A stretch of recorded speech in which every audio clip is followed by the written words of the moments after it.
from Renaissance-style chateaux, grand country estates, architectural glass masterpieces. These are the remarkable homes Simply breathtaking. and magnificent landmarks One day, my son, all this will be yours. at the very heart of Britain's spectacular history. I have never seen one like this. Join me I need to get there. With all speed. Onwards, driver. and a host of celebrities Oh, crikey. with a passion for the past Kaboom! Wish me luck. as we travel the length and breadth of the nation, It is between the walls. and with unparalleled behind-the-scenes access. From the highest heights Now I'm through my blind panic. to the deepest depths. We'll uncover the secrets my goodness. still hidden within these breathtaking buildings. These are the places that nobody else gets to see. And explore the riches How spectacular. and treasures of one of our most loved institutions. This is an amazing story. Come on, I want to know the end. I want to know the end. Welcome to the secrets of the National Trust.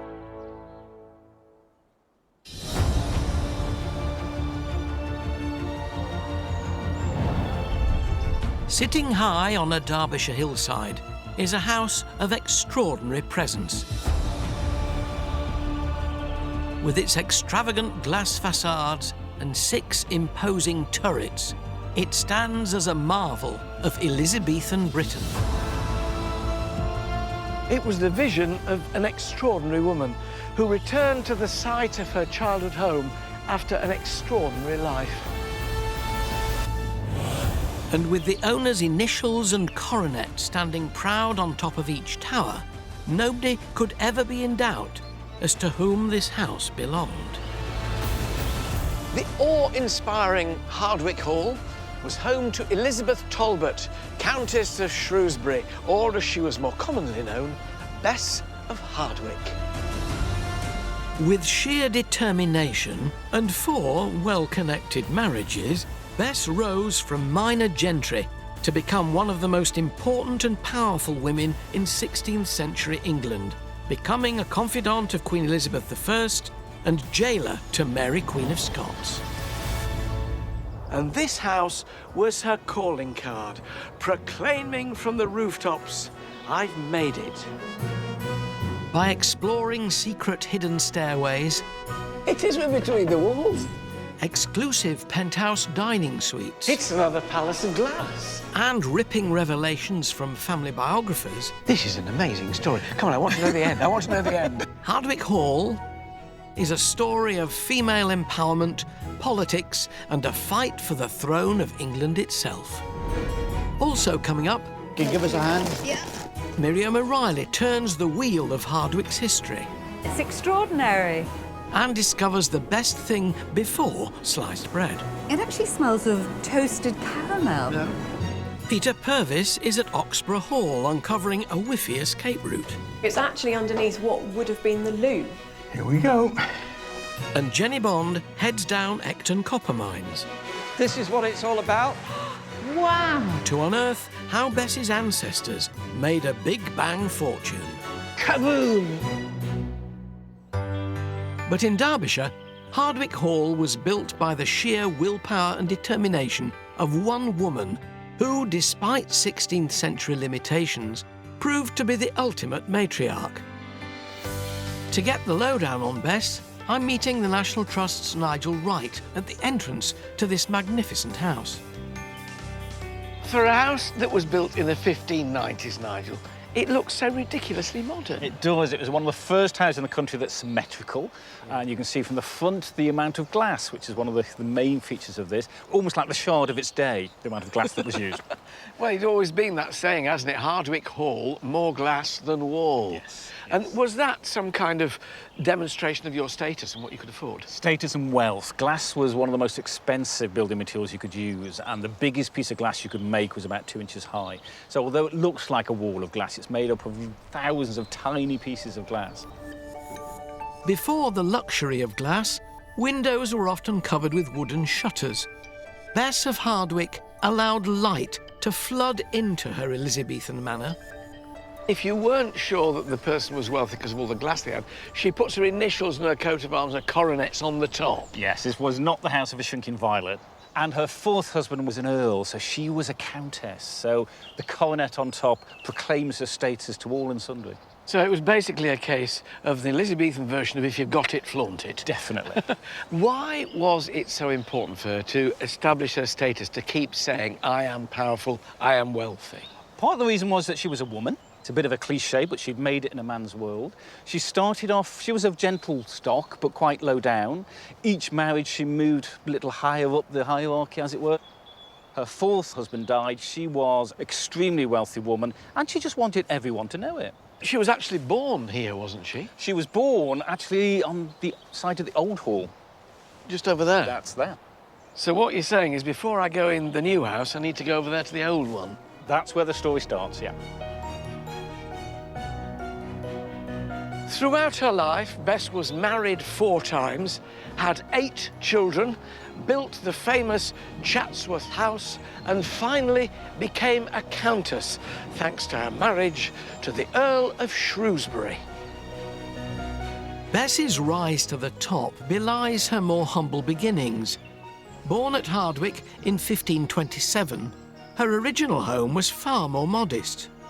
Widowed 4 times, the first at only 16, marriage number 2 brought Bess the famous Chatsworth estate.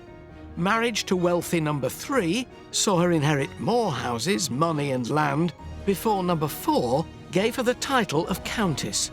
She returned to Hardwick a fabulously wealthy woman, and as English heritage historian Megan Leyland explains, before building the new hall, Bess had grand plans for her old 2-up, 2-down. In 1587, she started building. She started turning what was a relatively modest family home into a building which was suitable for her new status. Importantly, not only did she come back wealthier, she came back as a countess. So she needed a house that reflected this. So there was a small house here. She's now replacing it with something much grander. Yes, certainly much grander. She filled it with glass. She put wonderful plasterwork that we can see clinging onto the walls There are still bits today. of it, astonishingly, so much for later in The time. overmantels of the fireplaces. This was a really big deal for Bess. It was a big personal and financial investment to build up this home for her. And there's no coincidence that she sort of became known as Building Bess. Can we still go in and have a look? Yes, we can. Gosh, it's amazing that this much has lasted, isn't it, really? It is, isn't it? Old Hardwick Hall was Bess's forerunner for the new hall. This is a good Elizabethan workout, this. How many steps? Something like 127 steps. More than the average semi, isn't it? Yes. So we're heading sky high to get a privileged look where it all began. Great views from the top of this astonishing project. It really was, and I think Bess would have known that when she was building up, that people could have looked out across her estate, looked out across the land she owned. Which way's Chatsworth from here? Chatsworth's over in this direction. So she could gaze over there and remember and round herself where she was from. See where she'd come from. So why did she leave?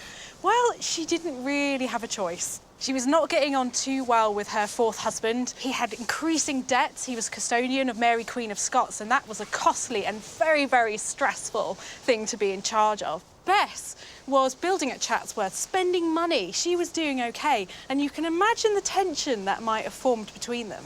And so her husband came to Chatsworth with 40 armed men and essentially chucked Bess out. So she came over here to where she was from anyway, my neck of the woods. She's building her own place for a few years, and then she's building a new place, and she can actually see it from here. Yeah, just metres away. A second huge building project that actually went on simultaneously for a while with the hall here. They were meant to work in tandem together to house her enormous household that she would have had by this period. So she started building this one. How soon after this is she building that? Well, not very long at all. She was building here in 1587, and by 1590 things are starting over at the new site just metres away. So stupendous. You think this is pretty astounding. Then you look at that and you can almost imagine Bess saying to her friends, if you think this one's good, you ain't seen nothing yet. Adorned with Bess's initials and coronet, it proclaimed across the land her power and status. And as visitors stepped through the front door, Bess was out to impress once again. The Trust's Nigel Wright is taking me on an exclusive tour full of secret surprises.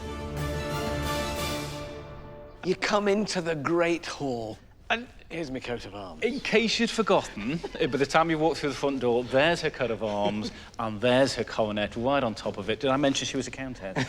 She did frequently, clearly, to everybody, several times a minute. It was all about status, wealth. Elizabethan power play. Definitely. Really. And alongside the coat of arms and all the way around the room, tapestries. Yes. Really expensive, colourful tapestries. Well, you see, we always tend to think of tapestries as being like these are now, which is slightly dull, muted colours. They weren't at all when they were hung, were they? No. They were very bright colours, and the story in the tapestries, people would have known the story that was telling, but you'd have come in here and you'd reach for your sunglasses because everything was light, colourful, brash almost. So this was their way of, I suppose, you know, the big glitz and glam, really, wasn't it? It was. Colour meant wealth. And Bess liked to splash the cash. In one London shopping spree alone, she spent over £40,000 in today's money on this single set of tapestries. Now that's Elizabethan bling. As you ascend the 3 floors of Hardwick, the ceilings get higher to indicate the importance of the room's occupants. Only honoured guests would rise to the lofty heights of the high great chamber on the 2nd floor. Lucky me. We go from one gigantic room to an even more gigantic room. They just seem to get bigger and bigger and bigger. What was this one used for? Once you'd been greeted by the Countess, you'd have actually had your meal in here. So this was actually, if you like, a very grand dining room. How would it have been laid out? You'd have had quite temporary tables, trestle tables really, which have been covered with fine linen. Your meal would have arrived in great procession and fanfare. Stone cold, of course, but it would have looked good. It's come a long way. Yes, it has, all the way up the stairs. Now, tapestries, again, absolutely everywhere, but right around the top of the room, an enormous plaster frieze, and in the centre, a coat of arms, which is not that of Bess herself. No, well spotted. It's the royal coat of arms. So that's Elizabeth I's coat of arms. Elizabeth I was one of the most powerful monarchs in British history, but unmarried and with no direct heirs, tensions about which family member would succeed her created an atmosphere of intrigue and suspicion. So was this a sort of homage to the Queen, this room? Very definitely. It's just showing her loyalty to that monarch. But there's actually a very specific reason why she's doing that, because one of Bess's granddaughters was called Arbella Stuart, and she actually had a claim to the English throne. Bess had married her way up to the giddy heights of Elizabethan society, but there was one more step to the top, a royal one. So Bess instigated a marriage between her daughter Elizabeth and the royal Charles Stewart, a grandson of Henry VIII. The child of that marriage, Arbella, was Bess's granddaughter, who had a legitimate claim to the English throne. So this is interesting. So it's to Gloriana, Elizabeth I, but you never know. My granddaughter might aspire to that one day. It's a classic hedging my bets. Yeah. It was a dangerous game to play. So you've got to sort of push your own family claims at the same time, making sure that you don't do anything that's going to suggest to the existing monarch that you're in any way, shape or form disloyal. So I've had my meal, the tables are about to be cleared away. Where do I go while all that's going on? We'll go up onto the roof, higher still, and we'll take the leads. If you want to follow me, there's quite a secret way we can get you up there. Oh. Right. Where do we go? Hang on a minute, Alan. Here we go. Secret door. Oh. Follow me. OK. Goodness me. With their expensive dresses and finery, Bess's top-notch guests would have paraded up to the roof via a grand staircase, but we're going up a hidden stairwell never explored by the public. It is between the walls. Amazing. Look at these. This is perilous, isn't it? Right. Cool. Oh, look at that. Cooey. This is so impressive, isn't it, looking out on that? It's that classic, one day, my son, all this will be yours. Did she sort of own everything that the eye could see? Pretty much. This was all her land. That is astonishing. And you're right up here. There's only God higher than you are. It's very deliberate why she stuck her house on top of the hill in North Derbyshire. You've been in no doubt about her power from the moment you saw the building from the outside, from the moment you came into the Great Hall. You gradually made your way up the building, and finally, at the end of the evening, almost, here we are. This is why I am Bess of Hardwick and you're not, that kind of thing. There's a bit of a theme here, isn't there? There isn't. I'll tell you what, though, it's a long while since I had my main course. Can we have our pudding? Because that's what we've come up here. Let's go and have our pudding. Yeah. Yep. Situated atop one of the turrets is Bess's banqueting pavilion. Strictly for private members, here sumptuous food would be served. It's another palace of glass. Away from prying eyes and eavesdropping ears. So they'd come up here, what would they eat? Sweetmeats, sweet wines. Your servants will bring your tables up with all the goodies, and then your servants would disappear, most of them, and then this is when you could talk about who was going to be the next monarch, who fancied who. Gossip. Yes. I have, however, noticed one thing. Bess's coat of arms is still higher than we are. It's endless, isn't it, really? Right up in the sky, she's Even there. up here, you're not allowed to forget whose house you're in. No, I'm very lowly. I'll go back downstairs. Come on. Whether high or low born, between family, servants and guests, Bess had a lot of mouths to feed. As she acquired more land, expanding Hardwick Estate, she bought a stonemason's, a glassworks, and Stainsby Mill, where the grains grown in her new fields could be milled into flour. Miriam O'Reilly's venturing to the outer edges of the estate, where the big wheel at Stainsby Mill keeps on turning. The existence of a mill at Stainsby is recorded as far back as 1216. And later on in its history, it's likely it would have produced the flour for the bread on Bess's table when she first lived at Hardwick. To find out more about the history of Stainsby, I'm meeting the National Trust's Sandra Trig for a spot of breakfast. Fresh bread made from flour produced right here at the mill. Oh, it cuts beautifully as well. Look at the texture of that. It's rather dense, isn't it? It's very different to what I'm used to. And with the flour milled here, would it have just been for bread for the big house? It would have been for the big house and for all the people on the estate. So it was pretty classless then. Everyone could share in the flour to make their bread. Absolutely. The flour was the sustenance of the nation at that time, and it crossed the class divide. But bread wasn't buttered on both sides equally. The wealthy, like Bess, would have demanded extra sieved white flour for a lighter upper crust loaf. The rest of us would have had a rougher whole grain. That's lovely. Absolutely. Oh, that's delicious. After Bess, Stainsby Mill fell into dereliction, but it was rescued during the Industrial Revolution and then restored in the 1970s. Powered by the river, the millstones are still grinding grain into flour today, just as they did for Bess. Miller David Smart is giving me a hands-on tour, starting in the grain store, where visitors aren't normally allowed.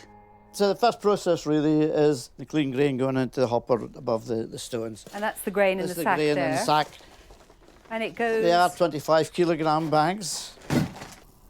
Now, is this pure grain? That's a pure grain, clean and ready to mill. So that grain goes into the hopper? That goes into the hopper. You can give us a hand? Yeah, like that.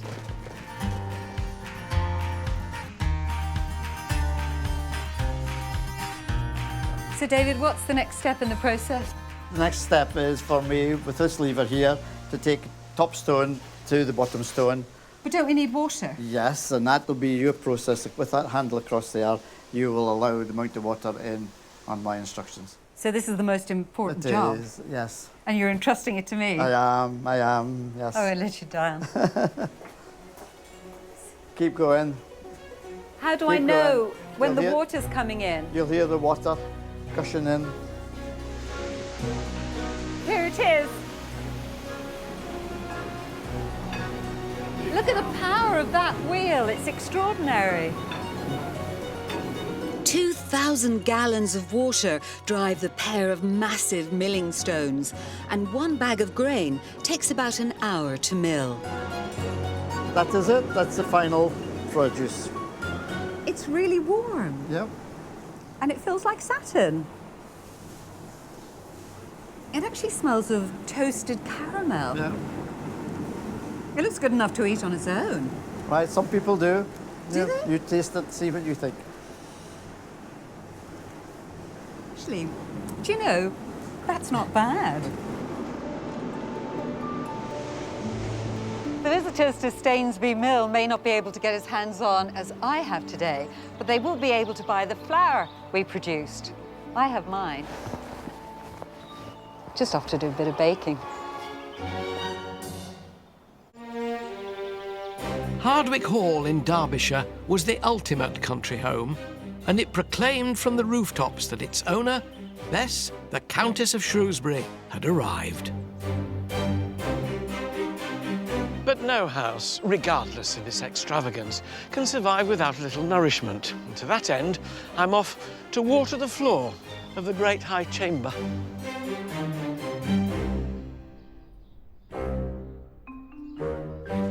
You know, whenever I come into the house at home with a watering can, I feel nervous that I'm going to drip and I'm going to be sent out back to my garden. So we're coming in here intentionally to drip. You are going to water our matting, Alan. I'm going to... How often do you water your matting? About once a week when we're open to the public. Why do we have to water it? To keep it flexible, we have over 150,000 visitors and they wear it away, so it dries out? It helps us preserve it for much, much longer. OK, come on then. My wife would kill me for doing this at home. Well, an amazing pastime, isn't it, really? Was this something that Bess would have done, Nigel? Bess wouldn't have done, no, because there wasn't the hundreds of thousands of visitors that in Bess's time, but you would have had matting like this on the floor. You would have woven herbs into it, so as you walked along fragrance coming up. You would have crushed the herbs and the fragrance would have come out, yes. So it's rush matting, and this would have been common in sort of posh households? Posh houses only, yes. And turn. It's a lovely job, isn't it? So only the better houses then, the lesser ones would have just had straw. Bit of straw down. Straw strewn on the floor. Amazing, isn't it? I love the smell of it. It's got a rich, fruity smell. With rush matting in 5 other rooms, it takes a team of 4 an hour and a half every week. Have we missed a bit? To water what's under their feet. And turn. Don't know about you, but I'll be awfully glad when they've invented lino. Do we get a tea break? Bess paid for quality, but as a shrewd businesswoman, she could afford it. Much of her wealth came from sound investments, which her son William continued, buying a copper mine just 30 miles from Hardwick in 1575. It was a canny purchase which brought untold riches to Bess's descendants for over 200 years. Jenny Bond has travelled to Ecton Copper Mine in the Peak District to dig a little deeper. Looking at these peaceful hills, it's quite hard to imagine how this place was at the forefront of the Industrial Revolution. In fact, Ecton Copper Mine is right here under my feet. Projects Officer Paul Mortimer is part of the team responsible for looking after the mine's 18th century engine house and the land surrounding it, which has been mined since the Bronze Age. This is actually the oldest mine-winding engine house in the world. In its day, when it was built in 1788, this was absolutely cutting-edge technology, because inside here was built a Boulton & Watt steam engine, which was the very, very latest type of steam engine, and they produced rotary power for the first time, rather than using a water wheel next to a river. It must have cost a fortune. It must have done, but this was one of the brilliant things about Ecton, is that it was owned by the Duke of Devonshire. The 5th Duke of Devonshire was a direct descendant of Bess, and the engine he installed could raise 40 tons of copper ore every day. You come here 250 years ago, there would have been 400 people working at the mine. The steam engine would be smoking away. And interestingly, the boiler for the engine produced a lot of waste ash, and they tipped it on the side of the hill just here. And if you look down here at the soil, it's a very, very dry black soil. Oh, it is, isn't it? You see that green Ooh. on that stone there? That's a trace of copper. We found copper! We're rich. We should open the mine again. That's amazing. To see the source of this copper, Hi, Jenny. I'm here. Nice to see I'm you. following in the footsteps of the miners of old, led by archaeologist Dr. John Barnett. Let's go. All right. Welcome to my world. Thank you very much. We're walking down the tunnel to the deepest part of Ecton Mine, not accessible to the public. This arching here was put here in 1774. It's stood ever since, and beautifully made. I would not like to do my daily commute to work along here. Oh, goodness, no. Right, we're heading towards the pumping chamber now. Wow, that was quite a long walk, I must say. This is what it's all about. Wow!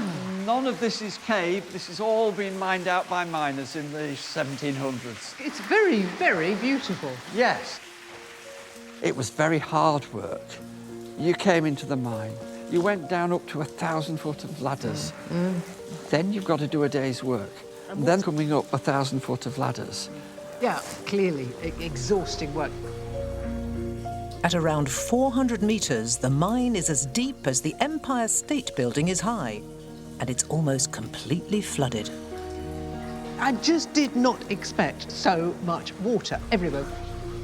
Before a new hydraulic pump was fitted in 1783, workers had to operate 60 hand pumps continuously to clear the water, allowing the miners to dig even deeper. So how do they actually get the ore out of the rock? Well, come over here and I'll show you a shot hole and try and explain. Okie dokie. This is a scar from blasting. You see, they've drilled a hole in there. Right. In modern mines, you use compressed air and it takes just a few minutes. It takes several hours to drill something like that because it's all done by hand. These are the two tools you'd start with. Okay. So you're starting here and you're hitting it. Right. And after each hit, you turn it, hit, turn it, hit, and keep going until you've drilled all the way into there. So you then have to fill it with clay and limestone dust, but then put in a fuse. Not like modern fuses. Often it was something like a goose quill, with the feather bits trimmed off, with gunpowder down the centre of it. Right. And you light it. And take cover. And you take cover as rapidly as possible. Kaboom! Are there any estimates of how much copper they would have got out? Thousands of tons. Very valuable compared with lead or zinc. Right. Not as valuable as gold, but Right. But it was a good price. It was a real cash cow for the yes. Duke of Devonshire. Ecton Mine was the deepest and most profitable in Britain in the 18th century, making the Dukes of Devonshire the equivalent of millions of pounds today. You know, it really is the cavernous size of this place that's so astonishing. It's a real piece of history. And when you're here, you realise that the Dukes of Devonshire made a very shrewd move when they invested in Ecton Mine.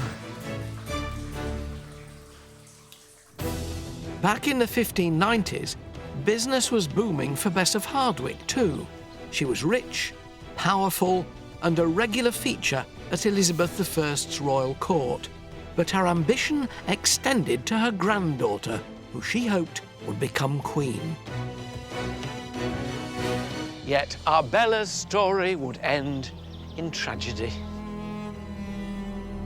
To uncover more about this tale of ambition and intrigue, I'm meeting author and historian Sarah Gristwood in the jaw-dropping Long Gallery. What a gallery! I know, it doesn't matter how many times you've been here, you still get that wow moment. I've seen long galleries, but nothing as That's voluminous right. In as terms this. of sheer volume, this is as big as it gets. Bess wasn't going to build small. What were long galleries for? Well, partly just plain for exercise in wet weather, but also as a kind of picture gallery. I almost said a rogues gallery, but it's a kind of who's who, not just of Bess's family, but of the famous people she knew. She's not only saying, don't mess with me, look where I've come from, you know, these are my people. Was it built to impress Elizabeth I? Well, there's 3 reasons Hardwick may have been built as grandly as it was. One of them is to impress the Queen, if ever she came here. In fact, she never came this far north. 2 is for Bess herself. This is local girl made good, because she was just a sort of gentry local girl. But the 3rd reason, of course, is her granddaughter, Arbella. As the royal child of Charles Stewart, Arbella had a chance of succeeding Queen Elizabeth. With both parents dead, she was under the care of her grandmother Bess.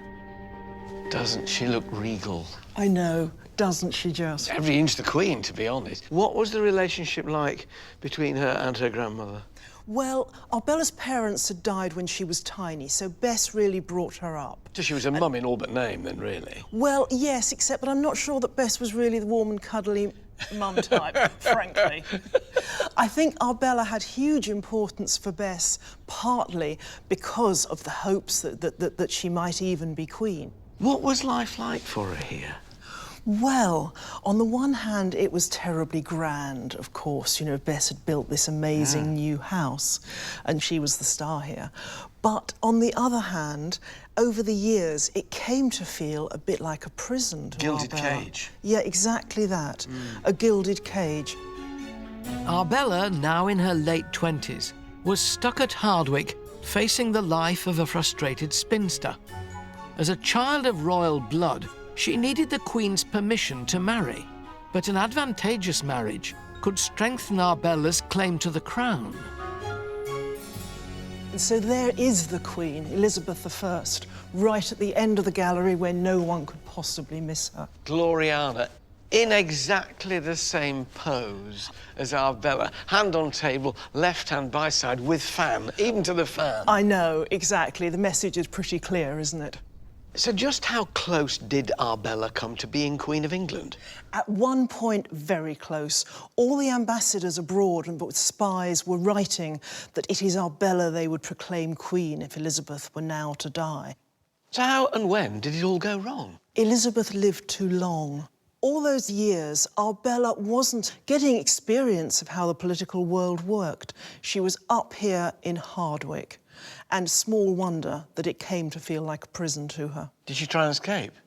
Well, she tried, when Elizabeth was dying, to negotiate a marriage for herself, to break free from Hardwick, but it all went terribly wrong. So what happened? Where did she go? She was kept here for the next 2 months because the plot was cracked in January and the Queen didn't die until late March. So for weeks, Arbella was up here, she and Bess both growing increasingly frantic. She'd gambled and she'd lost, but in a sense, she was lucky not to have lost more, not to have had something else cut off, because she really could have gone to the block for this. But Arbella would make the same mistake again. In 1610, 2 years after Bess of Hardwick's death, and with the new King James I on the throne, Arbella recklessly arranged a secret marriage with William Seymour, and without seeking the permission of the monarch. James was horrified. They were both clapped into prison or, into house arrest. And then finally a daring escape was arranged, a double escape. William, her husband, was in the Tower of London. It was arranged that he'd escape from there disguised as his own barber. Arbella would dress as a man and galloped to the river where a ship was waiting. But it went wrong. They missed each other. Arbella insisted on waiting for William. She was captured on the high seas and brought back to the Tower of London. And there she ended her days? She ended her days several years later, having effectively starved herself to death. King James refused to give Arbella a royal funeral, and her body was placed without ceremony in the vault of her aunt, Mary, Queen of Scots. The late Bess's dream of the crown was now buried with her granddaughter. The moral of the story is clear. It's better to live in a rather nice house in Derbyshire than to have anything to do with being King or Queen of England. But someone needed to tell Arbella that. Arbella's story wasn't unique. Almost 3 decades earlier, Mary, Queen of Scots, had been another victim in this deadly Game of Thrones. Viewed with suspicion because she was a Catholic who had a strong claim to the English crown, Elizabeth I placed her under the custody of Bess and her husband for 15 long years. But Mary secretly communicated her views to the outside world through her embroidered tapestries. Peter Purvis has gone to Oxburgh Hall in Norfolk to pick up the threads of the story. Kept in captivity, Mary, Queen of Scots obviously had plenty of time on her hands. And now, over 400 years later, I'm lucky enough to see an example of her work here at Oxburgh Hall. Highly symbolic and with Latin phrasing, I'm hoping curator Anna Forrest can explain some of the tapestry's hidden meanings. Oh gosh. I feel very privileged to be this close to it. So that's Bess's cipher, yes. And that is Mary's. That's right. And then on the smaller panels, there are examples of Mary's cipher on those as well, so we know that she did those. So there's a thought that some of these panels were a means of communication for Mary, because she had no contact with the outside world. All of her correspondence would have been censored. So these were an ideal outlet for her to convey her feelings and messages to others. There's some really overt examples just down here on this medallion here. That's got a Latin script. I can read a little bit of it. That's right. The message is actually there's a snake in the grass. Well, that's fairly obvious, isn't it? Yes, that's clever. Yes. Whom Mary was calling the snake in the grass isn't clear, but she was right to be paranoid, as she was executed for treason in 1587. Down here, it says you mustn't judge anything by its appearance. Don't trust anyone. So she maybe was feeling that she was constantly under surveillance. During Elizabeth's reign, Oxburgh Hall was owned by the Bedingfeld family. As staunch Catholics, they too risked persecution, so found a way to practice their religion in secret. How did they avoid serious detection? How did they get away with it? Well, they would have carried on worshipping as they always had, but there was a chapel in the house that nobody would have known about, and any priest that was holding mass there would have had a means of escape and a place to hide in the event of a search. They had hiding places that we now call priest holes, and there was one at Oxburgh. So where is it, Anna? Is it actually in the stairs? No, it's actually underneath what would have been the loo, would you believe? Oh no, ghastly. So they've reused what was the chute for the latrine as a means of entry into the priest hole. Ah, OK. Can we go in? You can. It is a tight squeeze. How much notice would they have of a search? Imagine that the priest may have had just a matter of minutes. Right. Here we go.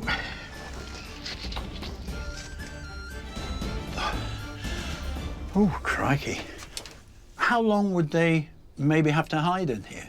Well, sometimes the searches that took place went on for several days, so they'd have been down there for all that time, in the dark, listening to people wandering around upstairs. And what would have happened had they found evidence of a priest being in the building? The priest would have met a sticky end, yes. And the family would have been in extraordinary trouble and would have been fined, jailed, or worse. A Catholic priest was never discovered at Oxburgh. Oh. But the family were fined almost to ruin because they refused to support the Protestant Church of England. Being strict Catholics, it was a turbulent time for both the Bedingfields and for Oxburgh Hall for almost 3 centuries, until the 1830s, when it became acceptable to be a Catholic again. A struggle the politically shrewd Bess never had at Hardwick Hall. Set atop a Derbyshire hill, magnificent Hardwick Hall stands proud in all its Elizabethan grandeur. Coated in extravagant glass, it stands as a testament to the remarkable rise of Bess of Hardwick, from her humble beginnings to becoming the second most powerful woman in England. With her initials and a coat of arms crowning the parapets in 18 places above me, Bess, her story, and her Hardwick Hall are as impressive today as they were in the 16th century.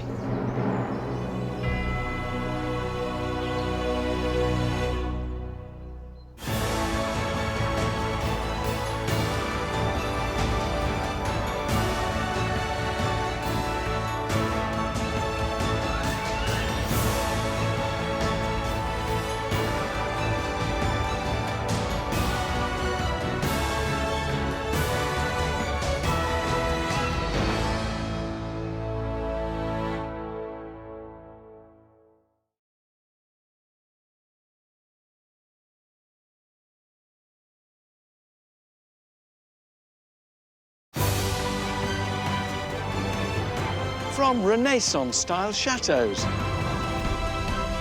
grand country estates, architectural glass masterpieces. These are the remarkable homes. Simply breathtaking. And magnificent landmarks. One day, my son, all this will be yours. At the very heart of Britain's spectacular history. I have never seen one like this. Join me. I need to get there. With all speed. Onwards, driver. Oh! And a host of celebrities. Oh, crikey. With a passion for the past. Kaboom! Wish me luck. As we travel the length and breadth of the nation. It is between the walls. And with unparalleled behind-the-scenes access. From the highest heights. Now through my blind panic. To the deepest depths. We'll uncover the secrets. Oh, my goodness. Still hidden within these breathtaking buildings. Oh! These are the places that nobody else gets to see. And explore the riches. How spectacular. And treasures of one of our most loved institutions. This is an amazing story. Come on, I want to know the end. I want to know the end. Welcome to the secrets of the National Trust.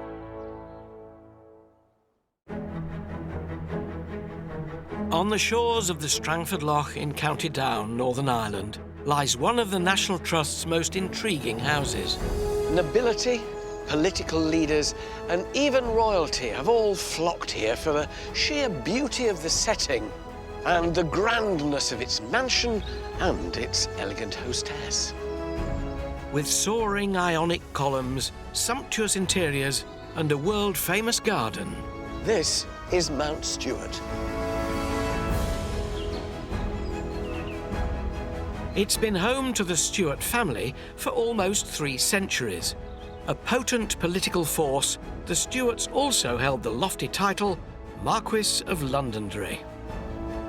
With their majestic mansion grown stuffy and dated, it was ripe for a makeover when the 7th Marquis, Charles Vane Tempest Stewart, moved here with his charismatic wife Edith in 1921.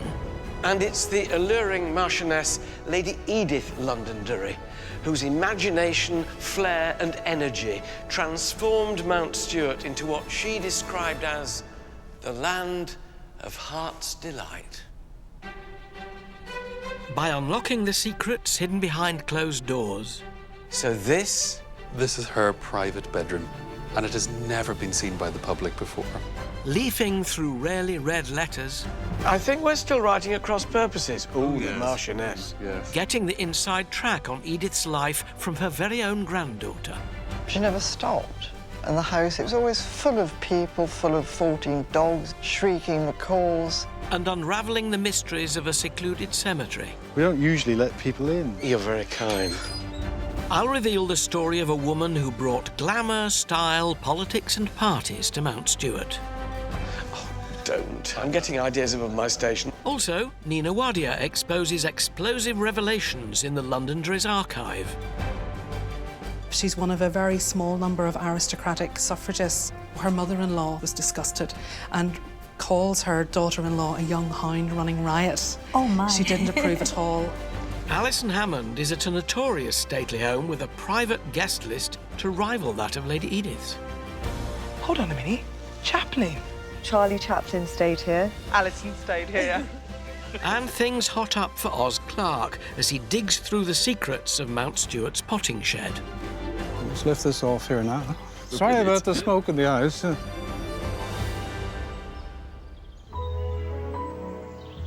Walking up to Mount Stuart through these beautiful gardens, you immediately sense you're embarking on something rather special.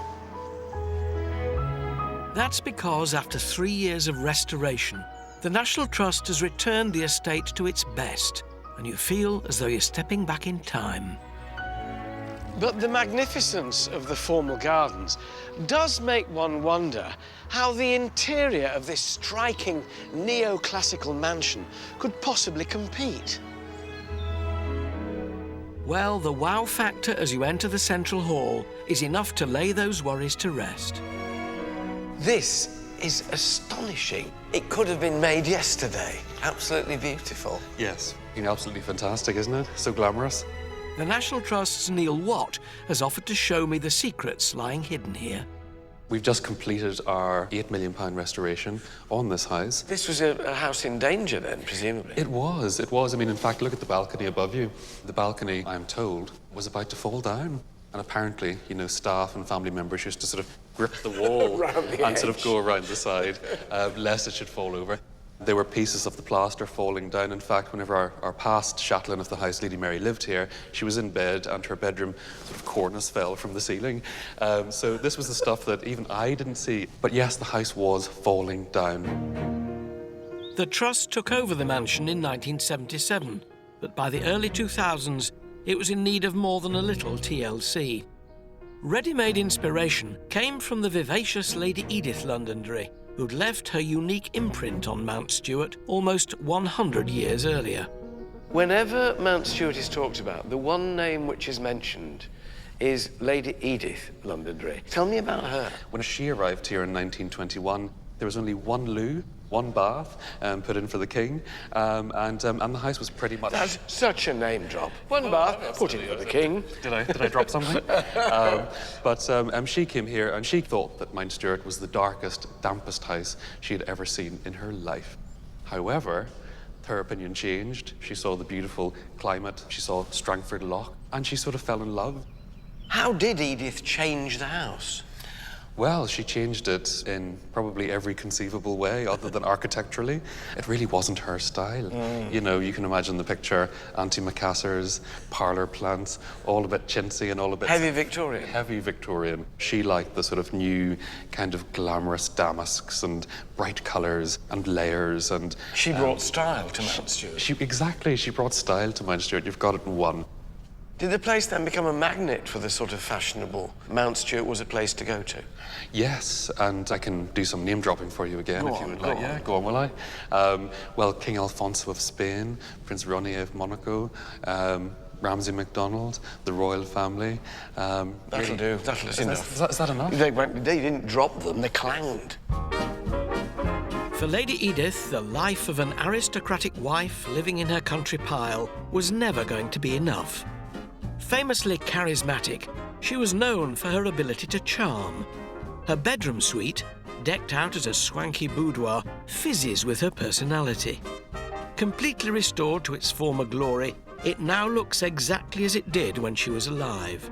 It's not open to the public yet, but Neil's invited me for an exclusive preview. Oh, I do like an imposing bedroom. It's pretty good, isn't it? So this is Lady Edith's bedroom? This is her private bedroom, and it has never been seen by the public before. And the doors out onto the staircase remained locked to the public, and they still do. And so this really is a little secret, a little nook hidden away. What sort of state was it in? The room was in a very poor state. The worst factor was the light damage in the room. Believe it or not, this bed had been bleached white. White? And it was crimson originally? Crimson originally. Whew. It's a wonderfully extravagant renovation and another pricey one, I guess. It was, and actually, we're very lucky that our current family member to live here, Lady Rose Lawrenson, Her husband, Peter, had a very generous family, and they donated 500,000 American dollars to Mount Stewart, to the National Trust, so that we could restore these suite of rooms, restore Edith's most private space. Well, it's wonderful. The $500,000 bedroom suite. Absolutely, yeah. Lady Edith had flamboyant taste for the time, combining unusual colours and styles. But although unconventionally creative, she was also dependably practical. Now, you said when she came to the house there was only one loo. Yes. I mean, did she pay attention to that kind of thing as well? She did. So if you're impressed with this bedroom, can I show you the bathroom? Because Edith loved her bathrooms. Wow. How imposing is that? This is the bathroom, here's the bath. It's not a bath, it's a boat. It's in huge. full sail, yeah. Absolutely. It is an amazing room. Gilded mirror, pictures, all kinds of furniture, beautiful walnut linen press. It's not in any way utilitarian, is it? It's not, and that certainly was not Edith. Although determined to give Mount Stewart a modern makeover, Edith had a delicately Victorian approach to the more functional parts of her bathroom. But I can't see a loo. Yes, well, she did have a wonderful way of upcycling antique furniture. She didn't want to be offended by the sight of a lavatory in the room. No. So if you look hard enough, you can probably spot it. Oh, I can see a pipe. Yes, keep going. Don't tell me this Yes. chest. Oh, go for it. Little Go chest on. of drawers. Oh, look. Isn't it fabulous? Isn't it wonderful? That's clever. Well, it certainly puts a whole new slant on lifting the lid. All of the loos have a sort of personality of their own. Everything is just so beautifully and uniquely done.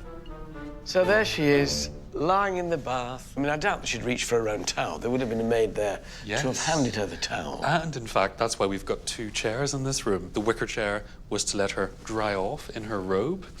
This chair was where she moved to have her stockings put on. Don't. I'm getting ideas above my station. But every single room has a glorious view of the garden. With lovely soft Irish weather at the moment, Helen. Lovely, lovely dark Irish weather, but I guess that's why it's so important to have a glamorous interior here at Mount Stewart, because sometimes it's not always so bright outside. Oh, we're coming through a bookcase. We are. We are. Through the secret door. The secret door into her inner sanctum. You're very much in her private space, and only her closest friends and family would have come in here.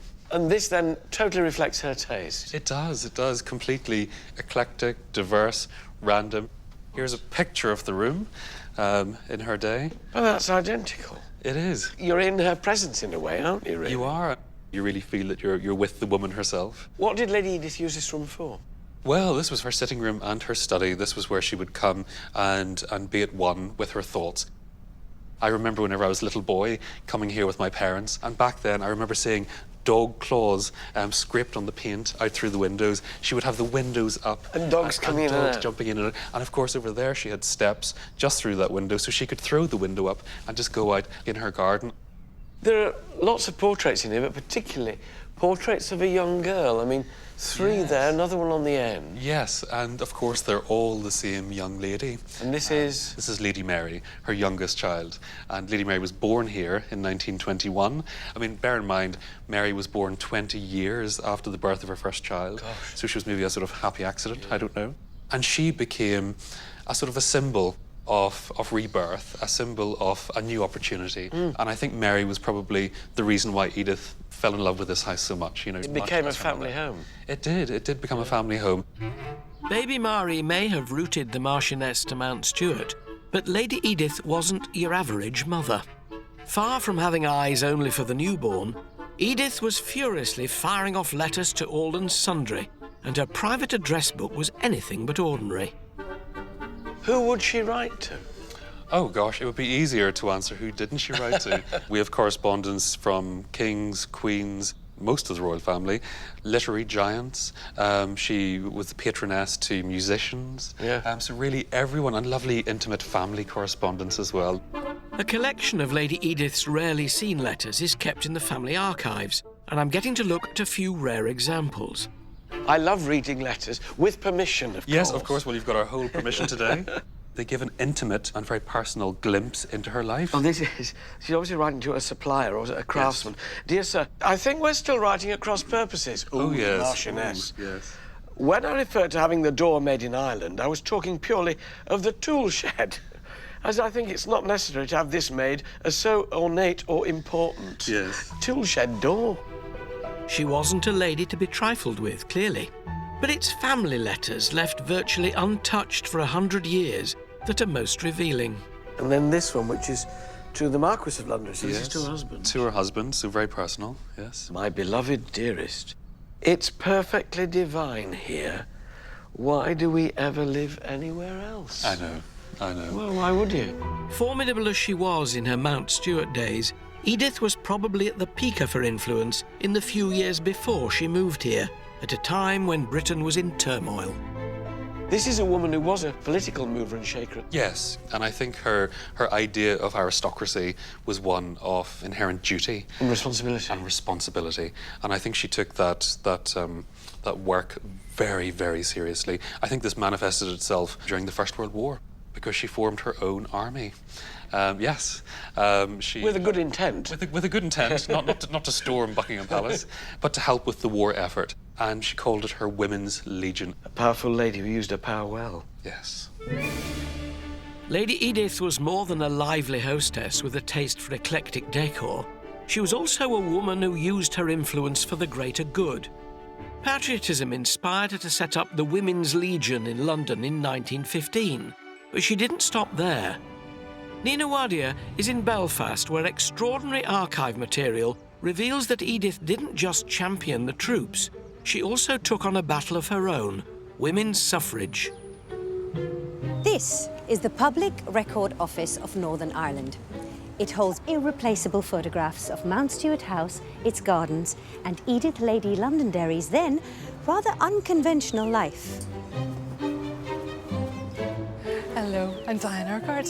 Historian Dr. Diane Urquhart has written a book on the Marchioness of Londonderry, so has had privileged access to this extensive archive. There are almost 40,000 documents in the Londonderry collection, including photos, letters, pamphlets, and manuscripts. They shine a light on the secrets of Lady Edith in every aspect of her life: society hostess, political activist, and wartime leader. Here she's wearing a Women's Legion uniform, which she heads up as its Commander-in-Chief. Right. It's uniformed, it's cross-class, it's non-denominational, it's non-political. And what it's aiming to do is to train women for a whole variety of jobs, which men did, and that would then allow men to sign up for active service. This was a hugely important organisation. So it starts off training women to be military cooks. Did she put women on the front line at all? Some women did serve in the front line, particularly as drivers. Yes. So some women were at the Western Front. So she was a real pioneer. Absolutely. And she saw this as a pioneer organisation. It really proved what women could do. They could do men's jobs, but in their own way. That is incredible. Since the early 1900s, Edith had been an active supporter of women's suffrage, even writing and speaking about it on public platforms. Am I right in assuming that Lady Edith was a suffragette? She was a suffragist, and the distinction comes that suffragettes are women who took to militant means, breaking the law to draw attention to the campaign, working to allow women not just to vote but also stand as parliamentary candidates. Right. As a suffragist, Edith shared the same goals as the suffragettes, but she believed in peaceful campaigning. It's unusual to see an aristocratic woman of her position so actively involved in the suffrage movement. So her mother-in-law, Theresa, the 6th Marchioness, was disgusted and calls her daughter-in-law a young hound running riot. Oh, my. She didn't approve at all. It's hugely controversial. So for Edith to step up, she's one of a very small number of aristocratic suffragists. Edith wrote about the importance of a vote for women, and some of her work has survived here in the Londonderry archive. Did she write all these pamphlets? She did. She wrote 2 suffrage pamphlets. The first was 1909, and here she is really presenting her stall about why women needed the vote. Surely it is woman's right as much as man's to exercise her influence, whether in her political opinions or in ordinary life, in a direct and straightforward manner. That is, I mean, she seemed to be so ahead of her time. She was. All the campaigning finally paid off. Exactly 100 years ago in 1918, property-owning women over 30 got the vote, but the struggle continued. It's quite common at the time for those who are working for the vote to say, well, look, it's not just for women of my class and in my position, but the people who need it most are working women. The vote will offer them some protection. Political yet playful, Lady Edith threw weekly dinners in London during World War I. They were her way of lifting the spirits of her inner circle. The gathering eventually developed into an exclusive group for the movers and shakers of the day, known as the Ark Club. We can see here a number of documents relating to the Ark. It's quirky, but it's hugely elite. Everyone had a special name. The members of the Ark Club may have included Britain's most powerful figures, but it didn't stop Lady Edith giving them nicknames. Admiral Sir David Beatty, one of the most senior British naval officers of World War I, became David the Dolphin, and former Prime Minister Arthur Balfour was known as both Arthur the Albatross and Arthur the Archaeopteryx. There are sketches of her husband Charlie the Cheetah and others in the collection. Lady Edith even put up concrete statues in her garden to celebrate the Ark Club and its A-list members. This one's particularly interesting. This is Winston Churchill at an early phase of his career, and he's named Winston the Warlock.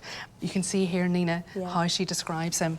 A warlock, as all the world knows, is a wizard, and the Ark door of open sesame was always ajar to him. I love it. Yeah, and people were fascinated by the Ark. Some people were quite critical of it, said it was too frivolous. Yes. But they tended not to be in the invite list. Ah. Do you know, I certainly had not heard of Lady Edith. I think she needs to be celebrated a bit more. Absolutely.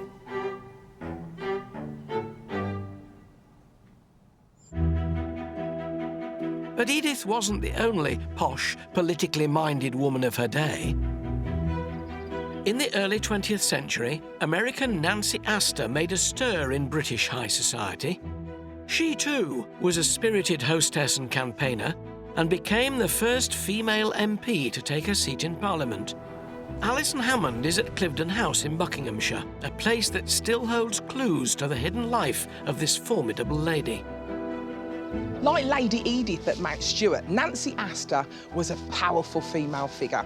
She passionately pursued politics and women's suffrage. Although Cliveden is an unusual hybrid of hotel and historical home, it still has remnants of her time here. William Waldorf Astor was one of the richest Americans of the 19th century. He bought Cliveden House in 1893. 13 years later, his son Waldorf married Nancy, and William gave them Cliveden as a wedding present. Not a bad start to married life, but the new Mrs. Astor wasn't one to rest on her laurels. I'm meeting Cliveden's curator, Una Kennedy, to find out about the impressive Nancy. Nancy Astor probably is one of the most famous women of her generation. She was elected to Parliament on the 23rd of November, 1919. So this was the first time that a woman had entered the House of Commons as a member. And it must have been quite frightening, I think, for Nancy. Entering the chamber with 600 men, she would have met quite a frosty reception. But I think the person who was probably most vocal about how he felt about the presence of Nancy was Winston Churchill. Really? And it probably surprised him that, you know, this American female could match him in terms of insult trading. Oh, so she was feisty. There's always that very famous one. Something had irritated her about Winston, and so Nancy said, Winston, if you were my husband, I'd poison your coffee. And of course, Winston then immediately came back and said, Nancy, if you were my wife, I'd drink it. That is brilliant.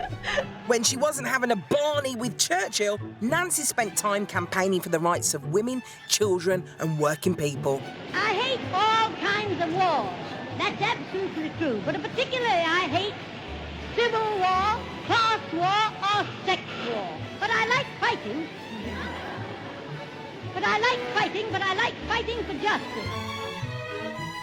Nancy got a bit of flack for seeming posh and out of touch, but she wasn't bothered. For her, being well connected meant she could use her influence to change things for the better. And she wasn't shy about using her grand house to get her message across to her powerful pals. This is the Great Hall, so this was a room where Nancy would receive her guests. Natalie Livingston, the latest lady of the house, has written about Nancy's time here. Nancy turned Cliveden into a political literary salon, which every single writer from George Bernard Shaw to Rudyard Kipling to J.M. Barrie would come and talk about ideas, and it became very much a hotbed for ideas and discussion and debate. She absolutely brought the houses of Westminster to Cliveden. I want to know just how high-powered Nancy's chinwags were. So Natalie's shown me Cliveden's visitors' books that are not on show to the public. It's absolutely incredible. When you look on this page, this is British royalty. So we have Elizabeth, who is now our Queen, and we have Princess Margaret. And on this page, we have the Kennedys, who stayed here. We have... Hold on a minute. Chaplin. Charlie Chaplin, yes. No. Charlie Chaplin stayed here. Really? Yeah. Mahatma Gandhi stayed here. Alison stayed here.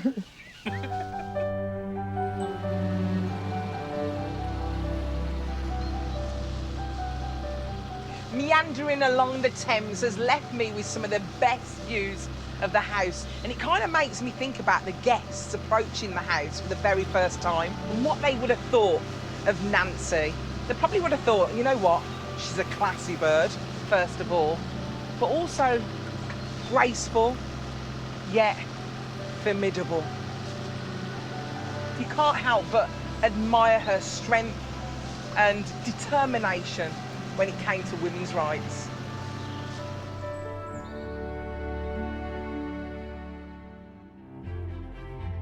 Both Lady Astor and Mount Stuart's own Lady Edith were extraordinary women ahead of their time who were determined to make a difference. And while Edith's activism and creativity will never be forgotten, her most enduring legacy is bound to be Mount Stuart's world-famous garden, packed with an unexpected variety of exotic flowers. Walking through these beautiful gardens, you immediately sense that you're embarking on something very special. The secret is the extraordinary microclimate here on the Ards Peninsula. A narrow strip of land separating Strangford Lough from the Irish Sea, it's damp and mild, making it ideal for growing an array of weird and wonderful plants. An autumn colour just starting. Yeah, it's looking good. Today, head gardener Neil Porteous keeps watch over 8 acres of formal garden, but it first took root back in Edith's day. Was it all designed by Lady Edith? Is it her brainchild? It is. All the sort of layout is hers. She was pregnant in 1921, had morning sickness, and this was her antidote to it, was to design this garden like a professional. Wonderful. So where are we now? What's this part of the garden? This is the Italian garden, and she loved sunsets and sunrises here as the water's reflected into the sky off Strangford Lough, and that's what the colour scheme is. Wonderful. And she loved the idea that no two colours in nature could clash. So she put it to the test here, where you've got colours just contrasted against each other. But really, we can follow what she actually had in mind, because she wrote it down in an article, so we can have a look at it. Oh, right. Lovely. Mount Stuart has just made it into the list of top 10 gardens in the world. But as her rarely seen writings reveal, it may not have come as a massive surprise to green-fingered Edith.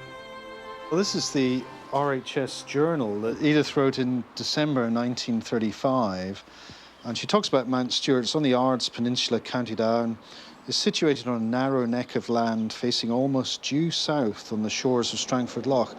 It is, to all intents and purposes, as favourably situated climatically as if it were on an island, so just lovely. And that explains she was clearly aware of the kind of microclimate she'd got.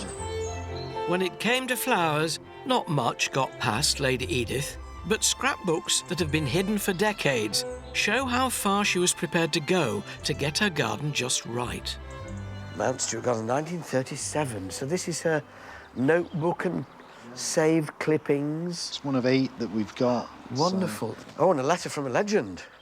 Yeah, Frank Kingdon Ward, one of the greatest plant collectors of all time.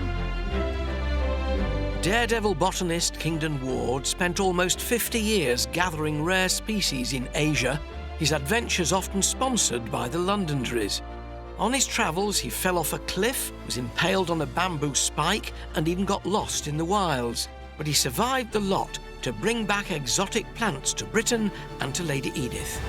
Went out 26 times looking for plants, and this one's from Assam, Toklai, in 1949. I'm enclosing some seed of a rhododendron unknown that we collected in East Manipur last winter. I suppose we shall come home this year, next year, sometime. We never know far in advance. He was out there all the time in Nepal, Burma, Himalaya, all that sort of area. This is a wonderful volume. How helpful is that to you in looking after the garden? Well, this is just lists of plants that have been tried here, and also things that she was looking for. The things she loved are scented flowers. So in the same way that in the house they're being true to her spirit, you can do the same in the garden in a way and keep bringing here plants that you know she would have wanted. And not just that, you know, every year between 1,000, 1,500 new plants discovered worldwide. So what would she do if she was alive today? She'd be going absolutely mad and planting everything she could get her hands on that she'd never seen before.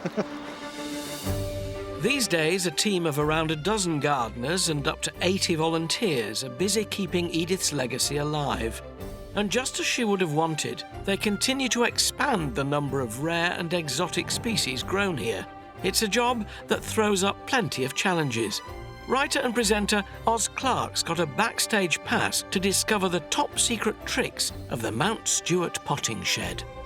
It would be fair to say that the gardens of Mount Stewart are not normal. It's as though nature has just thrown everything together without any human intervention. But nothing could be further from the truth. Keeping the gardens looking this good takes hard graft and real skill. The team here is managing to retain an astounding number of exotic plant species that face extinction in their native habitats, and they do it by carefully creating new plants from seeds or cuttings. Hi, I'm Oz. Hello. Hello. Alan, lovely to meet you. So it's you who's been making all this smell? Yeah. We're simulating a forest fire in South Africa. How about that, eh? That's exactly what I thought. Gardener Alan Ryder is a man who knows the secrets of growing flowers from foreign lands. Today, he's cultivating the seeds of South Africa's national bloom, Protea. So there's your Protea seeds. In the wild, it will not grow unless there has been a brush fire. That's the whole secret. I see. The plant needs the fire to break open. To break open that seeds. dormancy. Got it. So basically, I'll just put those seed in on top of the tin, spread it out a little bit, just like that. Put the lid on. We've bark in there, which smoulders. The smoke comes up into this tin here, and we leave that for about 5 minutes. Protea is just one of about 4,000 plant species at Mount Stewart. Like botanists in days gone by, the team travels all over the world collecting new plants. Right now, species from around 50 countries are thriving here. Let's lift this off here now. Yeah, let's let the smoke clear a little bit. And as you can see, you see the way it's all opened out? Sorry about the smoke in the eyes. Almost like little hedgehogs now. And that's the germinating seed? Yes, absolutely. So that's now ready to sow. Let's do it. Yeah. Having mimicked the native conditions needed to germinate the seeds, Alan then plants them in specially prepared sandy soil with added grit, designed to simulate the South African earth in which Protea grows. So did Edith's gardeners go through this whole process all the time? Absolutely. All of these processes are reinventions of what would have happened 80, 100 years ago. They must have been at it 24 hours a day. Well, absolutely. Yeah, let's go. Yeah. OK. Ah, much warmer. Yeah, it's nice and warm in here, isn't it? Yeah, lovely. The Proteas will spend about a year in the Mount Stewart propagating unit before being planted outside. In the unit, temperature, light and moisture are kept constant, giving plants the very best chance of survival. So we put all this effort into just a single little pot. Mm-hmm. When you look at the enormous expanse of this garden, if you're going to do it like Lady Londonderry did it, that's an amazing commitment of man-hours and Absolutely. It's a huge investment in time. You cannot just open a catalogue and say, I'll have one of those, please, because we're dealing with such a rare collection of plants. Well, I have to say, Lady Londonderry would be delighted. Well, I hope she would approve, yeah, absolutely. But the story of Mount Stewart didn't end with Edith Londonderry. Her granddaughter, Lady Rose Lauritsen, grew up here with her sister and still lives in a private wing of the house. And she's asked me over for a chat about the old days when Mount Stewart was in its roaring pomp. What a place to grow up. Yeah, I feel very lucky. It was always full of people, full of 14 dogs in the house, shrieking macaws. And my grandmother had a tiny little miniature parrot that flew loose in her sitting room and used to sort of perch on the chandelier, which early the next morning, the maids had to get up on a ladder and do a little bit of cleaning. In the drawing room, there was always music. We had a great, great family friend who played the piano. We had to sing or dance. So it was chaotic, full of people and life and alive and light and flowers and plants and... No, it was the most amazing, happy, happy house. Did you love being here? here? Yes. I mean, I was actually born in London in a blitz, but I came over with a nanny a week later and then grew up here, really brought up by my grandmother as well as my mother, but probably more by my grandmother. And she was a huge influence. What sort of personality? Well, she was the most alive person I've ever met, and the energy. You know, it really makes me feel rather tired thinking about her energy. She never stopped because she was doing all her good works, doing her garden. She did work like the head gardener. You know, she was pruning, digging, planting. Then she wrote 3 or 4 books. She never stopped. She had genuine, old-fashioned charm. She could charm anyone. And that's how she got what she wanted. There are lots of pictures of your mother, Lady Mary, around the house. A bit of a late arrival, your mother. Yes, no, total surprise. My grandmother, she just said, I feel immensely seedy. Went to the doctor and he said, you're having a baby. So my mother appeared and she was really the favourite, absolutely. Both my grandparents, they absolutely adored her. Lady Rose has been a real help to the National Trust during their restoration of Mount Stewart. She's revealed private details about the house that no other living person could know. And that means that everyone can enjoy the estate exactly as it was in Edith's day. It very much speaks of your grandmother. Her personality shines through Yes, every it does, wall. yes. Everything I've done, I've tried to redo as though it was her taste. So I feel I've saved it in a way from something horrible. If somebody said to you, what's so special about Mount Stewart, how would you sum it up? I think it's the atmosphere. The combination of Strangford Loch, which is my favourite, the garden, which I simply love with a passion, and the house is just home. Mount Stewart's house and gardens were Lady Edith's crowning achievement, and after almost 4 happy decades, she died here in April 1959.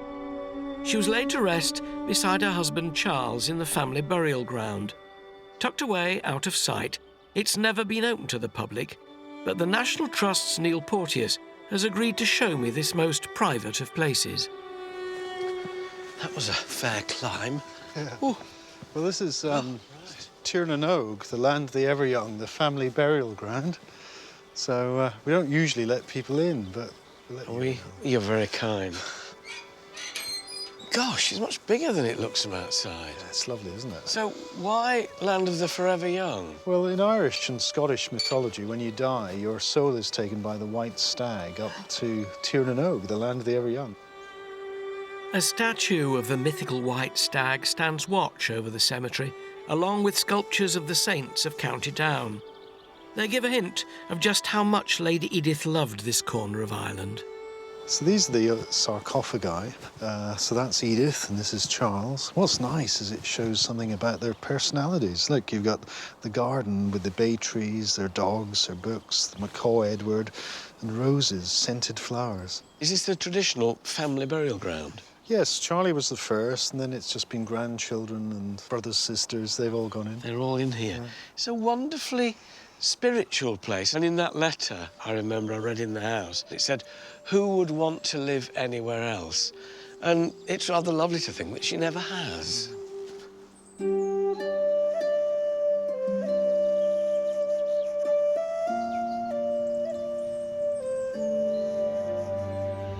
Mount Stewart in Northern Ireland is a magical place, brought to life by its otherworldly setting, its microclimate, and by the charismatic Lady Edith, 7th Marchioness of Londonderry.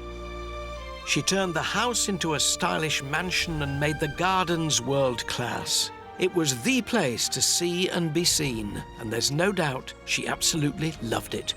And now, thanks to the restoration, not only can we enjoy the grand house and garden as it was then, but we can also see it continue to evolve in the true spirit of Edith, Lady Londonderry.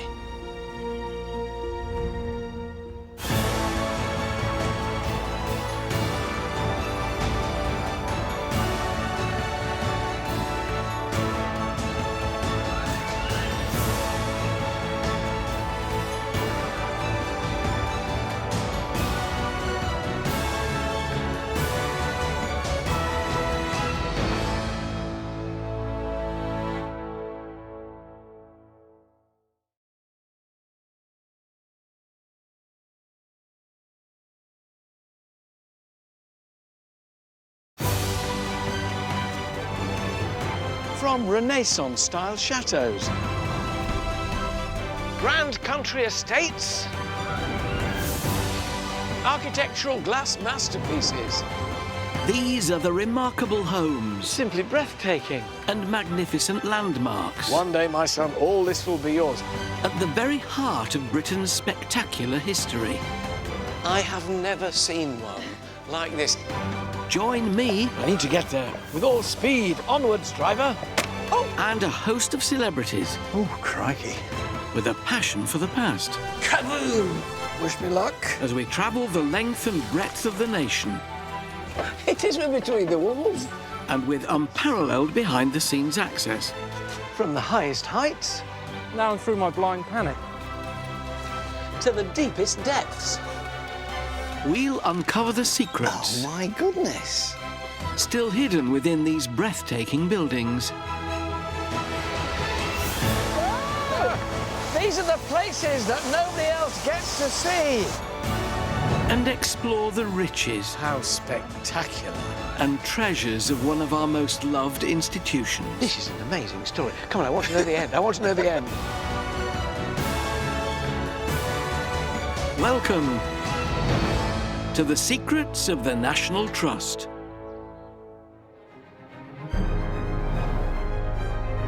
Sitting in the heart of the English countryside is a thrilling surprise. A glamorous French chateau, so rich in treasures, it drew kings, queens and princes from around the world through its front doors.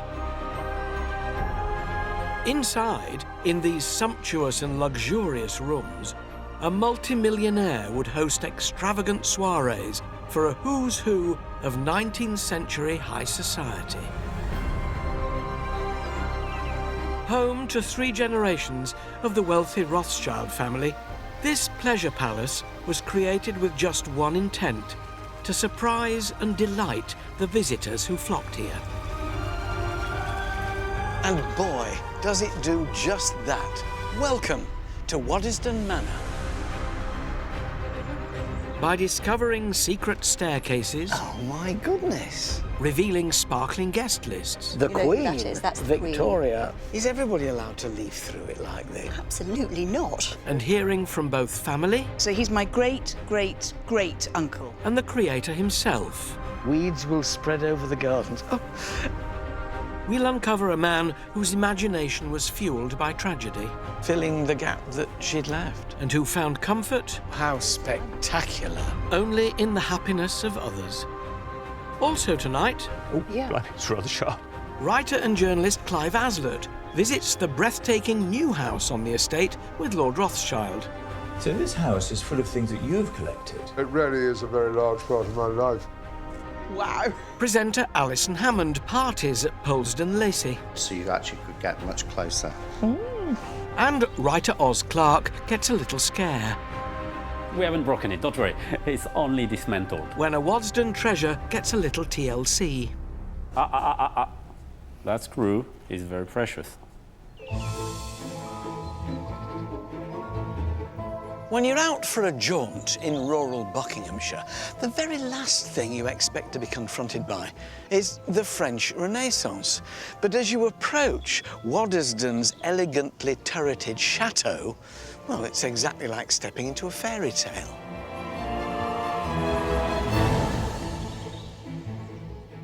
Built in the 1870s, its French architect Gabriel Hippolyte Détailleur had worked on some of France's classic 16th century chateaux.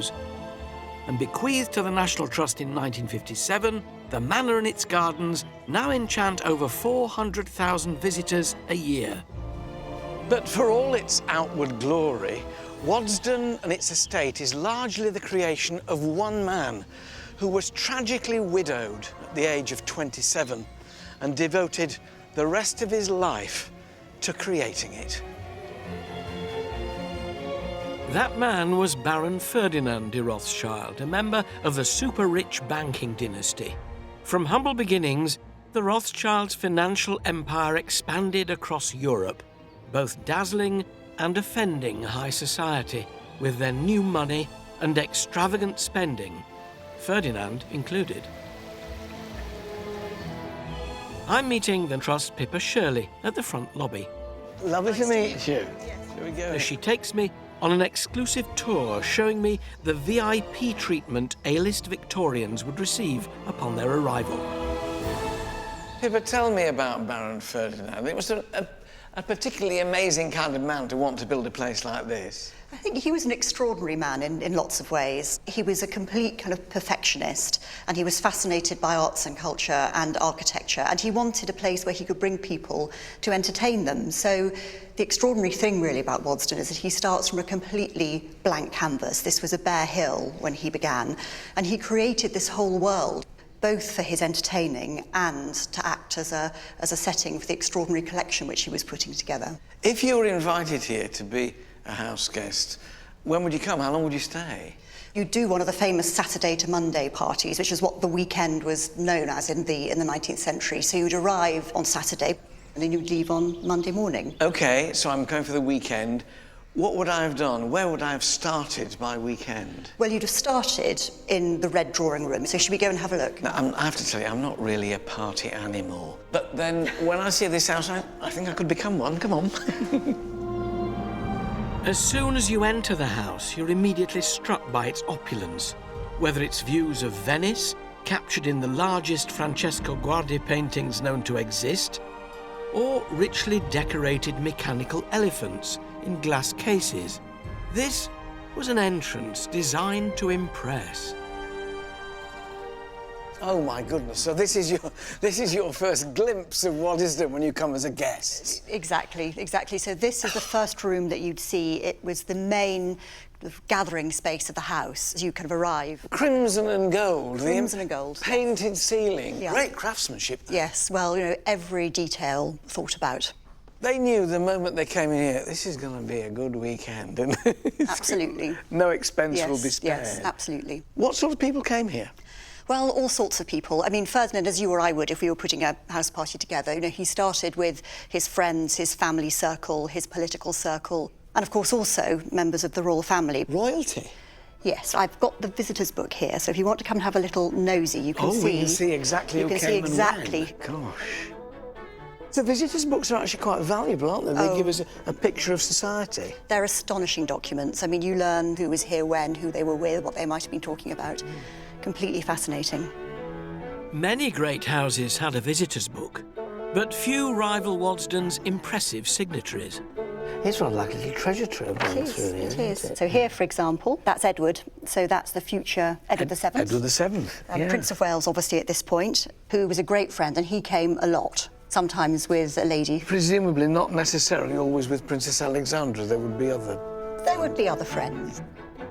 Unlike his mother, Queen Victoria, who was not amused, Prince Edward, a noted Victorian playboy, was amused with a variety of mistresses. So what's this one? This is a Shah of Persia, who rather famously came in 1889. And here, Ferdinand was acting really on behalf of the government. He was asked to host part of a state visit. So this is diplomatic work? So this is diplomatic work. The Shah of Persia was the king of what is now Iran, And as an absolute monarch, he was probably used to getting his own way. This was a famous occasion when the elephant, the mechanical elephant, the automaton, was pressed into service because the Shah had this great sulk because the Prince of Wales hadn't come. He was supposed to have come on this party, but he hadn't been able to make it. So by way of a sop and compensation, they turn on the elephant, he shouted. Exactly. Often made for rulers in India and China, this gilt bronze mechanical elephant, sometimes known as a sing-song, would have enchanted all of Ferdinand's guests. Built by a French clockmaker around 1770, it would have taken hundreds, if not thousands, of man-hours to complete. But the results are oh so worth it. The elephant so enchanted the Shah that his good humour was completely restored. The elephant saved the day. Elephant saved the day. Wonderful. And this one? Yes, now this is another red letter day, so... The you know Queen. Who that is. That's the Victoria. Queen. Yes. Yes. So that's 1890, and then members of the other members of the royal family. So is everybody allowed to leaf through it like this? Absolutely not. Oh, I'm being very careful. But this really is a secret of the National Trust. Yes. Well, it's very fragile, so most of the time we keep it carefully. I could just sit down with this now for hours. Absolutely. It is. Just leave me alone for a bit. I'm quite happy. After lapping up their envious surroundings, Ferdinand's guests would have made their way to the dining room. Oh, how spectacular. And a table fit for a queen. This is some supper table. So how many would they entertain here? Well, the table is set at the moment for 18, but it could expand for 40. What sort of things do they eat? Very elaborate meals, lots of courses, and the food, of course, here was completely legendary. A grand Victorian dinner was the host's opportunity to show their affluence and style, with an endless procession of courses and, on grand occasions, sometimes as many as 13 of them. Ferdinand would end the meal with an extravagant and indulgent flourish. Often you'd finish with a Rothschild soufflé, which would be garnished with gold leaf. And Queen Victoria was immensely impressed. In fact, after she came for the famous lunch, she sent her own household chef back to learn the secrets of the Rothschild kitchen. And we know that she had 2 helpings of the beef, which is why she had to go for a little lie down afterwards. So what about Ferdinand? Did he love all this grandeur and all this entertaining? Well, we think he loved it, but on the other hand, I mean, guests commented that quite often their host would be sitting at the head of the table and having water and dry bread, and sometimes a little bottle of pills. He was also a teetotaler, of course, so his guests would be enjoying the finest, but... All this just for everybody else? But if it's all right with you, I'll just have a glass of water and my complan. No fun being a host, is it?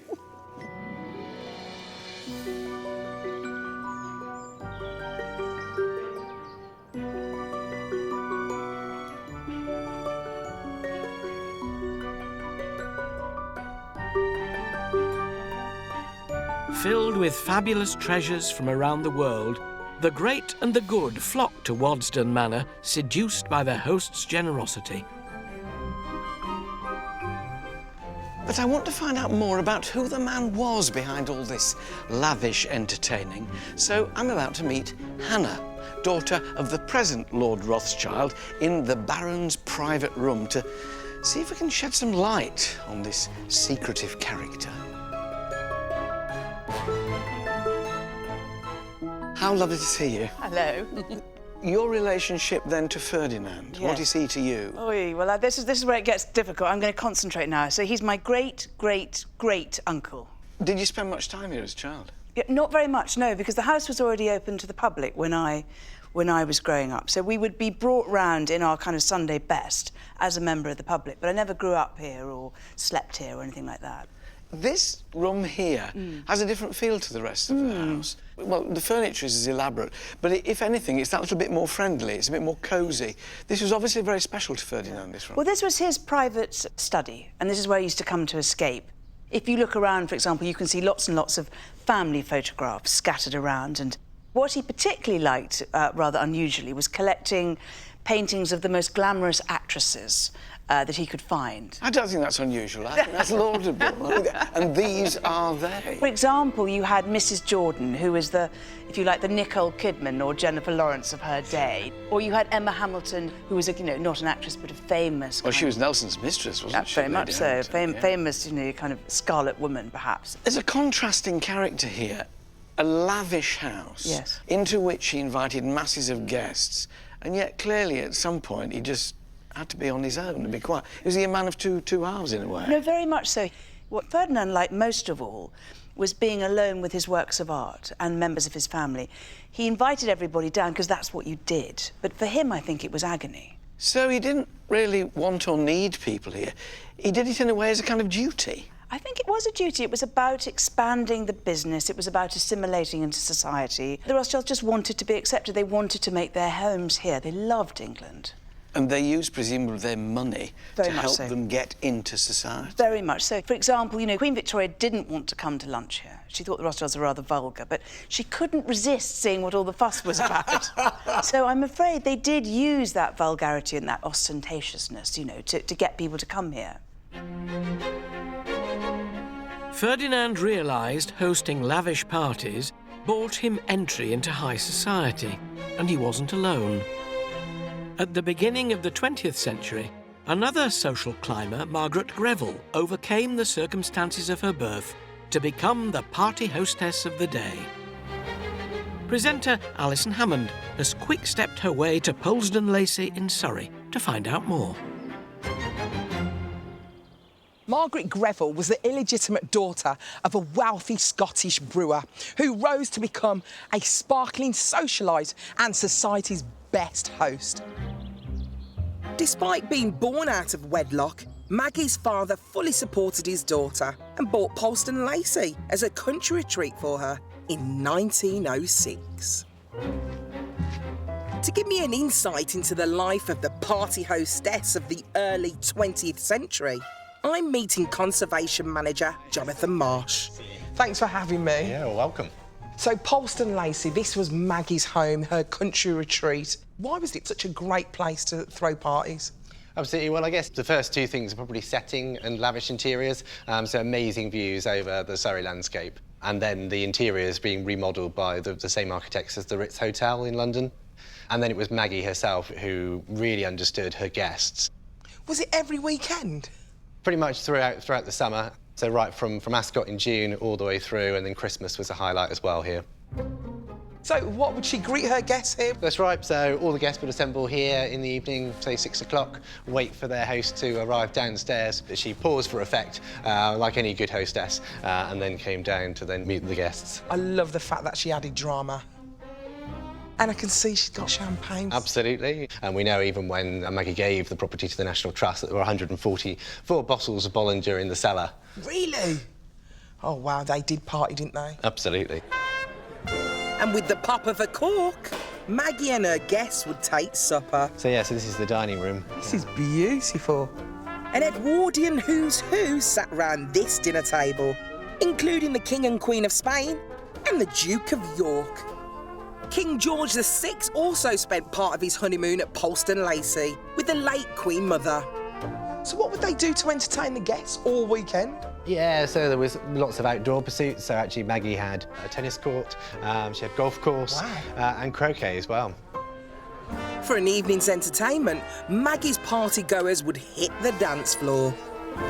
Right, I've got my dancing shoes on so I can learn some moves, so I can really immerse myself in the whole Maggie party experience. Teaching me a few Edwardian quick steps. Wow. Is historical dance choreographer Stuart Marston. Look at this room! With 18-carat gold panelling and a sparkling 4,000-piece crystal chandelier, the saloon was the perfect place for guests to try the latest fashionable dances. Why do you love Edwardian dancing so much? Right, OK, as a dance historian, it's the first time that you can see stuff on film. It's a new era, it's a new century, and then we start getting corsetless dresses. It meant that the women didn't have to have lots of furniture underneath and petticoats, and so it was a lot more freer, so you actually could get much closer. So when Maggie used to have her parties here, what sort of dancing would they have been doing? She was an it girl.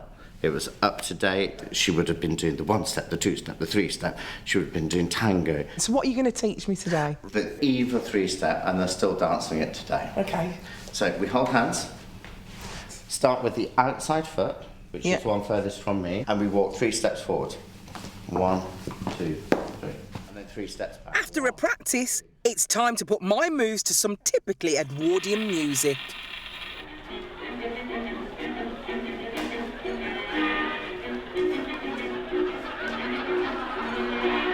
By 1913, Maggie's guests would have been dancing the far more scandalous tango. Yes! If only these gold-gilded walls could talk, they'd have some gossip about the rich and famous who once partied here a century ago. Maggie certainly was a hostess to rival the Rothschilds.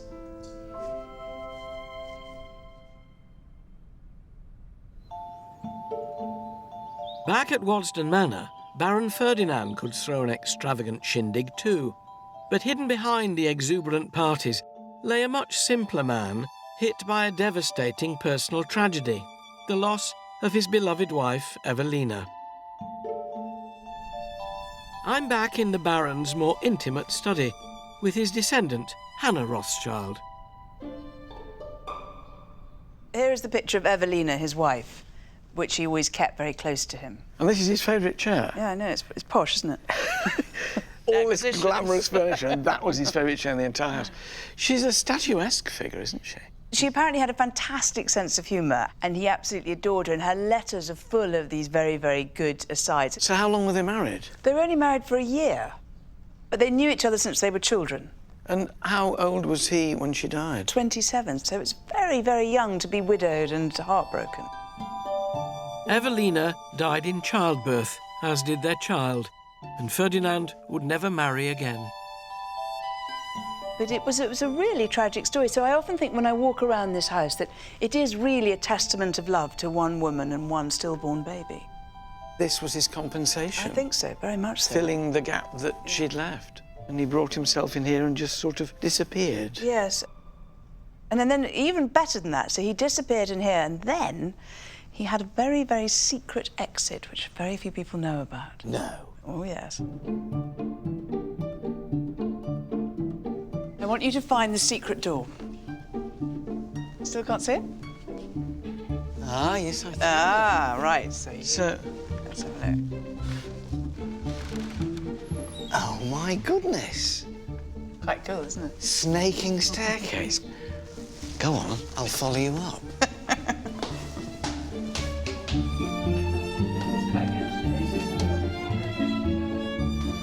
I tell you what, you'd have been ready for bed by the time you got there. It's a long way up. Well, we are going further than we should have done, because actually they blocked off the exit to his bedroom, so now we're in the valet's room. Oh, so his valet's bedroom would have been above? Yes. How many staff in the house and the garden? So in the garden there were 160. I know, amazing. And in the house there were about 26. So he was never alone. So actually to be able to escape up a staircase into your own private space must have been heaven.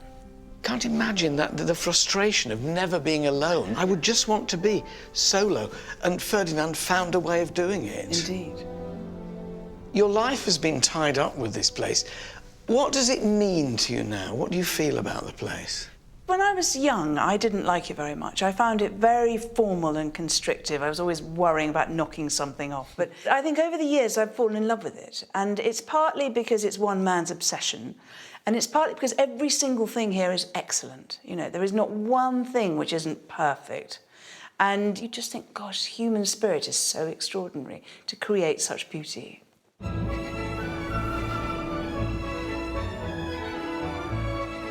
Waddesdon Manor in Buckinghamshire was home to the most fabulous parties of the 19th century. Getting an invite from Ferdinand de Rothschild was like winning Willy Wonka's golden ticket. But behind its glamorous facade, its magical creator has proven to be a more complicated and at times introverted character. But despite the many layers of his personality, Ferdinand remained committed to captivating and charming his many guests, and his efforts even extended into the garden. Designed to complement the manor, the garden was intended to be a pleasure ground. Elegant teas were held on the manicured lawn. Guests could visit an aviary filled with exotic birds, or admire sculptures which drew them further into the garden. But if Ferdinand built the garden, it was his younger sister and eventual heir, Alice, who saw it blossom. Nowhere more so than on the grand parterre, a magnificent display of garden tiers filled with boldly coloured Victorian bedding. To find out more about the indomitable Alice, I'm taking a stroll in the parterre with the Trust's Pippa Shirley. Pippa, tell me about Alice Rothschild. She was obviously very involved in the garden. She was hugely involved in the garden, and she was absolutely passionate about horticulture. In fact, I think in lots of ways it was the garden that really kind of, set her alight, rather than the kind of the house and the collection. What's wonderful for me is coming here for a fabulous example of what proper Victorian bedding was like. It wasn't subtle. It was so in your face and vibrant, and this is it. What was she like to work for with these 160 gardeners that she had? She was a dragon, I think, is the long and short of it. She was an absolute martinet. I mean, her standards were legendary. She used to walk around always with a weeding tool in her hand so that she could extract that kind of offending weed wherever she found it. But all of that, I think she was deeply respected because she just knew so much. Even the Queen was impressed by Alice and her standards. In fact, she referred to Alice as the all-powerful, which I think... Oh, does that mean she was a bit intimidated by her as well? I think so. And there was certainly an occasion when she was told not to go on the grass. So Alice told the Queen not to go on the grass? She pulled no punches. Braver woman than I'd be.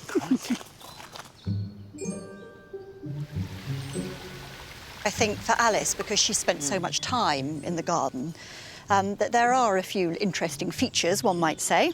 For example... It's a tree. It's a tree, but down at the bottom there... Yeah? That's a telephone point. No. Yes. I haven't got... Well, we've got mobiles now. Precisely. So what you do if you're a very busy gardener and you want to keep in touch with your family, but you want to be in the garden and you're a Rothschild, what do? You have a telephone point put in a tree. Attached to it. I've heard of ring-a-ring-a roses, but I've never rung a tree.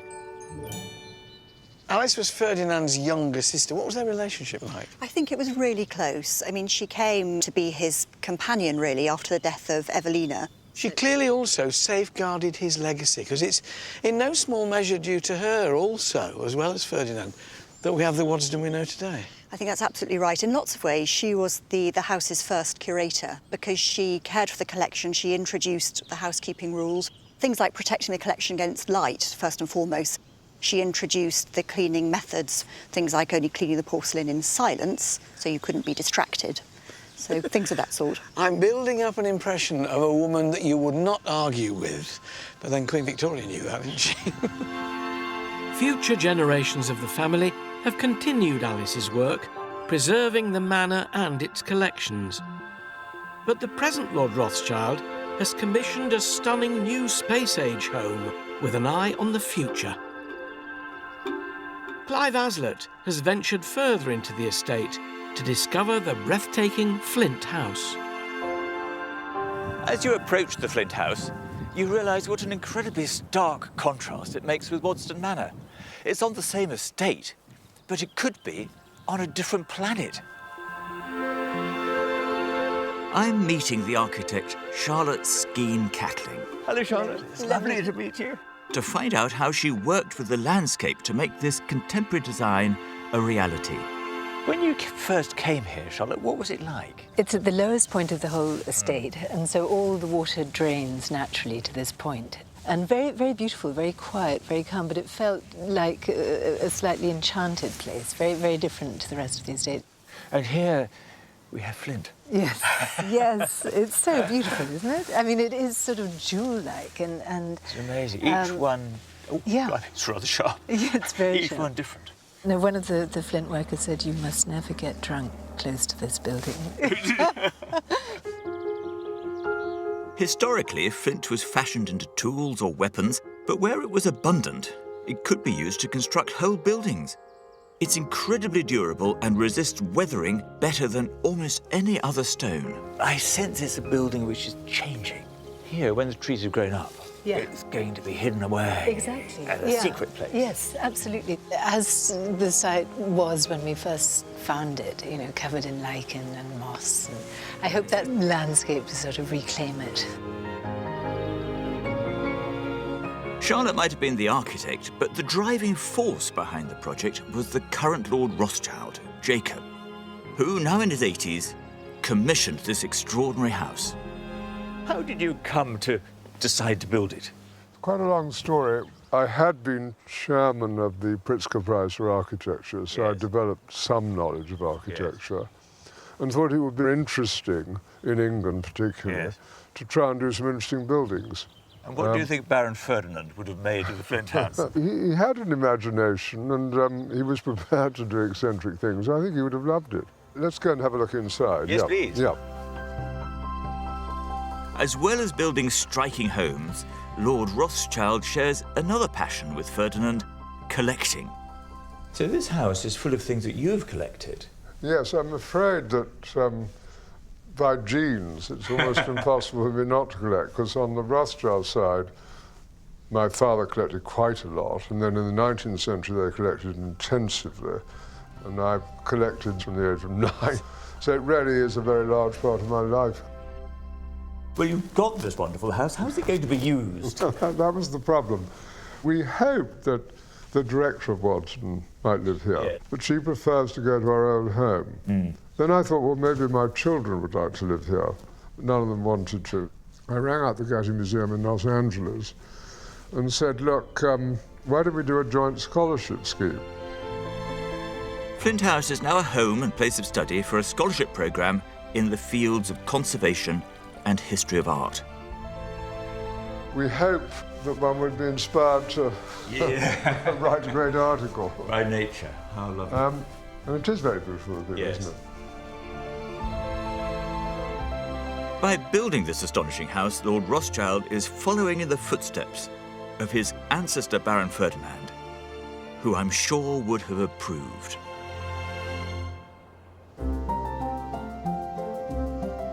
Ferdinand's beloved Waddesdon was eventually bequeathed to the National Trust in the 1950s by Alice's nephew, James de Rothschild. He and Alice had both continued to entertain at Waddesdon, and one treasured thank you letter from the family's vaults is particularly precious and never on display. We've got a letter here from Churchill, so this is in 1925. So this is James Rothschild. So this is James, his great friend, and here he's thanking him. So it's Churchill writing from Chartwell saying, my dear Jimmy, how very kind of you to send me a token of your friendship in such an agreeable form. I shall smoke them with the greatest pleasure. We know what they were then, don't we? And see many visions in their wreaths of smoke. May the new year bring you health. It is the only thing you lack. Let 1926 fill the gap. Such is the wish of your sincere friend, Winston S. Churchill. That's a very nice thing. It's a very nice letter, and they were genuinely close friends. And of course, at this point, in 1925, he's a big cheese politically. He's a big cheese, but he still remembers his thank you letters. Note to self, when I've gone away at the end, send you the little thank you note. Absolutely, and within the week, furthermore, the very next day, actually. It's pushing it a bit. It took Ferdinand many years to realise Waddesdon Manor, and he wanted to ensure it lasted. With that in mind, I'm being given rare access to one of the manor's greatest but rarely displayed artefacts. This is an impressive red book. What's in it? Well, it is the Red Book of Waddesdon Manor, and it's a photographic album which Ferdinand put together in 1897. So this is the history of the house? It's the most wonderful record for us because it records the house at a moment in time at the end of the 19th century. There's the gardens out there. Yes, exactly. And then it moves inside. So there, for example, is Ferdinand in the room that you were in. In his favourite chair. There in his favourite chair, it. exactly. Oh, that's exciting exactly. to see. So I stood here. Yes. I always find that a wonderful moment where you think, I've just leapt back Yes. 100 years. Yes, yes.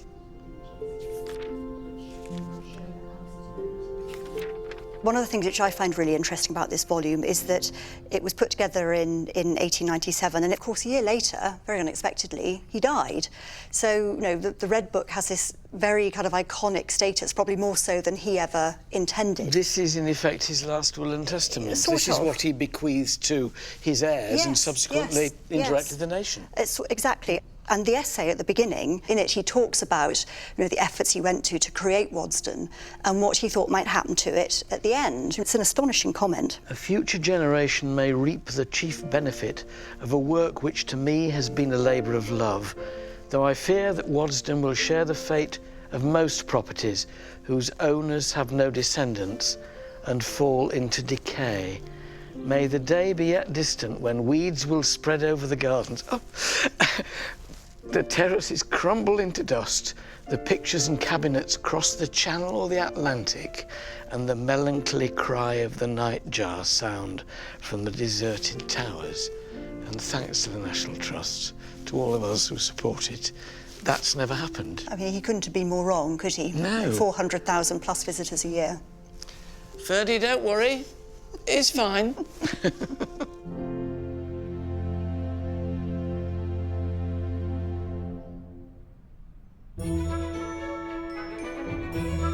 With Ferdinand's Red Book to hand, the Rothschild family and the National Trust continue to preserve Ferdinand's great collection. But missing from the morning room, where guests would have kept up with their correspondence, is an extravagant black lacquer desk in need of a little attention. Presenter Oz Clarke is on its restoration trail in Kent, where it's under the care of esteemed conservator Yannick Chasteau. Ah, I didn't see you. Are you Yannick? I'm working. I'm Yannick. Good morning. I'm Nice Oz. to meet you. Nice to meet you. Welcome. Yannick is a specialist conservator in antique furniture and has worked on some of the finest pieces ever made. When you deal with a cabinet that is so historically important, we don't want to make it look new. Yeah. The point is not to turn it into a new object. If you want to buy a new cabinet, you make a new one. We are preserving history, we are preserving the object for the next generation. The desk was already over 100 years old when Baron Ferdinand bought it in 1890 for a rumoured £40,000. That's £5 million in today's money. Although it might not look it right at this minute. We haven't broken it, don't worry. It's only dismantled. You've taken all of the drawers and all of the door and the gilt bronze, you remove them for conservation, obviously. What is that there? That's the clock face, which at the moment we're storing here because it's a very fragile glass. But that's going right at the top. Yeah. But what's interesting is when you're sitting at your desk writing your letter, then you want to check the time, but you can't because you bend your neck and you still can't see the clock at the top. So they have another clock just here. There is a clock face right at the front of you when you're writing. And the movement, there is not one movement for this clock, but it's communicating with the clock movement at the top, so it makes sure that it keeps exactly the same time, top and bottom. It's quite awe-inspiring, actually, to just see the guts of it. And it's been built, obviously, for projecting status. And it's as though it's the emperor without any of his clothes on. Fascinating. A lot of the desk's bronze and wood trimmings have been removed to give them a bit of love and attention, including some Japanese lacquer doors, which Yannick is currently working on. Next. You want to start? But in order to get to all of the lacquer, the bronze will have to come off. Grip, if you just go down, you hold it there. So always hold your screwdriver with two hands. Oh, I see. Yes, just in case you just whoop. That's go out. too far. That screw is very precious. Yeah. So we put the screw in the right place where it came from on the map. You just pierce there and it goes here. I see. So in 10 months' time, we can put the screw back in the right place. So the bronze is coming off.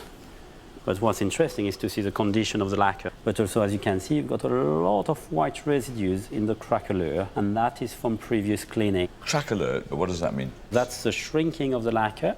But because the lacquer shrinks too much, eventually it's going to start cracking everywhere. So that's a natural effect of 200 years. To see what Yannick is aiming for, he has another door he's just finished. The lacquer, as you can see, has been dramatically improved just by removing the white residue. Was that like that? It was like that. That's fantastic. But still seeing the crack allure and still seeing that it is an old 250 years old. I think that works very well. And it's only at the beginning of the project, and we'll see in 10 months' time. Hopefully we'll get it all looking glamorous again. There's an awful lot of work still to do to conserve this stunning piece of furniture, but on its return, it will once again stand proud in Waddesdon's morning room.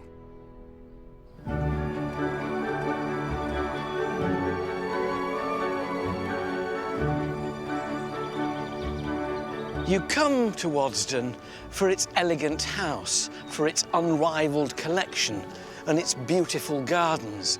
You come for the dazzling allure of the glamour attached to walking the same halls and pathways as the great and the good from the 19th century.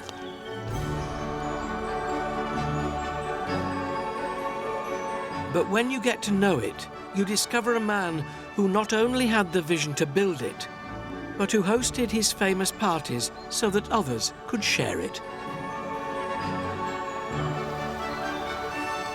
It's clear that Baron Ferdinand was a complex man who never got over the profound sadness of losing his wife Evelina at such an early age.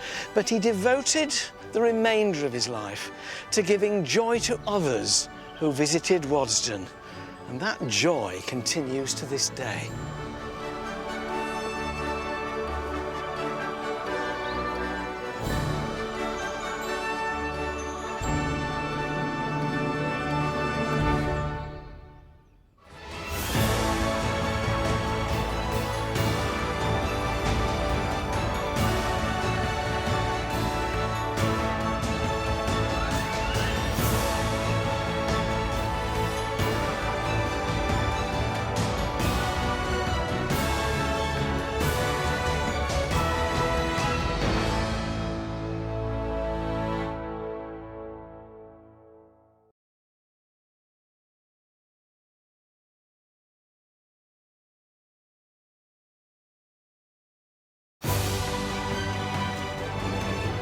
From Renaissance-style chateaux,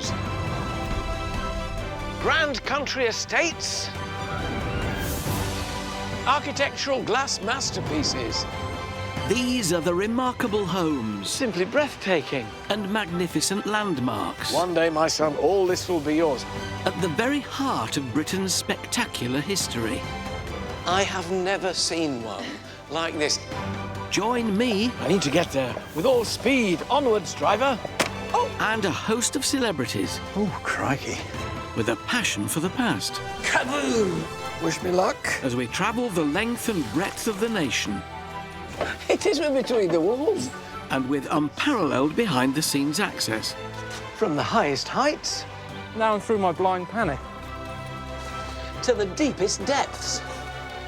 We'll uncover the secrets. Oh, my goodness.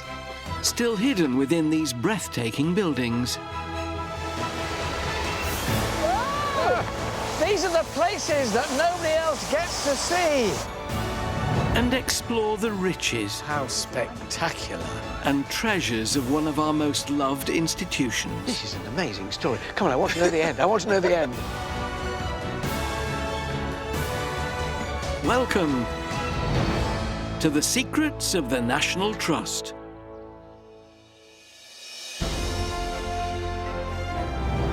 Welcome to Stowe in Buckinghamshire, known for its public school in the grand house behind me, but world famous as the most magnificent landscape garden of 18th century Britain.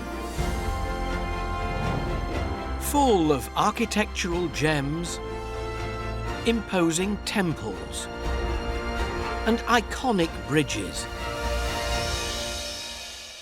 It's Grade 1 listed and home to a formidable neoclassical mansion. The estate is spectacular. It was the vision of Richard Viscount Cobham and designed to reflect his views of political and civil liberty.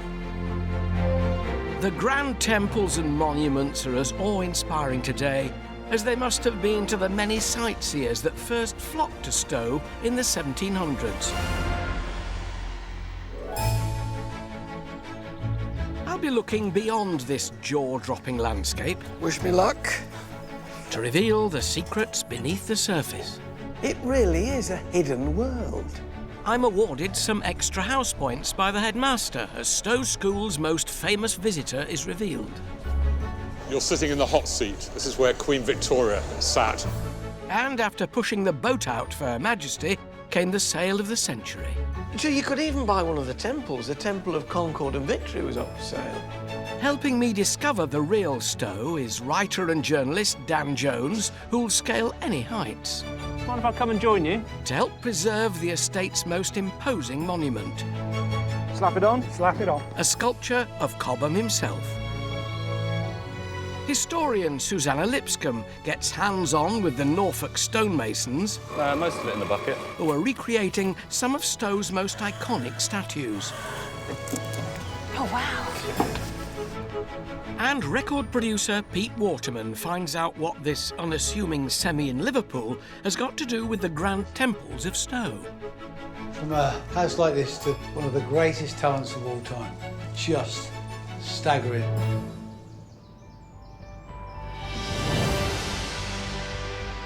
Stowe is one of England's greatest country estates. Developed first by Richard Temple, Viscount Cobham, in 1714, it was designed to impress the great and the good of his day. And he can still be found looking down on his creation from the highest pillar of all. And there's plenty to look at, as at every turn there are temples and monuments that give clues to Cobham's ideas and political ambitions, which saw the place become a magnet not only for his chums, but also for the general public who turned up in their droves, leading Cobham to add a more modest building to his Stowe property portfolio. My journey begins some 300 years ago at the New Inn, which was built to welcome the numerous visitors to Stowe. It was one of the first establishments of its kind, built to accommodate day trippers. Hello. I'm meeting the National Trust's Catherine Lovell, who's going to open up the doors to this trailblazing public house. Lord Cobham created the New Inn in 1717. Visitors were already wanting to come and see the garden. We had a brewery, dairy, and also rooms, although sources from the time tell us that those rooms perhaps weren't the highest quality. Are we talking Yes, wildlife? yeah. So, you're really selling this place well today. Yeah, well, it's a lot nicer nowadays. Tell me about Cobham the man. What do we know he was like? So, Sir Richard Temple inherited Stowe in 1697, aged 21. And when George I came to the throne, he was created Baron Cobham. So Cobham and his family were very politically ambitious. They followed the Whig party ideals and the Protestant religion. Whigs and Tories were the two big parties then, weren't they? So the Whigs were the Protestant movers exactly. and shakers in a way. Yes, very much so. And the family really believed in political liberties and freedoms, and that was something that we see in the gardens that he created. Good day, sir, lady. Your ale to quaff? No, indeed. Well, it's a bit early for me, but that's very kind. Thank you very much. Yeah. Oh, it's just opening time, clearly. Cheers. I shouldn't be drinking that and working, aren't I, really? What was his motive in laying this garden out in the fashion that he did? The amazing temples and monuments that we see here very much embody their political ideals. They had a great love of ancient Greek freedoms, and they really believed that that was the start and the origin of political liberties as they saw at that time. So, did everybody who came here understand what they were looking at? There's this garden laid out with all kinds of classical allegories and allusions. I think it's quite likely that they didn't. The meanings were quite hidden, and if you hadn't had that classical education, you probably couldn't read the garden. They were probably a bit better at reading the garden then than we are now, but I think regardless of that, you can just take it in for the scale and grandeur. They're probably nothing they've seen before, and really, really awesome and jaw-dropping for the visitors to see. I failed me 11 plus. I think I'll just finish my beer and then go and have a look. Cheers. They may look natural, but these gardens were carefully designed. The elegant buildings and eye-catching stretches of water are connected by a network of planned paths, all calculated to woo the era's most influential political and literary figures. To help me get my bearings in this fabulous place, I've recruited Stowe's gardener, Patrick Green. Patrick, where are we now? So we've walked down Belgate Drive from New Inn, where you'd stay as an 18th century visitor. You'd walk through to a fabulous view of the south front of Stowe House. You've got a great view of the south front. You've also got various paths in various directions, so you had to make a choice where you'd go. Yes, you're at a juncture of 4 paths. Now, this is Lord Cobham, then, so he gave each path a different theme. Absolutely. You've got the path of vice, which stretches off to the western side of the garden for infidelity and all things lewd. Ooh. And then you've got the virtuous path opposite the path of vice that stretches off here. That's the boring one. It's very straight. It's the slightly less boring one. And then you've got the path of liberty, which is an uphill struggle and reminds you of your Saxon heritage. So you then had to make up your mind which of these you wanted to explore. Yes, because dividing those is the narrow path of life that stretches from the house all the way down to the triumphal arch that leads you down into Buckingham. And nobody sticks to the narrow path of life. They deviate off to vice or to virtue or to liberty. So the choice is yours, Alan. Which path are you going to take? You know which one I'm going for, don't you? Absolutely. Vice, come on.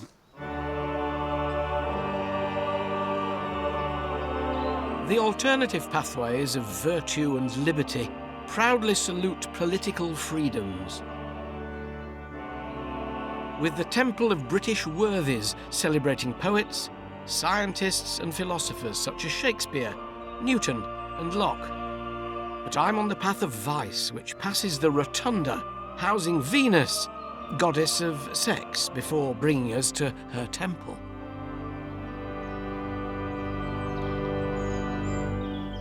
So why would Lord Cobham, in his beautiful garden, his beautiful landscape with his house at the top, why would he want a temple devoted to Venus? So Venus was the Roman goddess of sex and of gardening. So the Temple of Venus concludes the Western garden and the path and the garden of vice. Gone through my entire life not realising that she was my goddess. There you go. And I'm talking about gardening. Absolutely. We're looking at a man who was notably pious. He was very keen on liberty and honesty in that respect.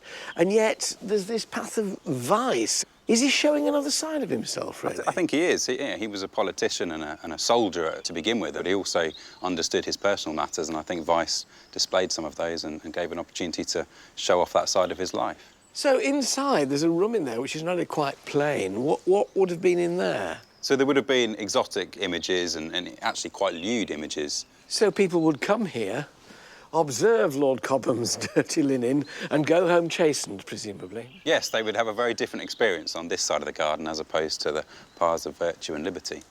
But actually, the real secrets to this temple actually lie underground, beneath our feet, so maybe we should go and have a look. Will I need my wellies? You might do. They're just over here, yeah.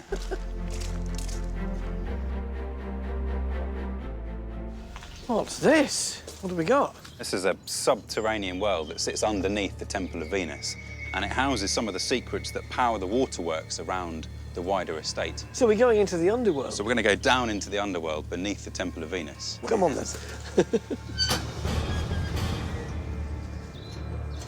Wish me luck. Good luck. I'm going in.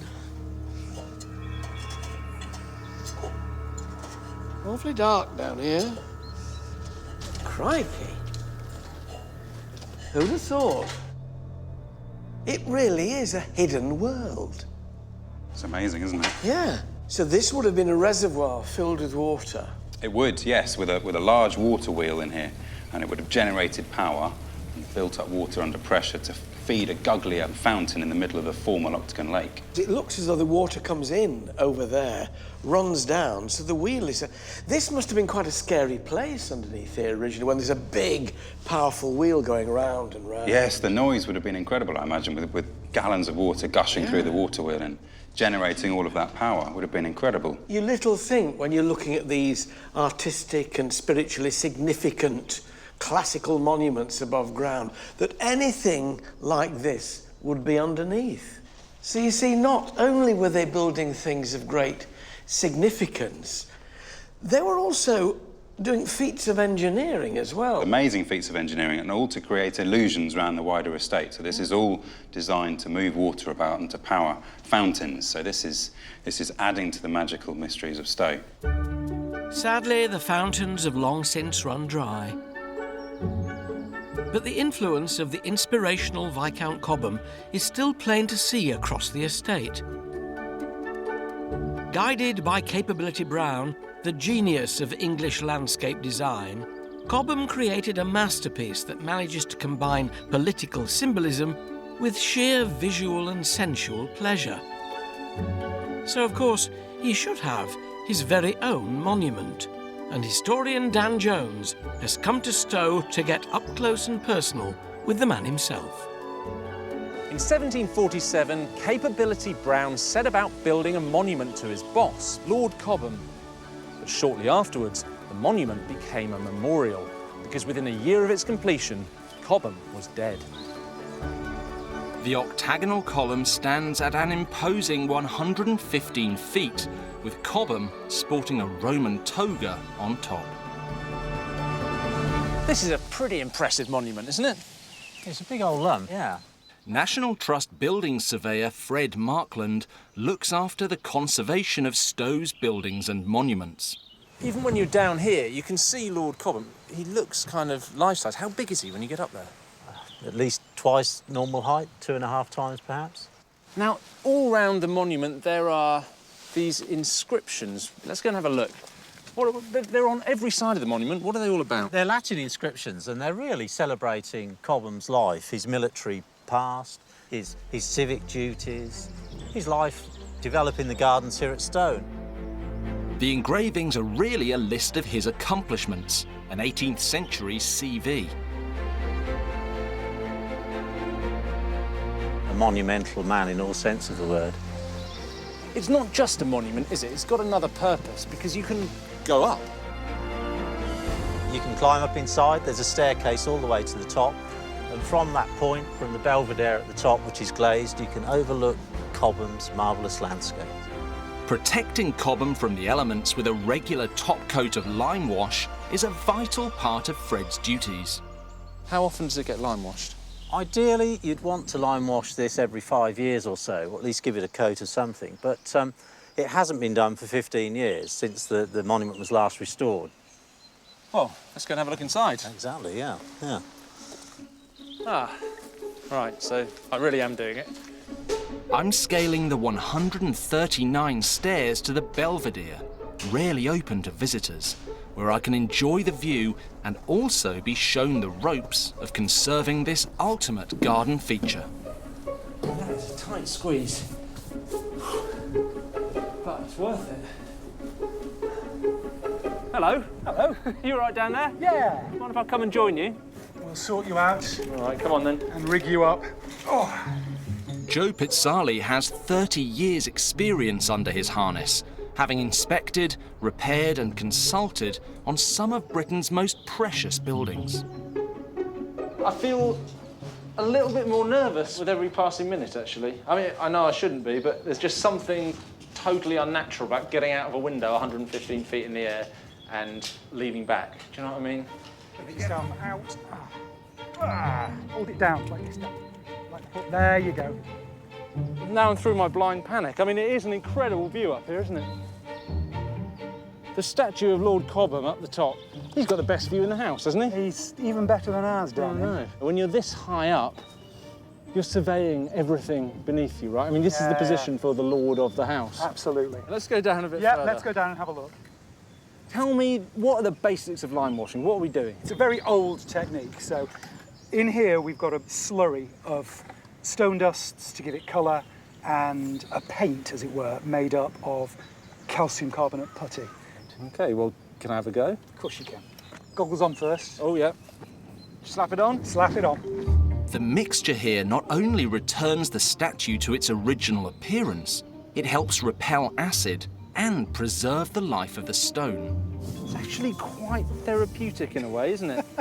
I mean... Almost zen-like, yeah. Given it's your first time on the end of a rope with a brush in your hand, you're doing very, very well. I can sort of see the appeal, actually. You know, once you're up here for a while, You know, you've got this incredibly privileged view, you know, genuinely only the birds have got. And you're doing work that's keeping, you know, a great monument like this one of Lord Cobham in good nick for future generations. I mean, you've got to have a lot of job satisfaction, right? Oh, yeah. Yeah. It is a privilege, and I feel it every time I do it, so yes, yeah. I'm actually quite envious. Still want to go down, though. Let's go. Come on. Oh, better mind the inscription. Just watch the manuscript if you can. Lovely. Yeah. We could do with that staying around a few more years, couldn't we? It's, yeah.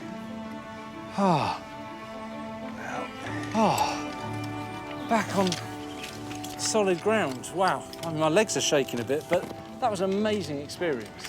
Amazing experience. You know, I feel really proud, not just for having survived the abseiling, but also for having contributed in some small way to the preservation of this great garden. And when I think of the monument, nothing could be more fitting than Lord Cobham, 100 feet in the air, surveying all this magnificence he created.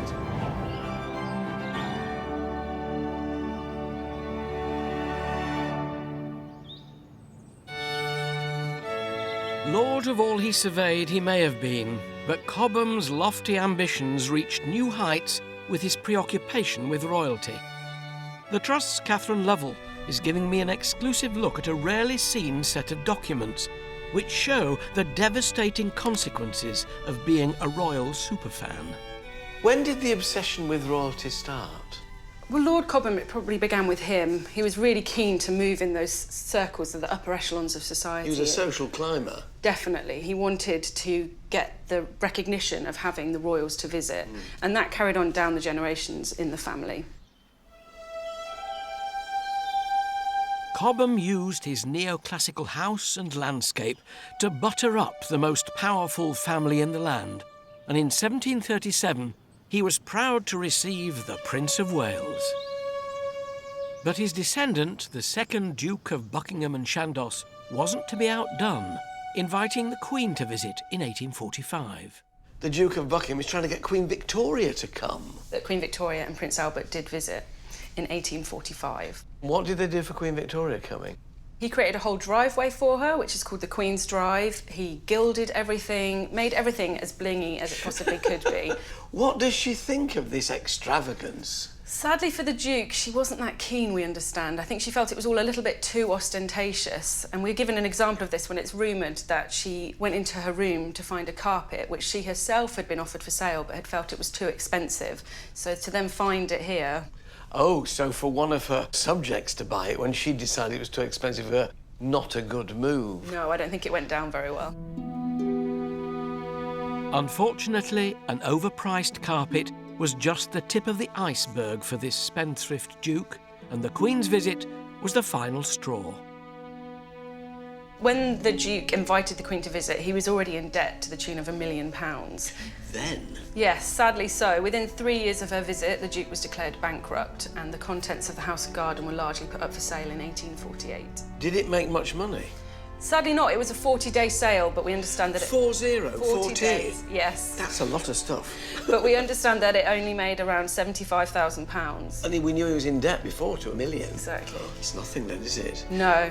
The Duke earned the less desirable title of the greatest debtor in the world, ending his life in a seedy London hotel. By 1921, there were no descendants left with the heart to take on the estate, and Stowe was sold. This catalogue is a record of that final chapter. So you could even buy one of the temples. The Temple of Concord and Victory was up for sale, as well as... What, 5 antique copper two-handled urns? Lot 3,746. I mean, God, the Temple of Bacchus, an antique alto relievo carved stone frieze. I mean, they were selling everything from tiny weeny bits to socking great temples, but still not enough money to save it. Sadly, no, still not enough money. I believe it raised around £50,000 on this occasion. Well, how lucky that some of it didn't go. Exactly. Catherine has unearthed another Stowe innovation, one that helps the Trust keep track of just what happened on the estate. Stowe was one of the places to have the first guidebook, 1744, our first guidebook dates from, and that's vital information for us seeing what temples have gone, what statues have gone, and what things have been moved during that period. They did like to move things around as they created new parts of the garden. It expanded over the years. But it is still a magical place, isn't it? And knowing that all this happened, that the place actually almost fell apart, gives it a kind of added frisson, really, doesn't it? Yes, we're so lucky that enough of it was saved for us to still be able to view it today.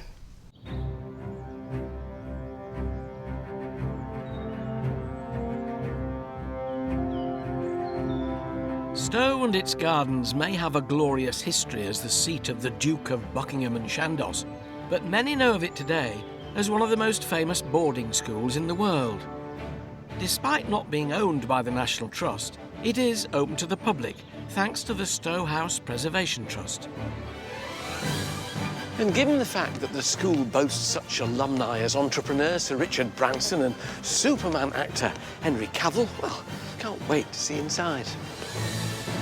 Stowe House was in ruins after the Duke of Buckingham's disastrous overspending.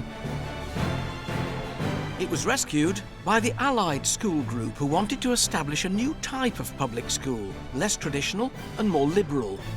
The group fell in love with the location, and in 1923 it became the school we know today.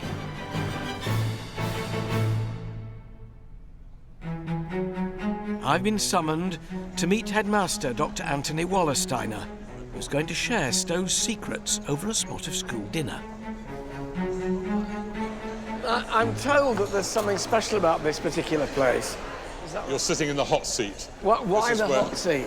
This is where Queen Victoria sat when she came to Stowe, January 1845.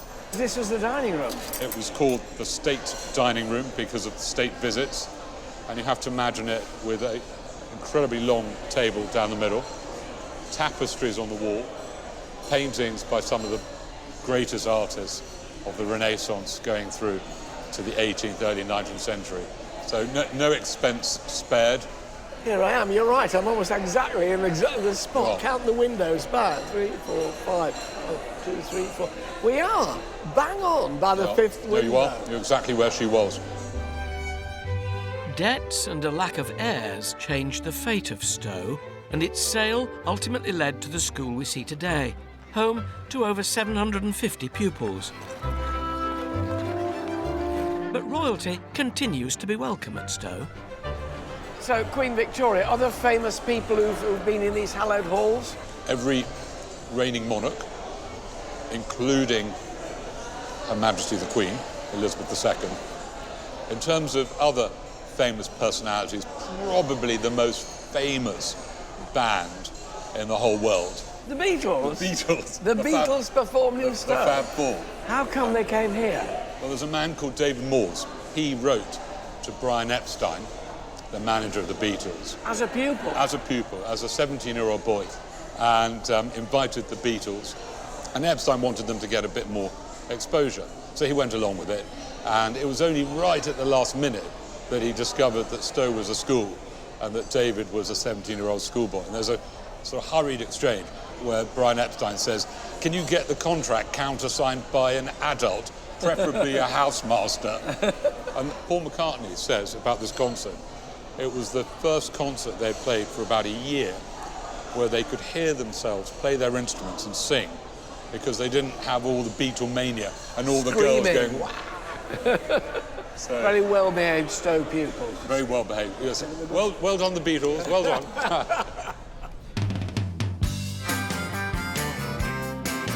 That visit was in 1963. They were soon to become the iconic figures we know today. Music producer Pete Waterman is part of the Beatles generation, and he's heading to Liverpool to discover the surprising connection between their gig at Stowe and another recently acquired National Trust property in a quiet Liverpool suburb. Being here brings back my own memories of growing up in the 50s and 60s, amidst the Beatlemania that captivated my generation. You would think this is the most unlikely spot for a revolution to begin, but it did. This is the Cavern Club, and 4 guys took on the world, not with bullets, but yeahs and oohs. John Lennon was one of those.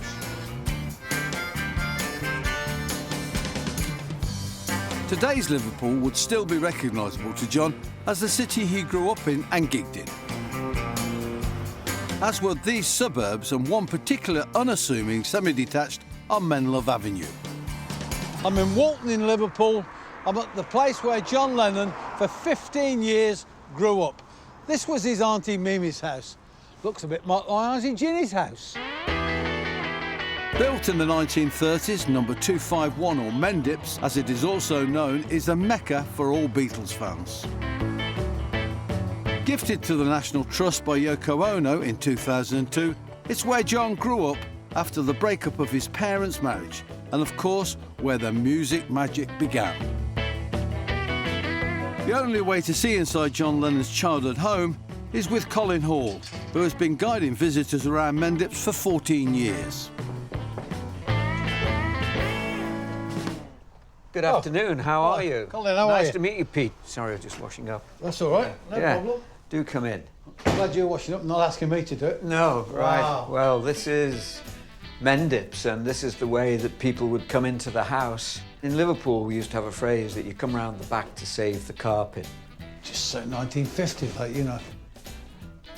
And of course, the way that the National Trust has restored the house has been because it's got eyewitnesses that it can turn to. Some of the student lodges that Mimi took in, family, friends, their photographs, their memories of Mimi feeding people on green beryl crockery and having yellow formica in the kitchen.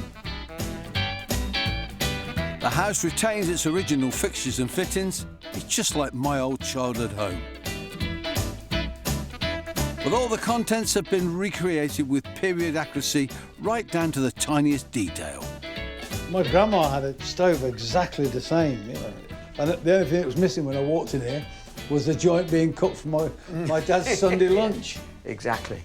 Pete, would you like to go into the morning room? Oh, this is posh. Oh, blimey. This is the room that Mimi fashioned, really, as the family room.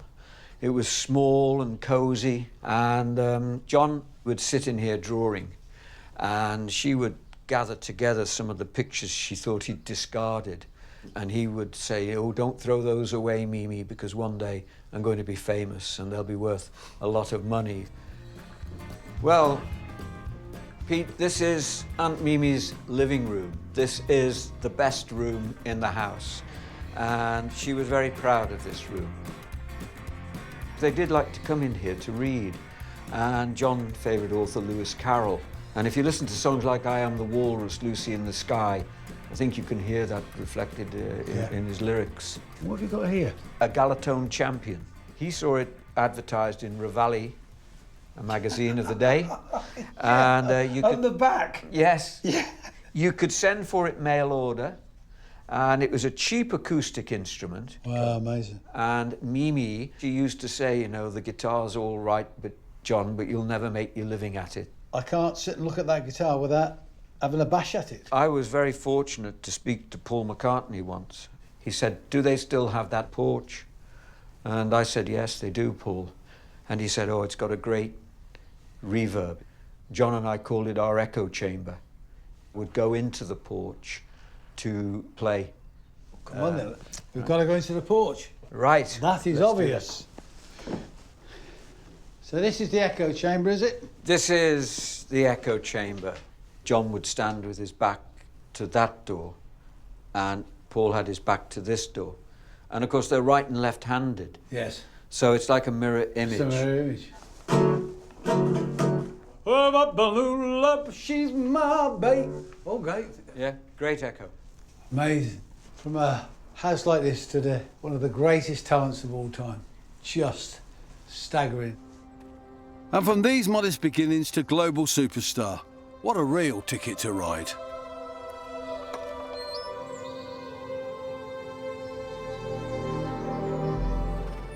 Lord Cobham's successor, Richard Earl Temple, once said of Stowe, I am extravagantly in love. Never, never was anything half so fine and charming. And you know what? I think he's right. At every turn, there's a spectacular view.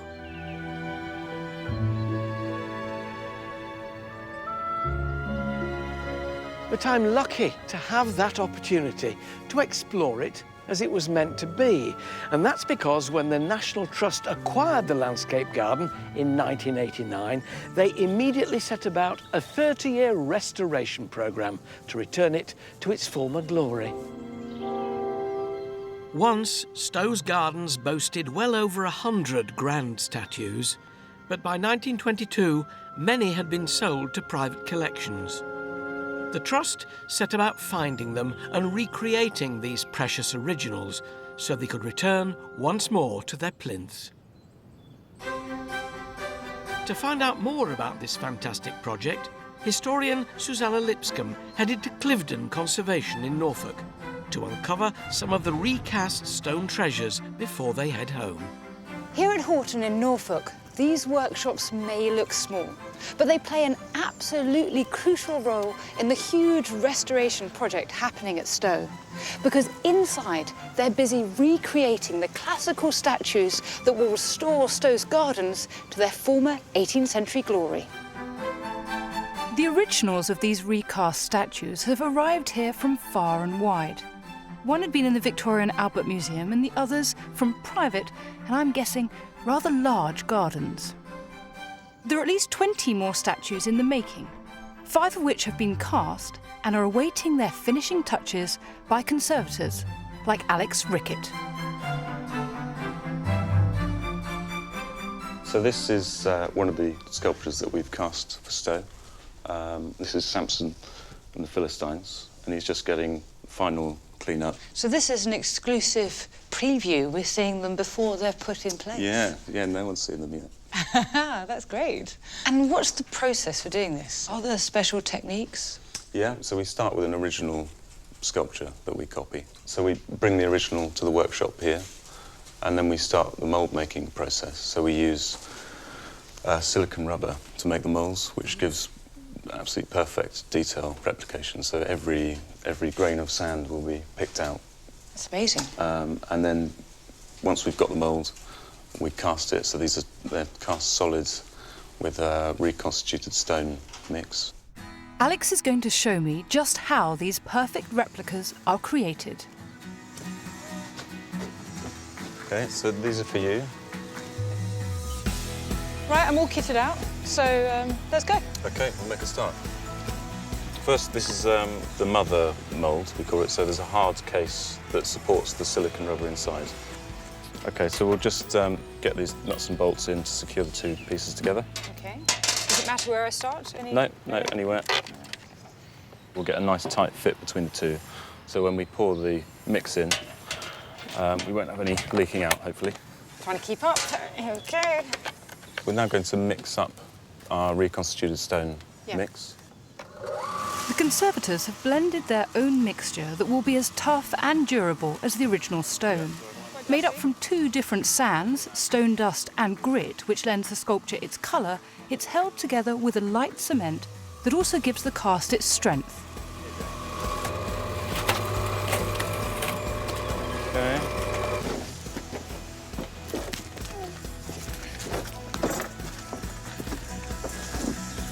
Oh, you have to be strong to do this, John. I can't believe I'm going to make something as beautiful as there's things in there.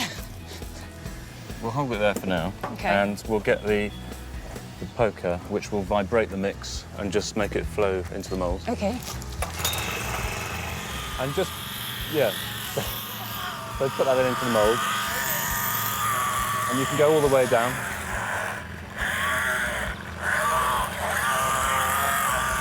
Brilliant. Okay. We can take it out of the moulds in about 48 hours. Okay, 2 days it is then. Luckily for me, I don't have to wait that long, as Alex has a cast ready to be freed from its mould. This is precisely what the one we just made would look like. Exactly. Yeah. Wow. Oh, it smells, doesn't it? Okay.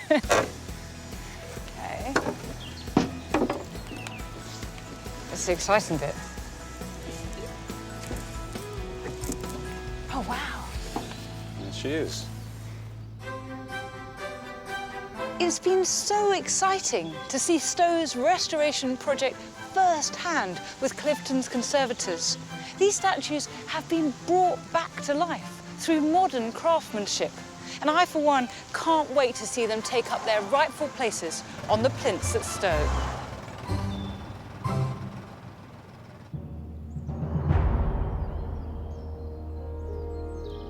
Stowe represents a dynasty that evolved over 300 years and is an example of power gardening that gained notoriety in Britain and which was replicated in France, Russia and the United States. Looking round the house's grand architecture and seeing the portrait of Lord Cobham on the wall, you can't help but think if he saw the Stowe of today a seat of learning, he couldn't help but be satisfied. But it's his gardens that are the real triumph. He built them to provoke political thought, encourage reflection, and celebrate liberty and a little bit of sauciness. He succeeded. Stowe does all that and more.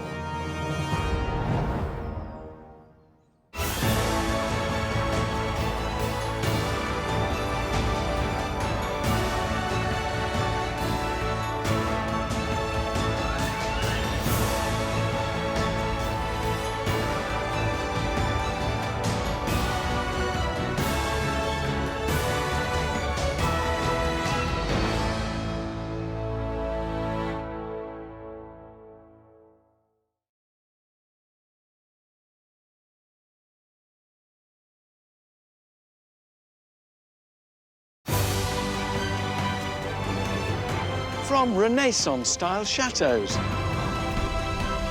grand country estates, architectural glass masterpieces.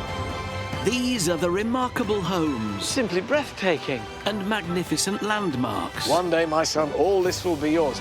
At the very heart of Britain's spectacular history. I have never seen one like this. Join me. I need to get there. With all speed. Onwards, driver. Oh! And a host of celebrities. Oh, crikey. With a passion for the past. Kaboom! Wish me luck. As we travel the length and breadth of the nation. It is between the walls. And with unparalleled behind-the-scenes access. From the highest heights. Now through my blind panic. To the deepest depths. We'll uncover the secrets. Oh, my goodness.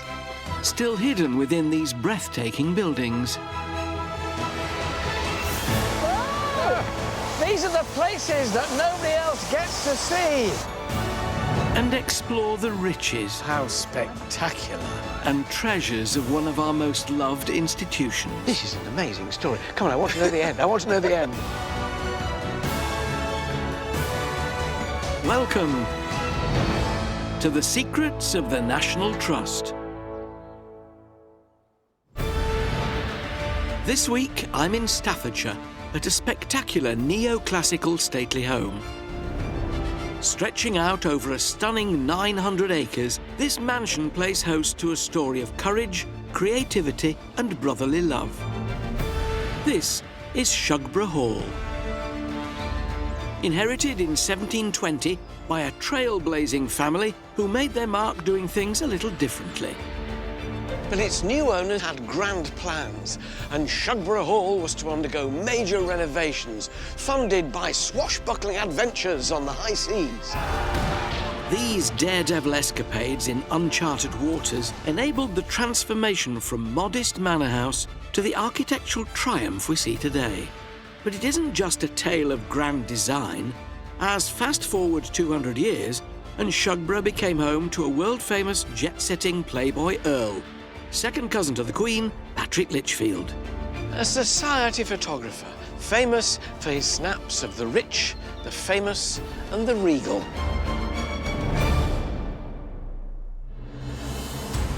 To uncover the secrets behind Shugborough's rich and racy past, I'll be taking to the water. Wow, that's worth a lot of money. exploring its extravagant 18th century revamp. This is not what you expect from the outside. And leafing through secret letters. It really brings these people to life, It really does. I'll also be venturing into hidden underground tunnels. What is this? And unearthing Shugborough's close connection to royalty and high society. What a glittering life we had here in the middle of Staffordshire. Joining me, Miriam O'Reilly heads to Laycock Abbey to see how the work of another photographic pioneer has been given new life for the 21st century. That is one of the most extraordinary experiences of my life. And it's back to earth as Lewis Emmerich heads to a hop farm in Kent to discover the harsh realities of living on a 19th century hop picker's wage. It would be hard, back-breaking work. They would be standing for 12 hours.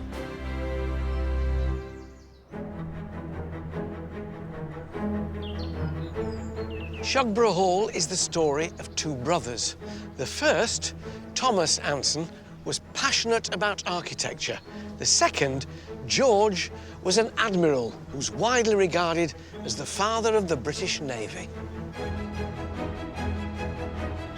So, just like George, I'm braving the high seas myself. Paddling my own canoe, I feel a bit like an admiral. And expert on naval history, Rod Whiteman, is going to row me through the amazing story of how these two brothers transformed Shugborough. So, Rod, what are these uncharted waters that we're navigating? This is a branch of the River Sow, which was a key component in Thomas Anson's re-landscaping of Shugborough Estate. Right. He completely redesigned Shugborough. He actually created a new channel for the river so that he could have the original course running through his gardens uninterrupted by people rowing down it on boats like us. So what was here when he came, Rod? Thomas had a medium-sized house and he had a small estate, but it was really just a local manor, not the vast estate that Shugborough has become today. This is obviously some big scheme then. That's right. Thomas was able to extend the house, create an entirely new landscape here at Shugborough. So where did the money come from? He had new money thanks to his younger brother, George, who was a much regarded and very famous admiral in his time and very successful. The Navy don't pay that much. No, the Navy don't pay that much, but George knew about a Spanish galleon laden with silver. He captured it with over 1 million pieces of 8. Wow, that's worth a lot of money. It is a lot of money, about £400,000 at the time. This audacious raid was the catalyst to George's meteoric rise from a mere ship's captain to leader of the entire British Navy. As news spread of his daring global exploits, his fame and fortune grew. He'd gone from being captain living on naval wages to a man of independent means. As an admiral, he was seen by many as being the father of the Royal Navy. So he brings all this money back here, and his brother, who is the arty and architectural one, he spends it, is that right? George had plenty of money to spare. Mind you, I'm looking at this weather and it's a bit threatening, and there's a chance we might get pirates ahead. I think we'd better put in soon. That sounds like a very good idea to me. Safely back on dry land, I want to learn more about George's buccaneering exploits and that famous battle that changed the fortunes of this grand house forever. So I'm meeting the Trust's Helen Royal. Hello, happy to see you. Inside this spectacular neoclassical hall, I'm getting a rare glimpse of a hidden treasure. So, George Anson must have been something of a legend in the British Navy, wasn't he? He was a bit of a legend. He basically set up the Royal Navy as we know it today. Helen's showing me George's original and extremely precious journal of his epic round-the-world voyage on board his good ship Centurion. A voyage round the world. And when you see it was in 1740, that's not like going on the Queen Mary now, is it? No, it is not. They didn't even know where they were going sometimes and got lost and turned around. And the line here, which is also on the big map, shows how they zigzagged around and sometimes went back on themselves. What were conditions like on the Centurion? Pretty poor, actually. Most people got scurvy once or twice or maybe 3 times. It wasn't unusual if you came back missing a finger or a toe. Presumably, he lost quite a lot of crew. How long was this voyage going on for? So for 4 years, and during 4 years, he lost 1,400 men. That's astonishing. After years of appalling conditions and hardship, the Centurion caught up with the treasure-laden Spanish vessel, and a fierce, epic encounter ensued. The battle may only have raged for 30 minutes, but the fighting inflicted sharp losses on the Spanish side, with 67 killed and a further 84 seamen wounded. George's coveted naval skills ensured that not only did he capture the ship, but he did so with the loss of only 3 of his crew. They finally capture this Spanish galleon. What happened to all that money? George was very fair and shared it equally amongst the crew. Obviously, if you were the captain, you got more money than an able seaman at the bottom. Some were more equal than others then, right. So he gets a big lump, and then the next lump is divided evenly among the next rank, and so on all the way down. Yeah, and it was to stop fighting as well, and we've actually got a letter here that George wrote sort of as an insurance policy, and it does say, "Do you hereby covenant and agree to share all profits equally amongst us of all money that shall arise or become due to any of us?" And he actually wrote this so that even if people died or he died, that it was written down, so it was recorded, so everyone had a fair share. Clearly, he needed to do this to keep them on side. Yeah, George actually managed to go 4 years without a mutiny, and mutinies happened on other ships in that fleet, which is why there was only one ship, the Centurion, that came back in the end. When he came back then, he came back to the house with this newfound wealth, which presumably helped Shugborough. It did help Shugborough, and George gave Homer some money to invest in the landscape and also the house. And when George died childless, he actually left his entire fortune to Thomas. So really, George Anson is the reason why you see Shugborough as it is today. None of this would have happened except for this pioneering man, the father of the British Navy.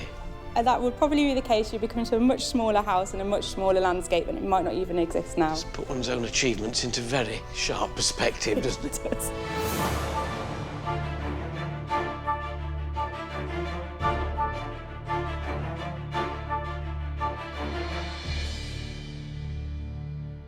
They were such a contrast, these brothers, weren't they?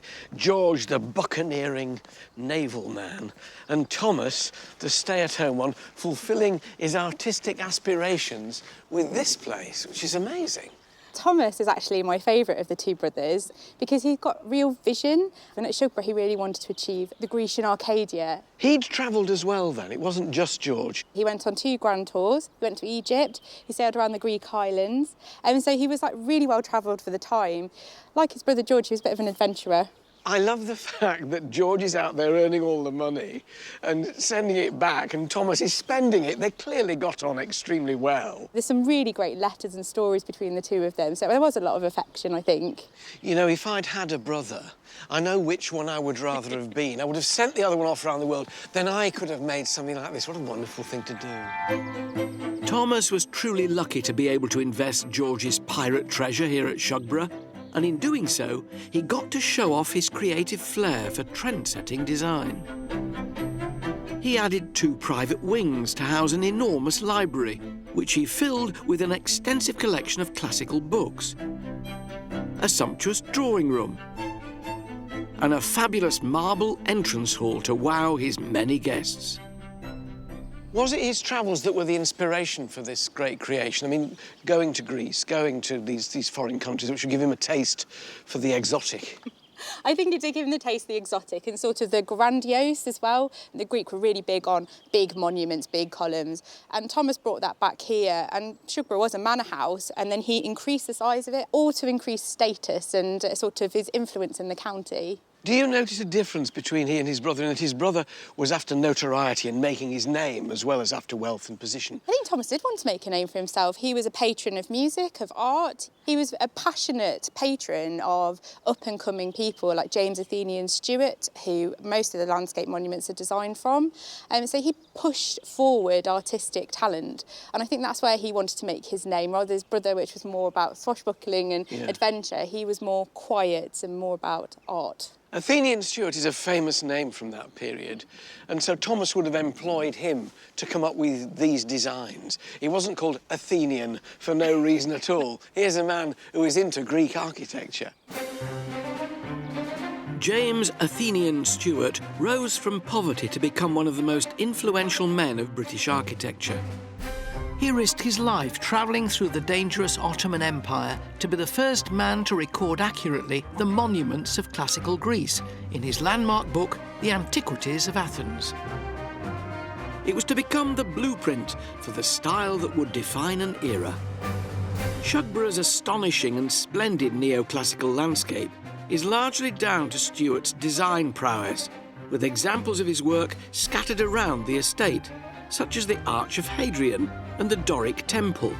And Helen's taking me inside one such Greek monument, the Tower of the Winds, to get a peek at some of Thomas's rarely seen private letters, which paint a captivating picture of 18th century high society.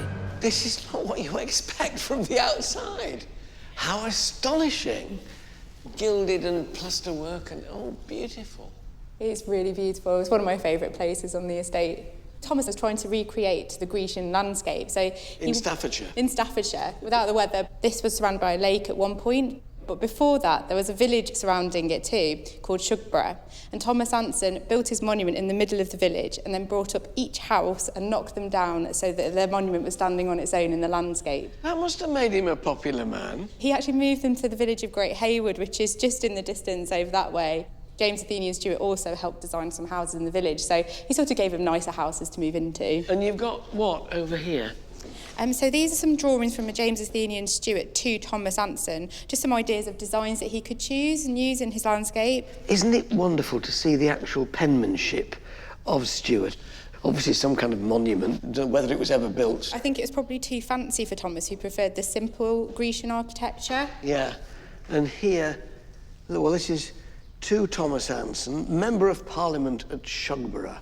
So this is letters to and from Thomas to various people. This one is then from James Stewart to him. I enclose an answer to more queries which you directed Sleaford to send me concerning your house and the Tower of the Winds. So he's talking about this. So this is before this is built. Yep. This is the most wonderful collection of documents of that time, all with red seals on. Amazing.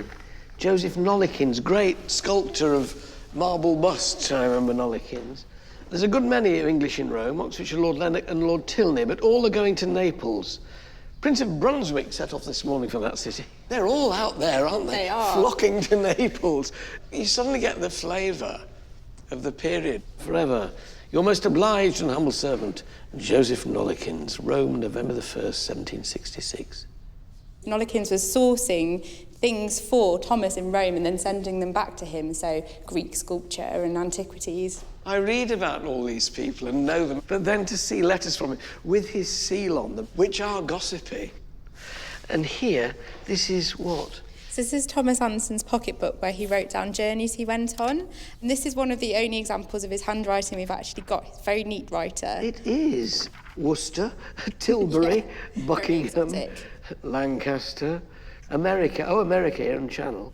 His brother was based in America for a while, so he probably was visiting his brother. We've got a list of the ships here. Centurion, Gloucester, Severn, Pearl, Wager, Trial.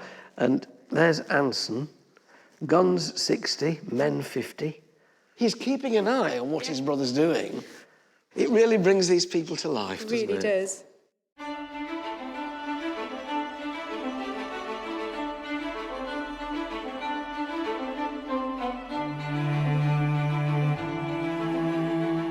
Shugborough Hall rose to become the great mansion we see today because of two brothers. One, a fearless adventurer who funded it, and the other, whose extravagant imagination created it. Between them, George and Thomas Anson laid the foundations that allowed Shugborough to flourish for centuries to come. In the 1800s, design again played a key part in Shugborough's success, with acclaimed architect Samuel Wyatt building a walled garden that was to achieve international fame. It's now senior gardener Caroline Beecall's job to keep them in tip-top condition. And that's no mean feat, with more than 1.5 acres of borders and beds to tend. I love going in old walled gardens like this. You can just imagine what they were. You can indeed, yeah. Wistfully. Designed in 1805, it used the very latest technology, including steam-heated greenhouses and chimney-heated walls, becoming a visitor attraction, with landed gentry travelling across the country to marvel at the exotic crops of pineapples and peaches. But the biggest secrets of this famed wall garden remain unseen by its many visitors. So where are you taking me now? I'm going to show you the truffle tunnel, which is down these steps. Truffle tunnel? Be careful, because they're going to be a bit wet. They are. I haven't seen these before. Lying deep below ground, this secret network of tunnels is strictly out of bounds to the public. What is this? Oh. This is the truffle tunnel. The truffle tunnel? Yes. Goodness me, it's huge. It really is, and it keeps on going as well. Presumably this is for growing mushrooms in there. Yeah. The truffle tunnel's a posh term for it, so it was all about status. They didn't want to have a mushroom house, they called it a truffle tunnel. So greenhouses above, truffle tunnel, mushrooms below, no space wasted? No space wasted, not at all. What sort of mushrooms do they grow? The field mushroom. So Yeah. you go into the supermarkets and you get the little white mushrooms, that type, but then they might have left them to go really big, and the flat caps ones are ones you get stuffing. Astonishing. Yeah. So they'd come down here, great big piles of muck, presumably, because Yep. mushrooms go on manure. Yep, lots of horse muck, lots of it. So who would have come down here and brought all the muck in? Don't tell me. The gardeners. Yes. Who else could you get to do it? But probably for the actual horse muck and all the smelly stuff, it would have been the young boys, the less skilled gardener. Ourselves probably wouldn't have. We'd be pointing. Yes, do that work. Yes, yes. I used to have to do it. Why shouldn't you do it? Exactly. So, how far does it go on? It keeps on going. Just keep on walking Keep through on the dark, yes. Mushroom tunnels were all the rage in the 19th and early 20th century. They were the height of horticultural fashion, and any country estate worth its salt would have one. With 60 feet of tunnels and brick arches, all in full production in the 19th century, Shugborough's young gardeners would have been shovelling mountains of manure. It was with the advent of more industrial agricultural production that tunnels such as these fell into disuse. Look, they've left one behind. They have, yeah, little wild one. growing out of there. What an amazing slog. No wonder they got the youngsters to do it. It's a long way to come, all the way down those steps, along that tunnel, along this tunnel, out here, to fill these with manure and then to bring the soil for the casing. Yeah, and to get rid of the old stuff as well. Before you put the new Exactly. in. Yes. Gosh, Yes. it must have been thirsty work. It really was. There's an account saying that they would have been entitled at the end of the day to 8 pints of beer a day. That was part of their wages? Part of their wages. It Gosh, would have been watered down a bit. It wasn't the true beer, but yes. I don't care, they would have needed them. Be It grateful really for was. anything liquid. The estate had its own on-site brewery, which is still in operation today. Payment in beer wasn't unique to Shugborough, and with workers across the country enjoying many a pint as part of their wages, hops were an important crop. Actor Lewis Emmerich is heading to Kent to discover more about the workers who brought in the hop harvest, and just like Shugborough's truffle tunnel gardeners, maybe enjoyed a pint or 8. I'm here in Little Scotney Hop Farm to find out why people have been harvesting hops for hundreds of years, and how important are they to brewing the perfect pint. And the hop is the essential ingredient in any good pint of beer. For centuries, Kent has been famed for its hop fields. Every September, families would flee the poverty of London's East End for a working holiday at the hop harvest. In the late 19th century, as many as 200,000 people would make the annual pilgrimage in search of fresh air and extra cash. Volunteer estate guide Austin Clays is showing me around and filling me in on the history of the hop. Well, you know, Austin, what is a hop? A hop is a flower. And it's the flower of the hop plant.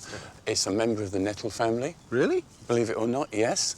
And some people call them cones rather than flowers because of the shape. This will increase in size over the next 3 weeks before they harvest.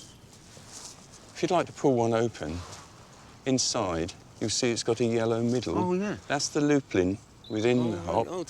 And you can see it smells like you expect if you go into a brewery or into a pub. It only requires one of these in a pint of beer to give it the bitterness that's required. So they go a long way. I mean, you need long arms. I mean, how do you get... Right, when we reach harvest time now, it's done by tractor and trailer. In the olden days, it would all be done by hand. and there would be a whole family working together around a large bin, pulling off the hops one by one at 90 miles an hour. And they could quite often strip a vine in just a few minutes. And it would be hard, back-breaking work. They would be standing for 12 hours, and then each day they would go to the farm to get their money for the amount of work they've done. Plus their ale. Plus their ale. But they'd probably get, what, 2 pence a bushel for filling one of those baskets up.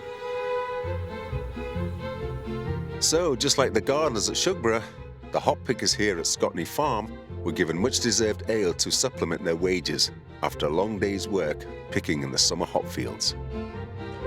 But despite the harsh conditions, it was the nearest many East End families ever came to a holiday, and they would return to the same farm year after year. I'm trying my hand at a spot of hop picking, the modern way. How you doing, mate? You all right? Can I have a go up there? On the back here? These days, we're 10 foot in the air on a platform. It's a good job I've got a head for heights.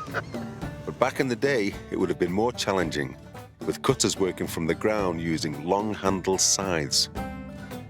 Even today, it can still be tricky. This ain't meant for 6'3" guys, this one, I tell you. I tell you what, it's hard work, and you've got to keep on top of it. Hops is money. And for the pickers, the 4 weeks harvest could be the equivalent of 10 weeks' wages. Thank you. I've got the job, yeah? You know, cutting down these vines by hand was hard work as it is. But doing it without the help of modern machines and farming techniques back in the day, that must have been something else.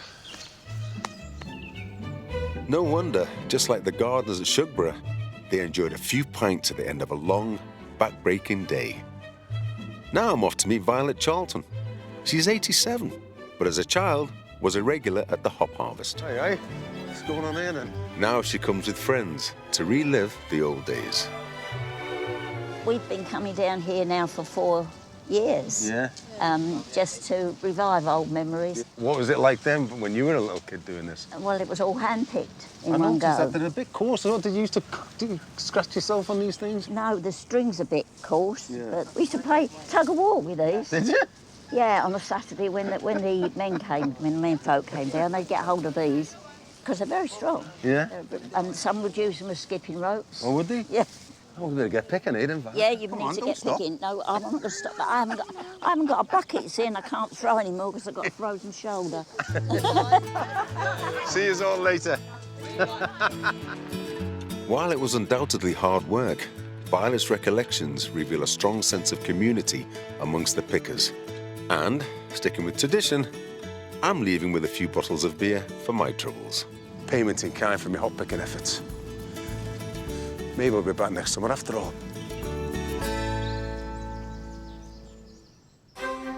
Back at Shugborough Hall, life above stairs at this spectacular mansion was one of opulence and extravagance, with no expense spared on the finer things in life.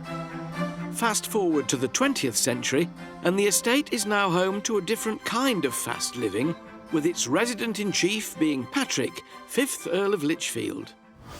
This saw Shugborough take the world of high fashion and glamour by storm. Second cousin to the Queen, Patrick was an icon of the swinging 60s, a globe-trotting socialite, and his stately home became a magnet for the rich and famous. The Playboy Earl was never far from the pages of glossy magazines in his world-renowned role as photographer to high society and royalty. So it's a real treat to have a behind-the-scenes tour of his private apartments. The Trust's Gemma Roberts is showing me round. I remember when I came and interviewed him here, he was very keen on the estate, particularly his arboretum. She's giving me an exclusive insight into the private life of a very public man.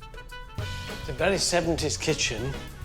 Do you know, we were given that Tupperware as a wedding present. He may have found fame travelling the world, photographing the rich and famous, but his heart was always at home here in Shugborough. You know, it's as if Patrick's just stepped out, really, isn't it? I knew him a bit, and here we are in his dressing room. You know, he's just a couple of rooms away, isn't he? So do you still feel he's here in a way? Yes, definitely. I mean, all these clothes were his, and it just feels like he might just be in the sitting room. When did he come to live here and take up residence? He spent a lot of time here as a child, so with his sister, and when his grandfather died in 1960, he inherited the title of the 5th Earl of Lichfield, and although a lot of the property was National Trust owned by that point, he leased this apartment until his death in 2005. His 35-room apartment was a small part of the mansion, but filled with his personal possessions and mementos, these rooms offer a rare glimpse of Patrick Lichfield, the private man. What got him into photography in the first place? Well, there are stories of him borrowing his grandfather's box brownie when he was a child from the hall table and taking photographs of the cows and the estate and then popping it back as if nobody knew. So he was hooked from an early age? From an early age, yeah, and I think he had his first camera when he was about 6. Now, second cousin of the Queen, that royal connection can have done him no harm at all when it came to becoming a society photographer. Yeah, he was very comfortable in those circles. Also, they were comfortable with him. Yes, it must have worked both ways, mustn't it? Yeah, so he got the poses he wanted, which weren't poses at all. He got the naturalness because they were used to having him around. Yeah, yes. He travelled and travelled and travelled. There are charts on one of the walls here of his calendar. He's absolutely everywhere. He's barely at home. Yes, off in all sorts of places. On those calendars, it's quite nice to see the occasional weekend here at Shugborough slotted in. So what sort of people stayed here? Give me an idea whom I might have stumbled upon had I been here for the weekend. So people like Princess Margaret, Princess Anne, Mick Jagger. But Patrick in his career also photographed a lot of other up-and-coming models and film stars such as Marlon Brando and Elizabeth Taylor, Britt Eklund. What a glittering life we had here in the middle of Staffordshire. Yes, unknown. If you look at his ancestors, George the adventurer, Thomas the artistic one, Patrick seems to have been a direct combination of the two things. Yes, like the Anson family have always been pushing the boundaries and doing things differently, and I think that's what Patrick was doing with his photography. The ultimate artistic adventurer, perfect combination of his ancestors. Yes. But none of Patrick's iconic photography would have been possible without the 19th century inventor, William Henry Fox Talbot. He was one of the first scientists to master the photographic techniques that transformed the 20th century. Miriam O'Reilly's heading to the National Trust's Laycock Abbey in Chippenham, where Fox Talbot took his first photograph. Laycock Abbey was built in the 13th century, but it wasn't until 1827, when the scientist and inventor William Henry Fox Talbot moved in, that it became forever known as the birthplace of photography. I'm meeting curator Roger Watson, who knows everything there is to know about this pioneer of photography. So this is Fox Talbot's study. This is where he invented photography. Well, he really invented photography in his head, but he did most of the work on it here and certainly the writing on it here. Why was he so keen to create this image that he could keep? Well, it starts on his honeymoon in October 1833. He was at Lake Como in Italy. He was trying to draw some of the scenes. He wasn't any good at drawing. He was terrible. He was terrible. So he began to think, as a scientist would, is there a mechanical, scientific way of drawing pictures without having to have any skill or talent? And he came back to Laycock and in 1834 began his experiments. By August 1835, he'd shot his first negative with a camera. So we can say that Fox Talbot was the father of photography. He was indeed. Fox Talbot's technique involved creating a negative image on paper within a camera. He could then create as many positive images from the negative as he liked. This method became the foundation of all photography, right up until the digital age. Laycock Abbey has a collection of cameras that tracks the history of photography. Come right inside. Look at this. I'm getting privileged access to the whole collection, not seen by the public. We've got everything from some of the earliest cameras, 1840s, 1850s, all the way up to more modern cameras, cameras you would recognize from your own lifetime. Are some of the pieces here one-offs? How rare are those? When you start at the beginning of photography, You start with objects which are specially made, each one. That doesn't have a manufacturer's name on it because there was no manufacturer. You would have an optical instrument maker make the lens, you would have a cabinet maker make the body, and you would put it all together and you had photography. Does it still work? Old cameras always still work because there's nothing to break in them. No batteries to go down, no shutters to stick, none of that kind of thing. Show me some of the other treasures you have here. I'd love to.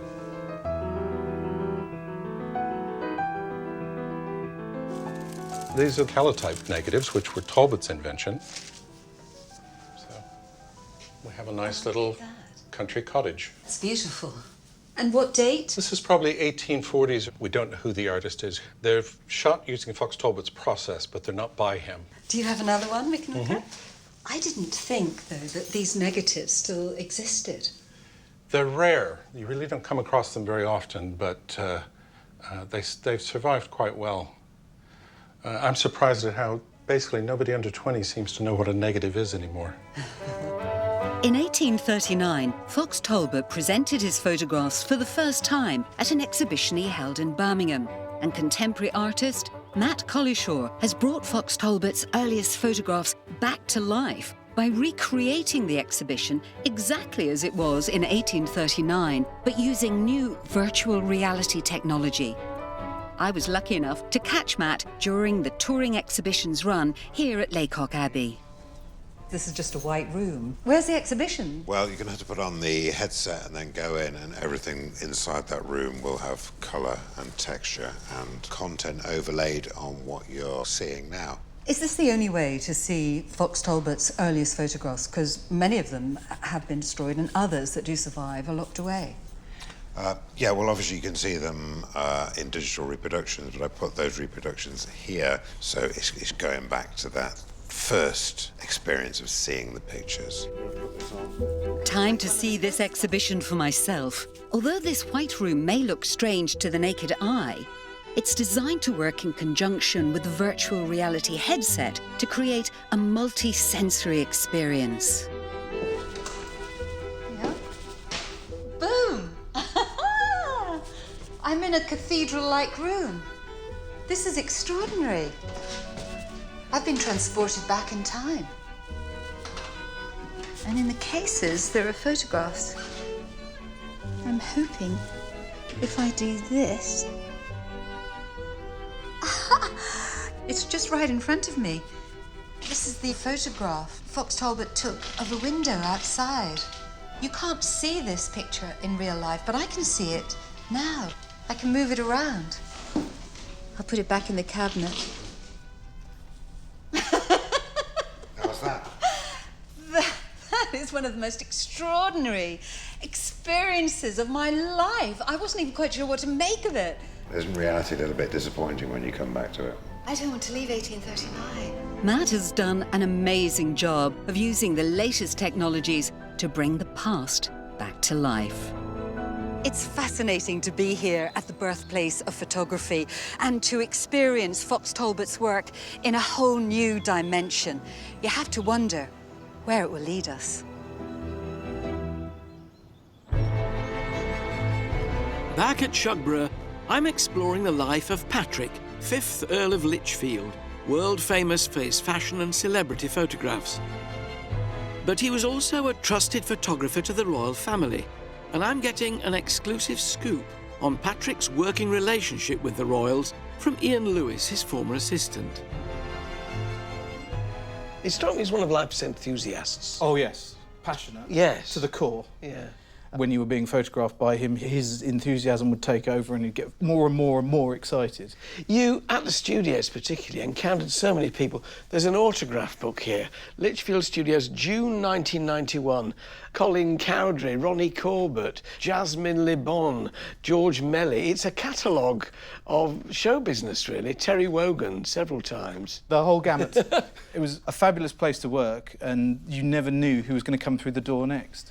Now, as a society photographer, of course, and second cousin of the Queen, there were lots of royal photo shoots. Did you go on those? Yes, yeah, I was involved in the Jubilee portraits in 2002. Of the Queen? We were given a very small time slot of 5 minutes.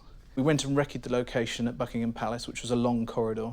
But Patrick had a wonderful idea of taking a profile shot as well as the corridor shot, which was great, but in 5 minutes, that's not enough time to do 2 different setups. That's tough. Patrick knew that the Queen was easy to photograph. She was incredibly professional, always turned up on time, unlike a lot of other celebrities. So he had us all in the studio rehearsing each shot with a stopwatch. Did it work? Did you do Absolutely. It ran perfectly to like schedule. clockwork. Exactly. You must look back upon those days with affection. Did you learn a lot from Patrick Litchfield? Oh, yeah, an incredible amount. And when I started, I was trying to stay out of the way as much as possible. By the time I left, I realised that it was actually, photography was mostly about interaction and people. You have to be enthusiastic, and all the things that came naturally to him was all was learning experience for me. So pressing the shutter was but a small part of it? Very, very small. Shugborough Hall is a spectacular neoclassical mansion. Its rise from humble beginnings to high-end fashion is a story spanning 4 centuries and an intoxicating mix of courage, artistry and glamour, making it a family home which changed the course of history. Shugborough was opened by the National Trust in March 2017, which means that we can now all come and enjoy the neoclassical splendour and captivating history of this remarkable estate.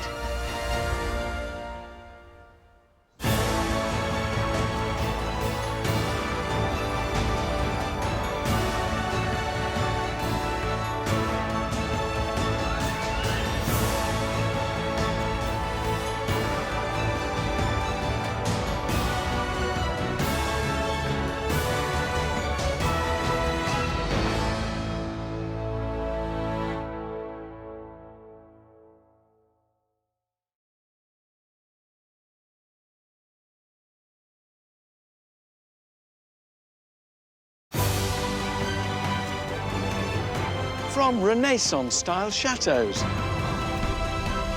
grand country estates,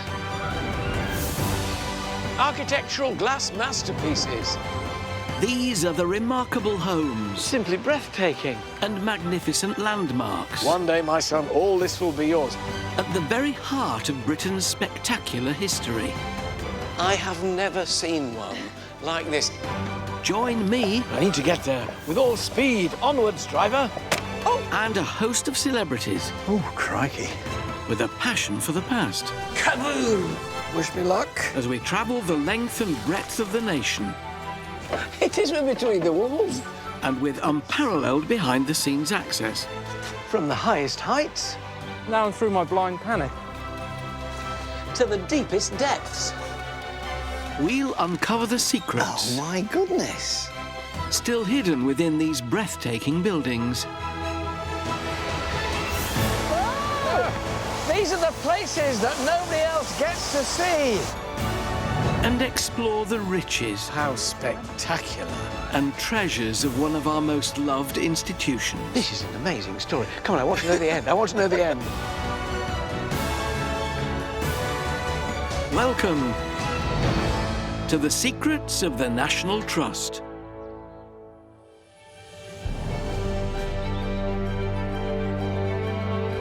Today I'm at a Georgian manor in Cheshire to tell the tale of a huge inheritance, daring bareback riding, abandonment, scandal, and even brain surgery. Tucked behind a protective wall and moat, patrolled by an ancient herd of fallow deer, and home for 300 years to the Tudor Earls of Warrington and Stamford. This is Dunham Massey. Dunham Massey has been the dramatic setting of one family's campaign to maintain tradition in the face of scandal, financial decline, and even war. I'll be going behind the scenes. You don't let people come down here normally? No, this is very much off the visitor route. To uncover the secrets of a rogue earl whose scandalous love affair shocked polite society. He's marrying somebody who has no privilege or wealth in her background at all. Shock horror.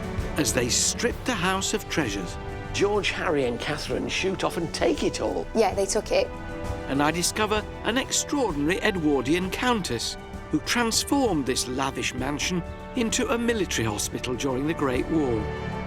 So that's where we're standing. Oh, goodness me, there's the beds ranged down either side. And reveal how her son Roger, the 10th Earl, waged a lifelong campaign to restore all of Dunham Massey's riches. Yes, he was retrieving the collection that had been dispersed, but he was also a hoarder. Yeah. Joining me is Nigel Havers, who's found a Victorian gold mine of his own. 250 costumes are kept inside. We actually froze the entire collection ourselves. And Lewis Emmerich has gone off limits on the Dunham Massey estate. So the sanctuary itself's a bit of a secret.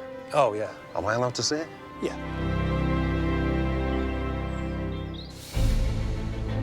Dunham Massey has been the stage for the dramatic lives of 10 generations over 4 centuries. It was the seat of the Earls of Stamford and Warrington, and it was the second Earl, George Booth, who rebuilt the house as we see it today in the 1730s. George Booth was smart enough to marry a wealthy heiress, and by the late 18th century, they'd built up extraordinary collections of art, spectacular Huguenot silver, and work by the most famous woodcarver of all time, Grinling Gibbons. Dunham Massey's fortunes continued to prosper across another 4 generations.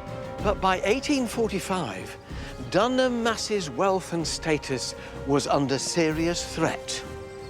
That's when it passed into the hands of the teenage 7th Earl, George Harry Grey, who shocked polite society by marrying a beautiful bareback rider. And today, I'm meeting the Trust's Katie Taylor to hear about the early years of this Rogue Earl. George Harry, then, presumably, the boy? Yeah. And the girl? It's his sister, Lady Margaret.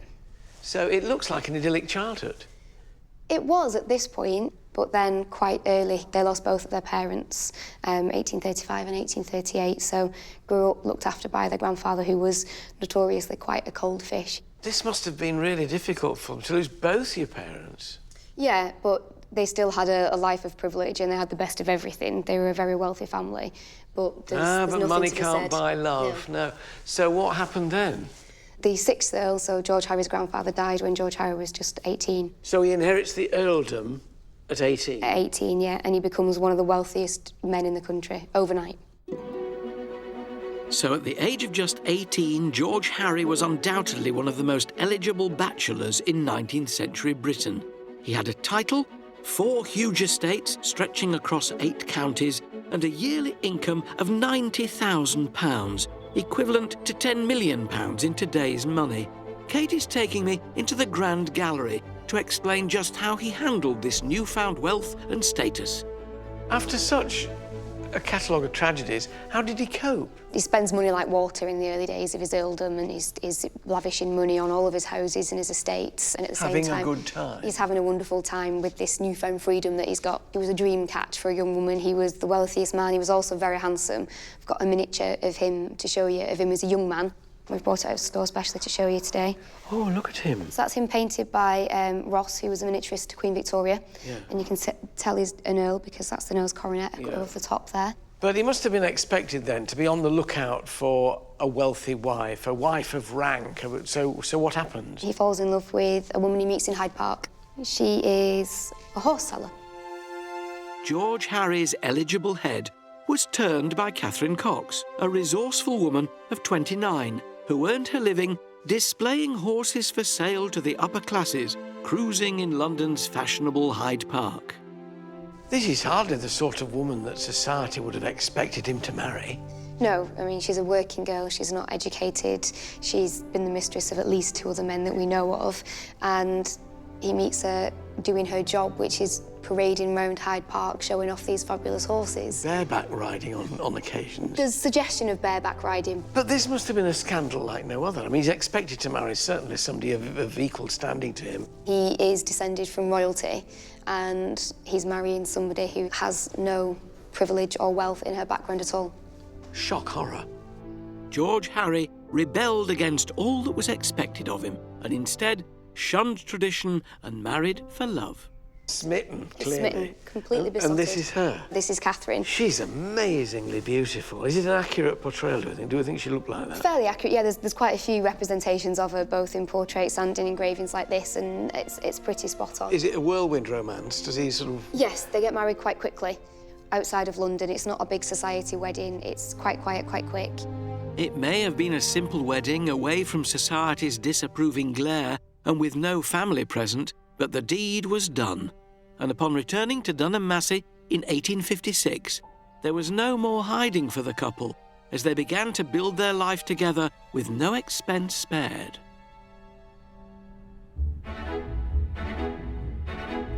She's brought into a stately pile. How does she react? Well, we think she took to it quite well, actually. I mean, he's spending a fortune on her and What's treating her not very to well. like? Exactly. George Harry also commissioned gifts for his new bride, and Katie's taken one of the most precious out of storage to show me. It's a year, one of the gifts that he bought for her, which is a gold and diamond encrusted pocket watch. And on the front are Catherine's new initials. With the coronet above? With the coronet above, so the S and W are interlinked. And then on the reverse, picked out in diamonds that's again. S&W, Stamford and Warrington. Yeah, so that's a new title. And what's that? And that's a lily of the valley. And in the Victorian language of flowers, lily of the valley symbolises a return to happiness. Like a pocket watch. Romantic, isn't he? Or a young romantic, actually. Yeah. How did society take to them? Not quite as well. Quite recently after their marriage, Catherine managed to secure a box at the opera right next to Queen Victoria's box. And the Queen said that she wouldn't attend the opera that season if that lady was sitting next to her. Snubbed by the monarch? That must have made headlines. Yeah, it was certainly reported in the New York Times. New York? Got as far as New York? Yes, but it might not have been reported in British press because they were a bit more generous about the monarchy at that point. So was that the final straw? Not quite. There was another incident at the Knutsford races at one point. Catherine approached a group of ladies who all turned their backs on her, turned their parasols on her, and refused to talk to her, shunned her, basically. So Cheshire housewives have been on the go a long while? Yes, yeah. Dreadful. So at that point, they decided to quit Dunham, pack up all the belongings, pack up the paintings, take all the silver, and leave for their other estates at Enville and Bradgate. So that was it? Take the stuff, we're going, and off they went to Enville? That was it, yeah. Wow.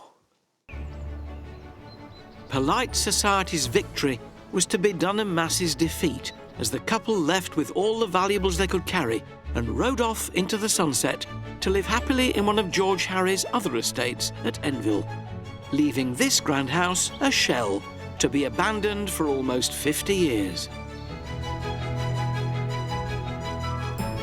It wasn't until 1905, when William, the 9th Earl, and his wife, the Countess Penelope, moved in, that Dunham Massey was resurrected as a classic Edwardian country house. But the First World War ushered in a very different era. I'm meeting the Trust's Jessica Webb, who can tell me how the formidable Lady Penelope took charge of the house and dealt with the changes that war brought. Oh, what a glorious dining room. Delightful. Yeah, well, it is shown as a dining room at the moment, but it wasn't always a dining room. During the Edwardian period, it was actually a saloon, and they held lavish parties in here, ballroom dancing. Oh, well, it is a party room, isn't it? Then it changed again, actually, during the First World War. It had a really important use during the war. As what? There were lots of houses over the First World War that were turned into auxiliary hospitals. And we start to see, in about 1916, Penelope, who was the Countess at the time, writing letters to her son saying, I'm thinking about offering the house as a hospital. But she said it wouldn't do for Tommies, it would have to be for officers. But when it does open in 1917, it is Tommies that were recuperating here. Why didn't she think it would be for Tommies? Was she being a bit snooty? She was being a bit snooty. She was a bit snobbish. You see, I thought she would have learned from earlier on in this family's history that it doesn't do to be too snooty. Yeah, and Roger, her son, was quite the opposite to her, so we don't know if it was his influence that perhaps changed her mind. So that's where we're standing. Oh, goodness me, there's the beds ranged down either side. Yeah, that's right. So originally, I think there were about 16 beds in this room, but over the period of the hospital being open, it went up to 24 beds. And this was the main ward, but there were other rooms that were turned into wards as well, as the casualties increased throughout the war. So this is a list of who came? Yeah, so there were 282 patients altogether. Trench foot, Yeah. bronchitis, Shrapnel wounds, gunshot wounds. Yeah, shell shock. So they saw all kind of illnesses and injuries over the period, and yeah, some became more severe. I think initially they were more minor injuries, but I think as they needed the beds, they were sending whoever they could really to here to recuperate. Did they all survive? Yeah, fortunately here at the hospital actually no one died, which I think is probably quite unusual, but there certainly were patients that underwent quite serious operations here and then had to be transferred onto sort of more medical hospitals. We've got some lovely pictures here. So Yeah.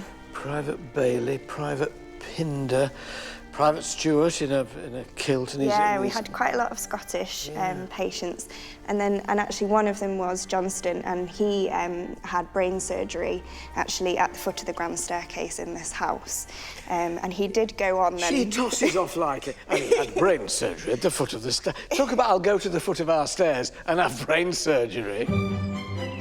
Throughout all the upheaval and trauma of war, one thing stayed pretty much as it had been since medieval times: the parkland. From the mid-1800s, thousands of visitors from Manchester came here by canal and on the newly built railways. Lewis Emmerich, another townie, has come to see what drew them here. The park was first recorded in 1362, when the deer roamed wild. In 1748, it was enclosed by the second Earl of Warrington, with an impressive red brick wall. Spread over 300 acres, it's now a fraction of what it once was when enjoyed by nobility down the centuries.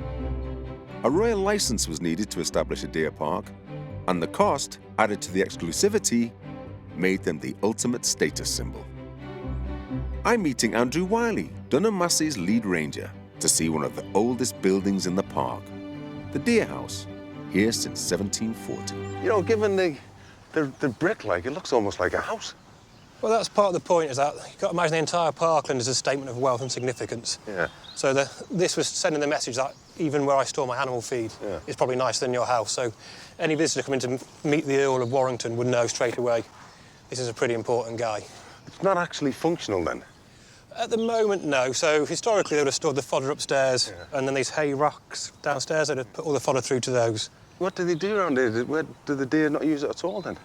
They'll use it for shelter, so if it's raining, the big bucks go in there. Yeah. But again, the does are too flighty. They'll be too timid to go in there because they can't see predators coming. Oh, right. So you'll find a few big bucks lying up, keeping warm and dry, but that's about it, really. So if they're not wandering around the house, where are they? So quite a lot of the park is going over to what we call deer sanctuary, so there's no public access. So that's where they can go to relax and get away from the visitor pressure. So the sanctuary itself's a bit of a secret? Oh, yeah. Am I allowed to see it? Yeah, I think we can. Oh, nice one. A third of the parkland at Dunham is given over to the deer sanctuary. While this is off limits to the estate's 600,000 annual visitors, I'm having a ranger's eye view inside this restricted area.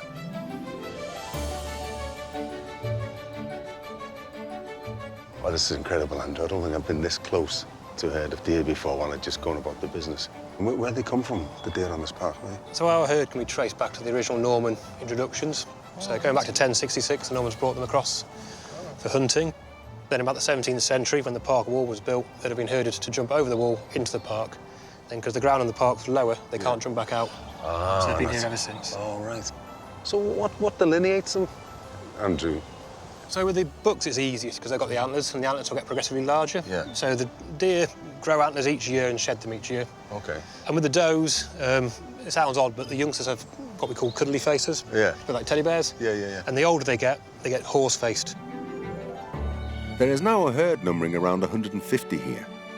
These days, they may not be hunted by the lords of the manor, but they do face a different kind of danger. It's really that visitor-deer interaction which causes us the problems. People like to get the photos, the selfies, or they think they're helping the deer out by breaking branches off the trees to feed them the leaves. Yeah. But all they're doing is hand-taming the deer and introducing artificial behaviours, so it's not ideal. Visitors are encouraged to stay out of the sanctuary by log barriers called dragon's teeth that act as a visual marker of its boundaries, but allow the deer to come and go as they please. So this one's collapsed last week, so my team have been working all morning. We're almost finished. We've got a few more posts to put in. So if you want to give us a hand, we'll be using the post hole borer and then digging the holes, putting the posts in, firming up. Lead the way, Andrew. OK. Let's go. So if we get it in position first... Guess that goes right in the centre. Right in the middle, there, that's right. Right.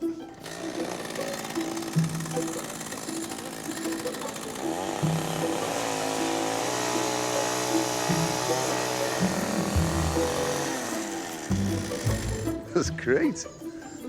Next job is get spade, make the hole a bit bigger. All right, OK. So I'll just start squaring this hole off, if you can just... Once I've done a bit.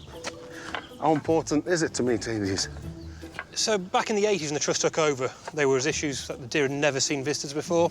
Right. So at that time, there were far more deer in the park. Yeah. And they had far more disturbance. Over 100 deer in a year would die from disease and parasite burden. And that's when the vet said, what you need is a sanctuary area, hence what we're doing today. Oh, brilliant.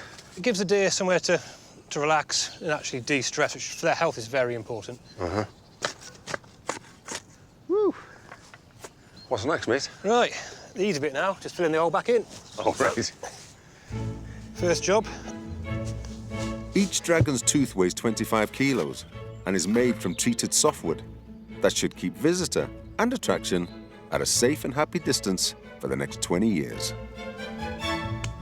Let's go and have a beer. Away from the wildlife, back at the main house, 100 years have passed since life at Dunham Massey was far from tranquil, when war raged and traumatised soldiers came here from the front line. Penelope, Countess of Stamford, oversaw all the patients treated in Dunham Massey's makeshift wards, and through it all, she was supported by her son Roger, who, although unfit for active service, was aide to a British general. Roger's father, William, had passed away in 1910, making him the 10th Earl of Stamford and Warrington, and meaning his support for his mother was all the more important.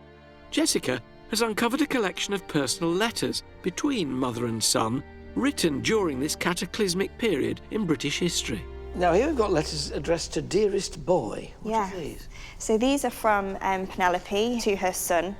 So Roger at the time was aide-de-camp to General Lloyd in London, and so he wasn't really here at the hospital, but he liked to know what was going on. And the letters are quite formal between mother and son. Dearest boy, the 16 patients arrived at 11:30 today. 8 of them are in bed and are likely to remain there for some days, though no one is seriously ill. They're delighted with their surroundings. Oh, wonderful. Yeah. Oh, I love the way she signs it. Your very loving mother, Penelope Stamford, in case he forgets the name. Yeah. This one's nice as well. So we know that they had a telephone at the time, and it wasn't used very regularly, but there's reference to it in this letter. So she says, this evening at 5:30, a telephone message came through. Expect 16 patients tomorrow at 11:30. We were pleased and so uplifted. The ward looks so nice, and the Great Hall looks very nice and simple, with flags of the Allies and colonies hanging above the mantelpiece on either side of your father's picture and opposite it. Yes, yeah. So she goes into a lot of detail, letting you know what it's like. Suddenly you see it coming to life as a hospital, don't you? These letters are full of British stiff upper lip, but Penelope must still have faced incredible upheaval and trauma as she helped look after the Tommies from the front. And while she might not show it, the emotion of this time is summed up by a former patient who wrote of his gratitude for the care he received at Dunham Massey. It's quite an emotional letter and one that really sums up, I think, the time that the Tommies had here recuperating. So he writes, Your Ladyship will, I hope, both understand and forgive the impulse which prompts an old patient of Stamford Hall to write to you at this season of the year. We Tommies, I'm afraid, took both our hardship and others' kindness as a matter of course. Oh, gosh. And it continues. Well, he finishes at the end.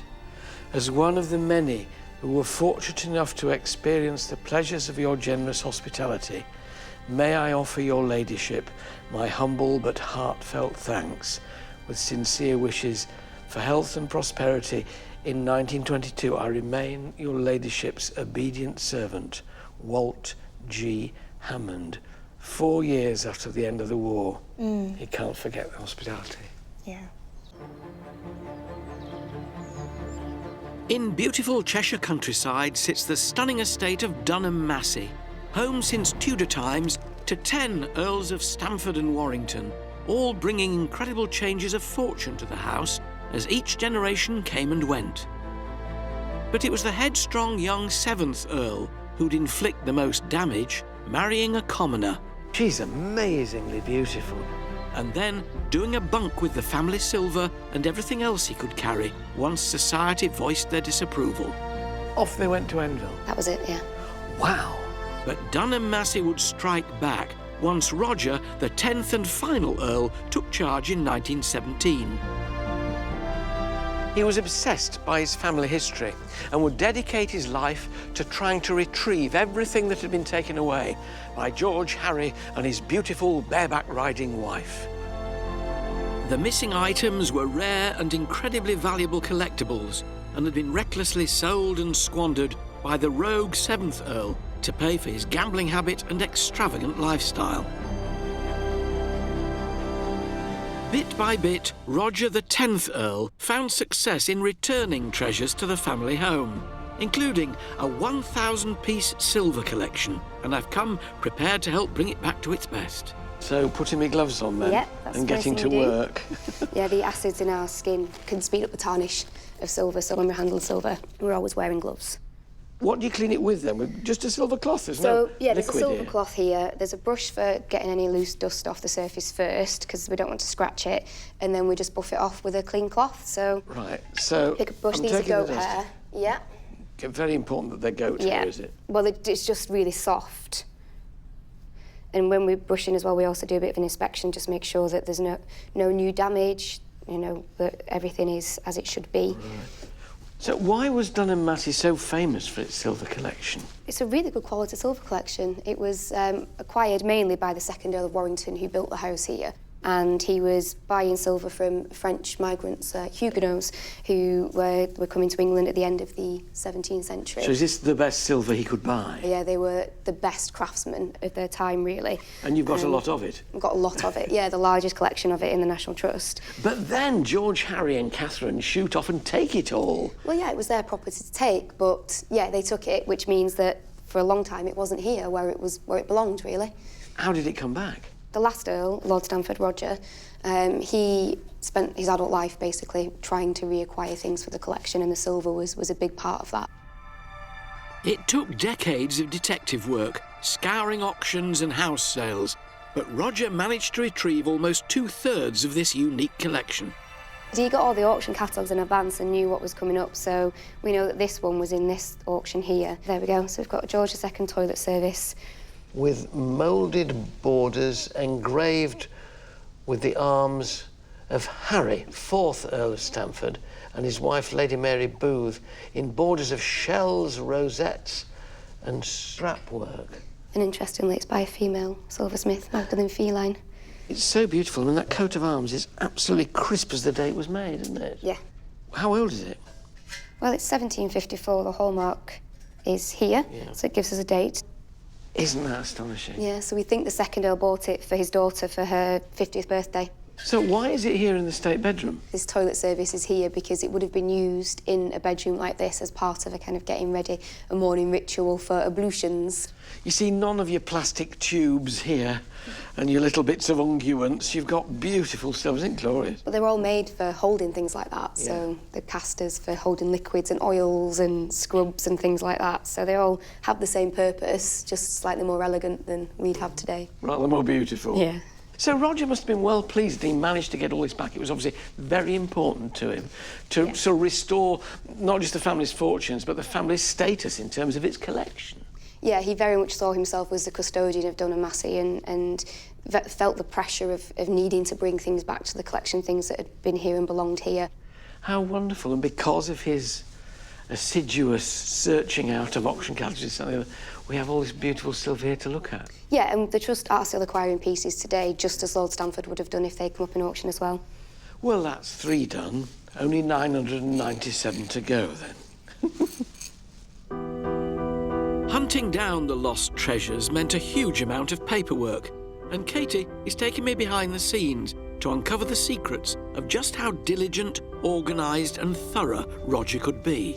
Only taking me to glamorous places. We're going deep into the bowels of Dunham, into the cellars. We have to use the whole house for storage because there's such a big collection, and we've got some of the stores to show you. But you don't let people come down here normally, then? No, this is very much off the visitor route. It's one of our early wine cellars, beautiful brick vaulted cellar, and we have to make the most of it for storage. So, What is a plastic tent?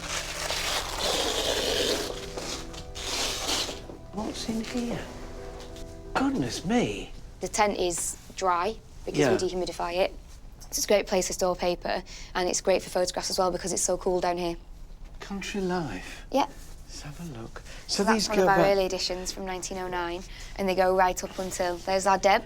There's the girl in pearls with... Oh, yeah, she has got pearls. She's got pearl earrings. She has 17 birds in a hat. Yeah. Isn't this So astonishing? Lord Stamford didn't throw anything away, and he's kind of infamous in the family for that. Early punch. Magazines looked so beautiful then, I know, didn't it's it? a beautiful drawing, isn't it? So this paints a picture in a way of Roger. Yes, he was retrieving the collection that had been dispersed, but he was also a hoarder. Yeah, he was definitely keeping his own things and collecting his own things, and we know that he knew where everything was. One of his nephews, Oliver, had been for a walk in the park and borrowed a newspaper to wrap his boots in to go home. And a few days later, he got a telegram from his uncle asking for his newspaper back. Roger was a far from typical Earl, a friend of Ramsay MacDonald, the socialist leader at the time. He even entertained the deposed Emperor of Ethiopia, Haile Selassie, who became a lifelong friend.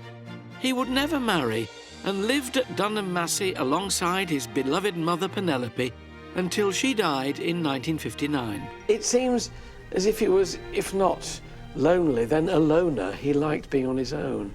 Yeah, I think he was a very private man. He did like his family and spent time with his family. He had 2 nephews and a niece, and they came to visit him often with his sister.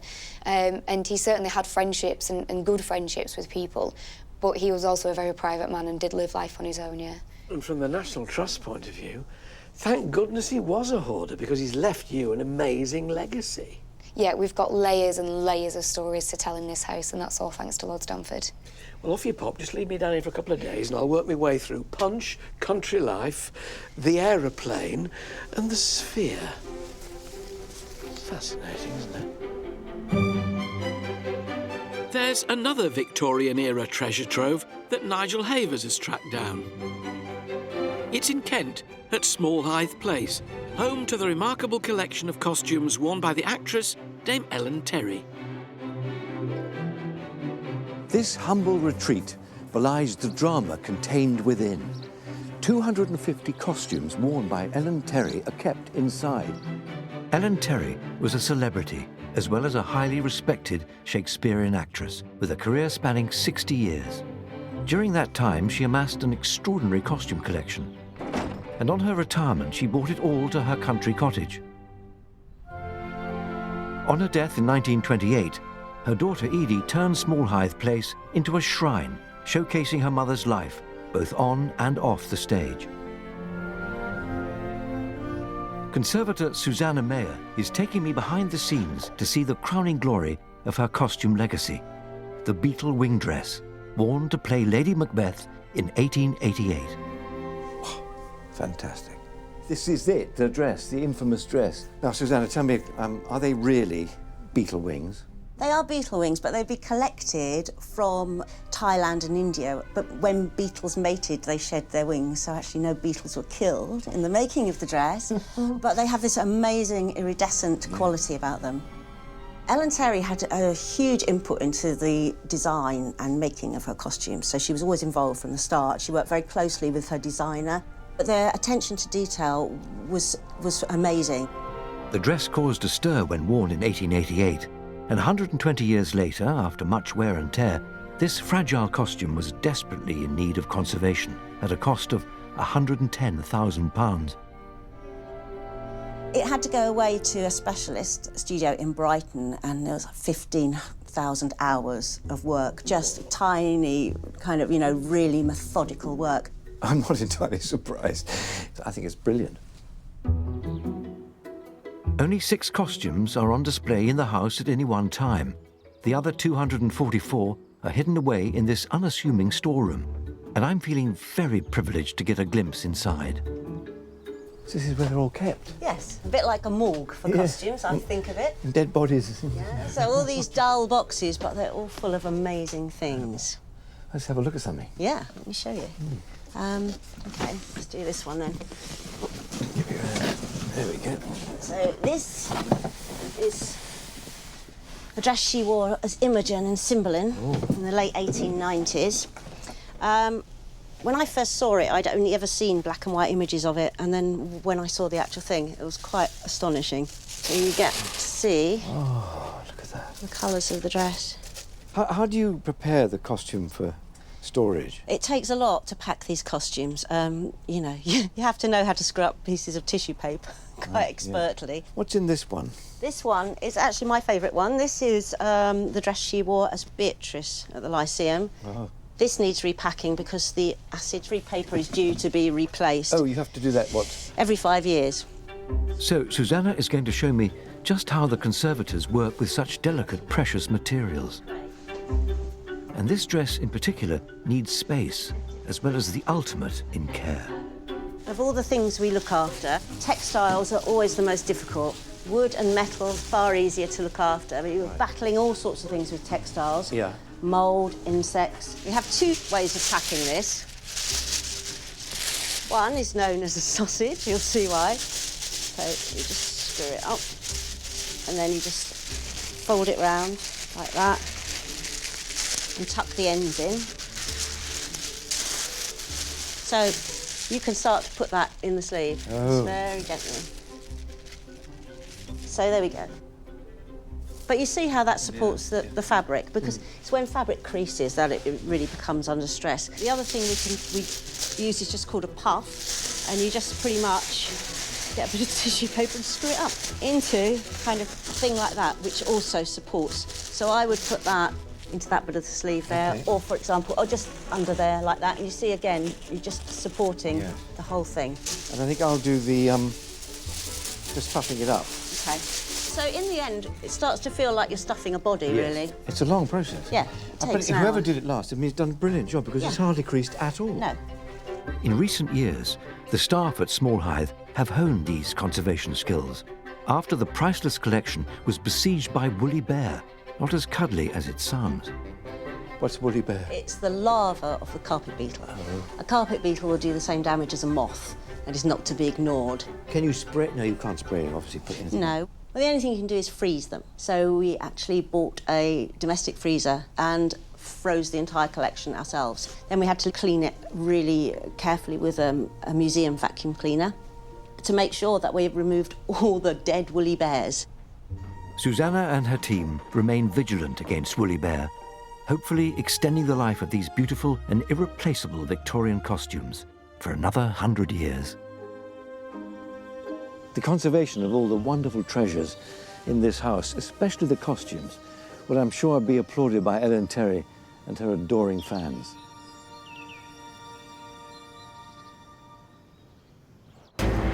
On a vast expanse of medieval parkland sits Dunham Massey, a classic country hall, here since the Tudors.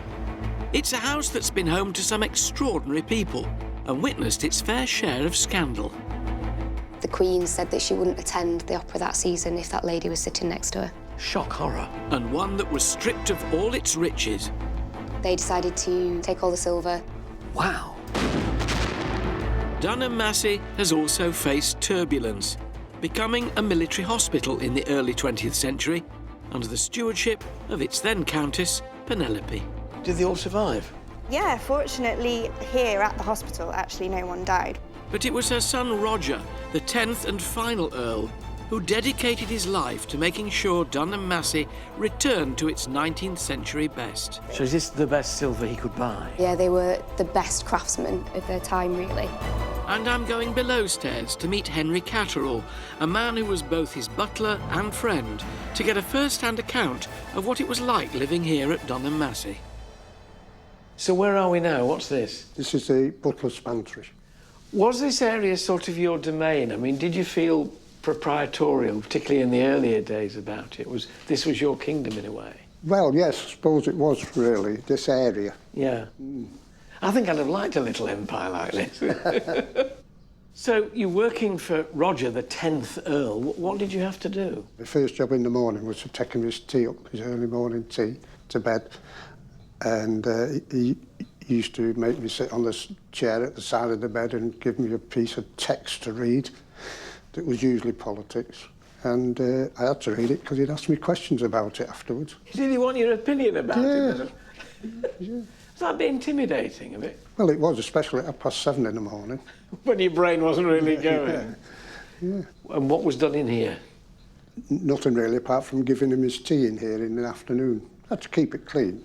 Oh, so he'd come into the butler's pantry for his tea? He'd come and sit there on the edge of the table. And in the winter, I had to light the fire there. It seems as though, as much as being an employer, he was a friend. He was. He was a friend. I admired him very much. Do you miss him? Yeah. He was like the pinnacle of authority. He was a grand lad. A lot of people nowadays are uncomfortable with that sort of master-servant relationship. Can you understand that? Yeah, he never treated me like that, as if I was the underling. I was always on a par with him, so to speak. When Roger died in 1976, he was without an heir, and after 300 years, there were to be no more Earls of Stamford and Warrington at Dunham Massey. What do you think Lord Stamford would have made of what's happened to Dunham Massey now, the way it's been looked after? Presumably, he'd be mighty relieved that he'd done his job, it, and it's going to stay. He did. The estate's carried on as it was when he was here, and the house is well improved greatly. So if you had to sum up the 10th Lord Stamford, what would you say of him? I'd say he was a perfect gentleman, and a very clever one at that. Dunham Massey has felt the impact of centuries of change both inside and outside the walls of the estate, and spending time within its beautiful and atmospheric rooms has cast its spell. But what's emerged is that it's the personalities who've lived within these walls, both members of the family itself and members of staff, who've made this place so special. And thanks to Roger, the 10th and final Earl, the family's history has now been restored. His final act was to bequeath the house to the National Trust, making sure that none of its contents could leave Dunham Massey again. And in so doing, he ensured not only the survival of the family's legacy, but also that it would live on.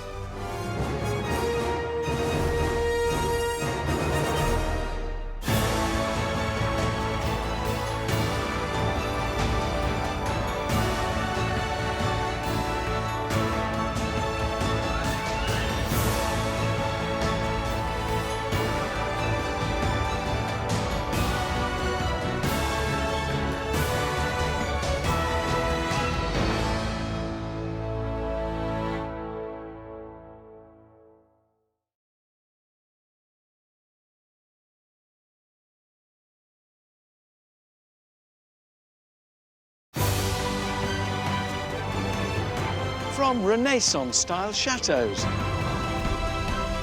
grand country estates, architectural glass masterpieces.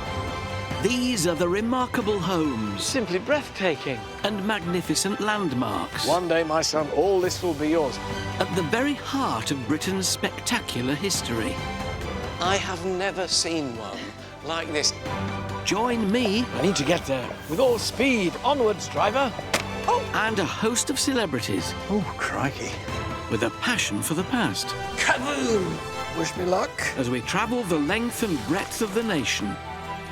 It is between the walls. And with unparalleled behind-the-scenes access. From the highest heights. Now through my blind panic. To the deepest depths. We'll uncover the secrets. Oh, my goodness. Still hidden within these breathtaking buildings. These are the places that nobody else gets to see. And explore the riches. How spectacular. And treasures of one of our most loved institutions. This is an amazing story. Come on, I want to know the end. I want to know the end. Welcome to the secrets of the National Trust.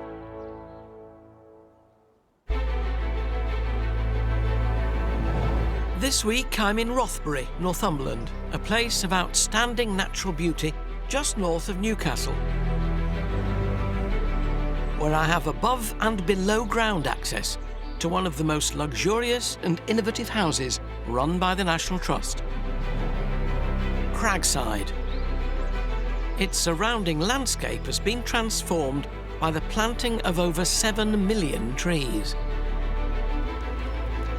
But the real surprise comes from the Tudor Revival house, jutting out from the crag. It's simply breathtaking.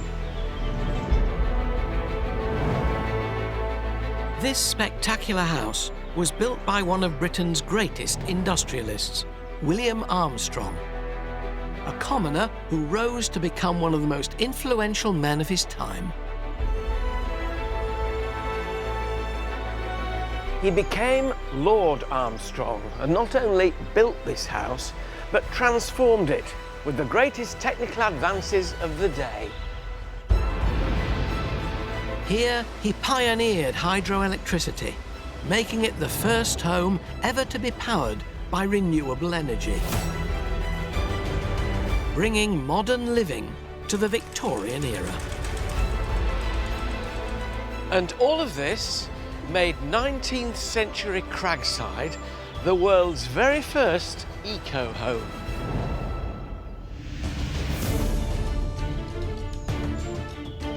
Coming up, I'm tunnelling underground within Cragside's hidden foundations.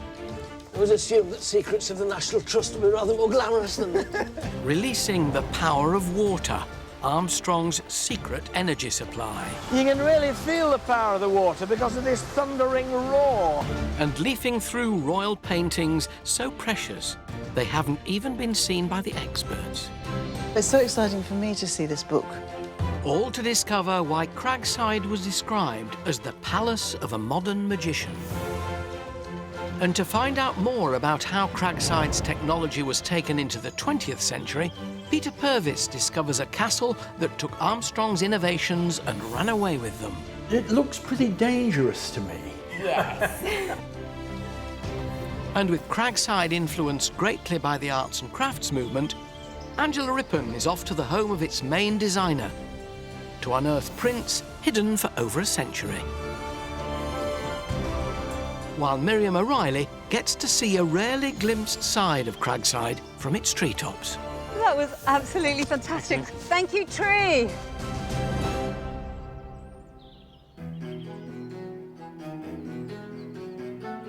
It's a truly awe-inspiring place. The first thing you feel when you come into the grounds of Cragside is the atmosphere.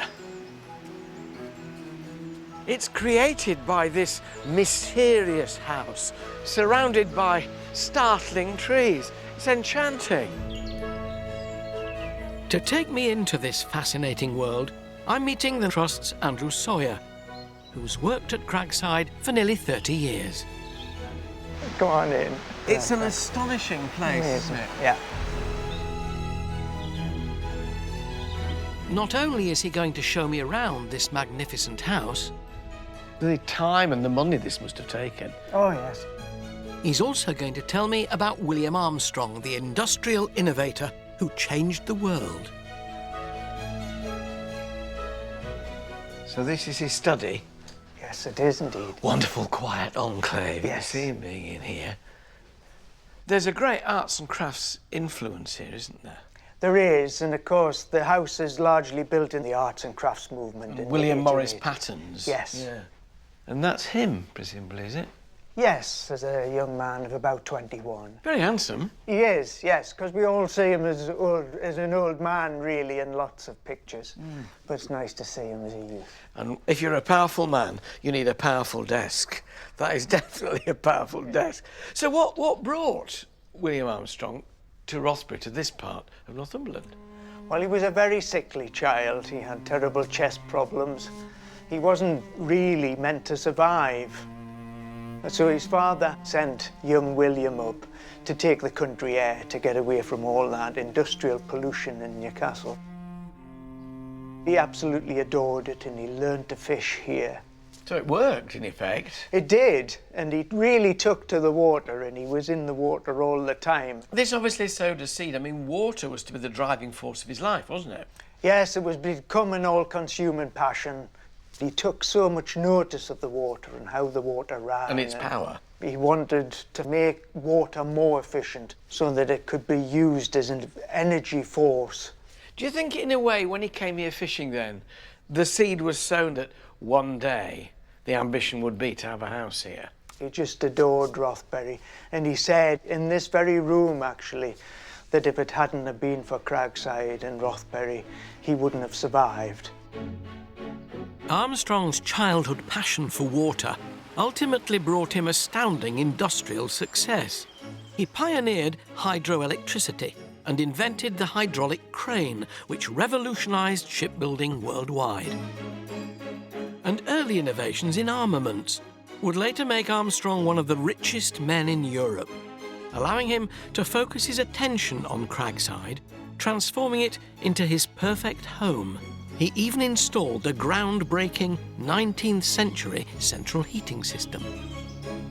To discover more, Andrew is taking me into the depths of the building hidden from public view. Taking you to a bit of Cragside that no one ever sees. So we're going to get down and dirty in subterranean Cragside. I didn't expect this. We're heading into locked-away, secret, subterranean tunnels which run beneath the basement at Cragside. The words of Oliver Twist. Awfully dark down there. Cragside really is the house where modern living began. He put in a complete central heating system throughout the house. I would assume that secrets of the National Trust would be rather more glamorous than this.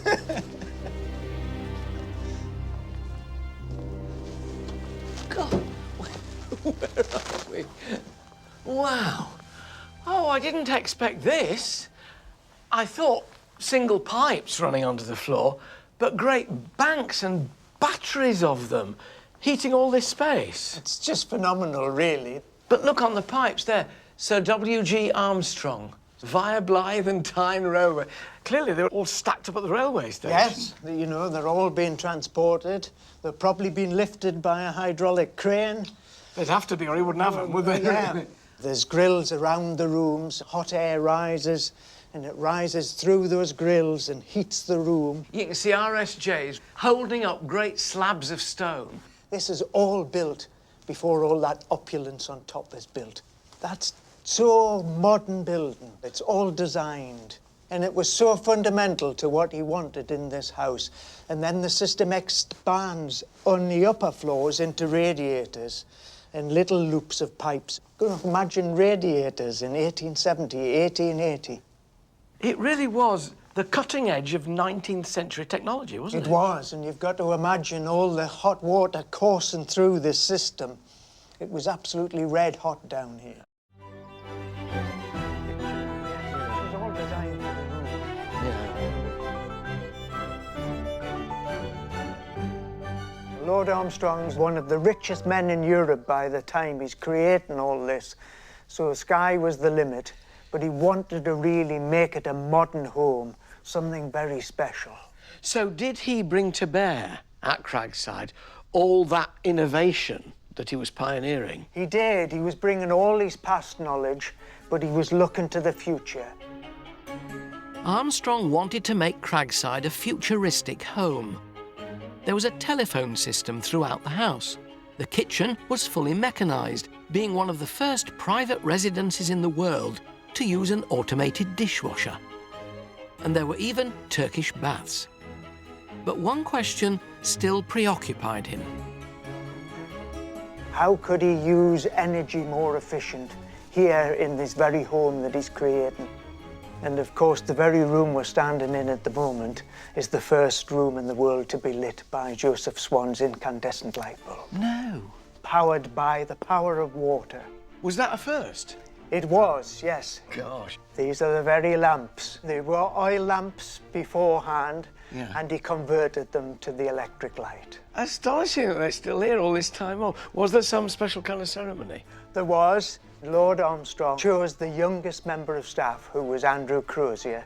He was the page boy, he was only 10, and Lord Armstrong thought that he should choose the youngest, because they would remember the moment the longest. And did he? How long did he live? He did. He lived till he was 86. So when did he die? He died in 1956. That recently, so right the way up to 1956, he was able to say, I was the first person to have turned on electricity powered by water, hydroelectricity. He was indeed. Why was Armstrong so obsessed with renewable energy? Well, the very year he came here in 1863, he predicted that all the coal reserves in this country would have been mined out within 212 years. And he thought we need to find alternatives. A man of great prescience and foresight, he wasn't wrong. He wasn't, no. You see, we think we invented the idea of renewable energy. Armstrong was talking about it in the 1880s. At the heart of all his achievements, there is one constant theme: water. It's as important to Cragside today as it was in the 19th century, and we've come to the shores of this energy source to discover the mechanical secrets behind how water drives Cragside. Cragside is surrounded by lakes, Andrew. I presume these were all part of this way of generating power. There were the fuel tanks, so Lord Armstrong could achieve this great raw power. How? Which I'll show you here. So this road is in effect a dam? It is. If you stand there, right, and we put it into motion. So what are we doing apart from walking around in a circle? A gate valve at the bottom of this, what we call the penstock. But as the gate rises, the water starts to flush through. Over the road? Over the road, yeah. Armstrong used water in this way to create hydroelectricity, first to power his industries and then to drive the turbine that made Cragside such an innovative home. You can really feel the power of the water because of this thundering roar of an entire lake being sent through a pipe just 2 or 3 feet in diameter. That's the potential Lord Armstrong saw. Saw this, thought, I can harness that power, it's always going to be there. Yeah, and he said it would be in there in memoriam, it would go on forever. So it does. How Armstrong generated his homemade electricity is an awe-inspiring feat of engineering. Water from the lakes was released and piped down to the powerhouse, where it flowed through a turbine which activated a generator to produce electricity. So, is Cragside still powered by water? Very much so. Not this system, something brand new for Cragside. Righto. So the water's coming in at the top, turning this, and this is creating the power. It is. Just exactly the same as in Armstrong's principle. He had his in a turbine when he operated his hydroelectricity. This is a magnificent new iteration of that. It means we can have hydroelectricity here at Cragside today. In the true spirit of Armstrong. Having created hydroelectricity at Cragside, Armstrong's eco-friendly home became an engineering legend. His power revolution sent tremors all round the world and was a key inspiration for other great men. Julius Drew, businessman, retailer and entrepreneur, built the last castle ever to be erected in Britain, and there he followed on what Armstrong had begun. To investigate, Peter Purvis travels to this futuristic fort. I'm here at Castle Drogo, high above the Tean Gorge in Devon, where a massive restoration programme is in its 5th year of progress. What little bits you can see of it, it does look pretty ancient, but believe it or not, this castle was only built 100 years ago. Castle Drogo near Drew Stainton was designed in the early 1900s by the celebrated architect Edwin Lutyens. Famed for his creation of the cenotaph in London, he's been described by some as the greatest British architect of the 20th century.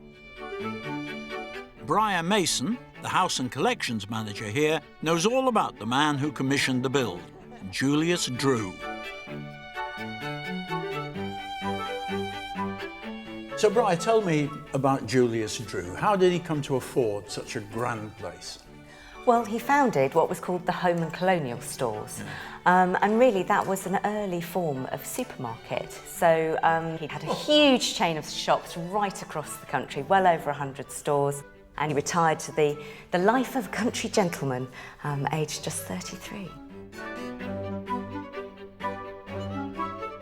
Julius Drew had the money and the connections to have his dream home built to spec, with every whim catered for. So what did Julius do with his spare time once he'd retired? Well, Julius, with his wife Frances, of course, travelled extensively across Europe and stayed in the most luxurious of hotels. And of course, they came with all the modern luxuries that you could possibly want. So whether that's hot and cold running water, or lifts to get you around the building, and of course, telephones in every room. So gadgets. Gadgets generally, and when they were deciding what they wanted to go into their home, of course, they wanted to have that level of luxury and of course could afford it. This is a butler's pantry, isn't it? It's full of all sorts of bits. Go on, show me. So this is our electric teacup warmer.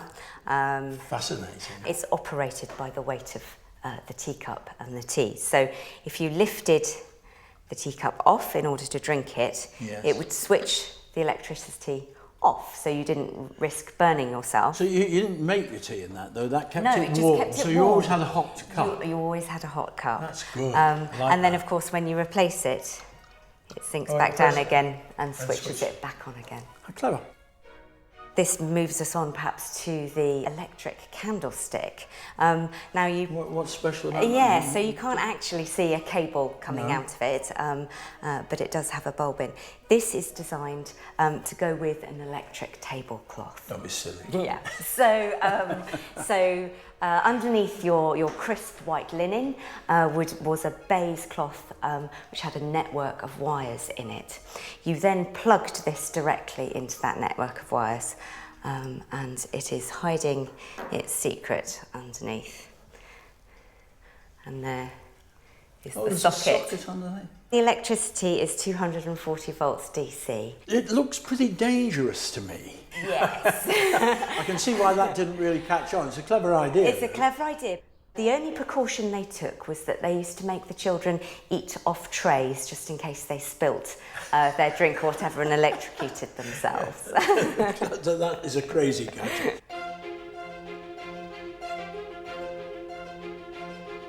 To power all his incredible gadgets, Julius needed a supply of electricity, and he didn't have far to go. 700 feet below the castle, the River Tean proved the perfect source.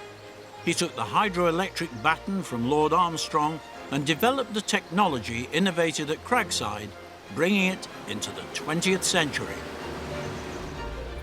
I'm off on a short journey to a part of the estate that visitors won't normally see. Drew's seat of power, his hydroelectric system, being restored for the first time in 23 years. Building surveyor Wes Key has worked on the hydro project since 1983. This unassuming building, also designed by Lutyens, is where the electricity was generated for Castle Drogo until 1994, and will do so once again using the original 1920s turbines. There's a couple of rods to put onto the guide vanes that control the speed of the turbine. Yes. This small yet vital piece of the puzzle will control the amount of power produced. So what we're going to do is we're going to actually link the last two pins together so that when these arms move, they actually all move synchronised. Understood. So they're all Yes, synchronised yeah. together, and they can open and close. Go on then, show me what we've got to do. Right, so we need to get one of these pins. That lifted up to there, and that drops into there, and a pin goes through that. In there. Haven't quite got it in the right... There we are. It's in. Is it going in? Needs the hammer. There we go. There you go. I must say I feel really energised by the fantastic work that's going on here at Castle Drogo to restore this eco-friendly power system to its former glory. And I'm sure Julius Drew would smile if he realised how his passions have passed through generations across the estate.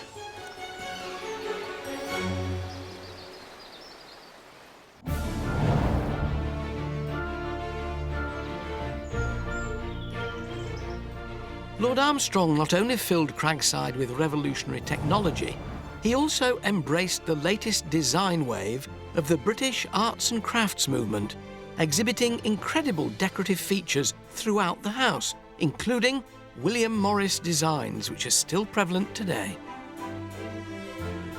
This helped make Cragside an enchanting palace, attracting dynasties from around the world. And they even entertained royalty. To give me the regal scoop, I'm meeting Lord Armstrong's biographer, Henrietta Heald. That's Armstrong himself there. Yeah.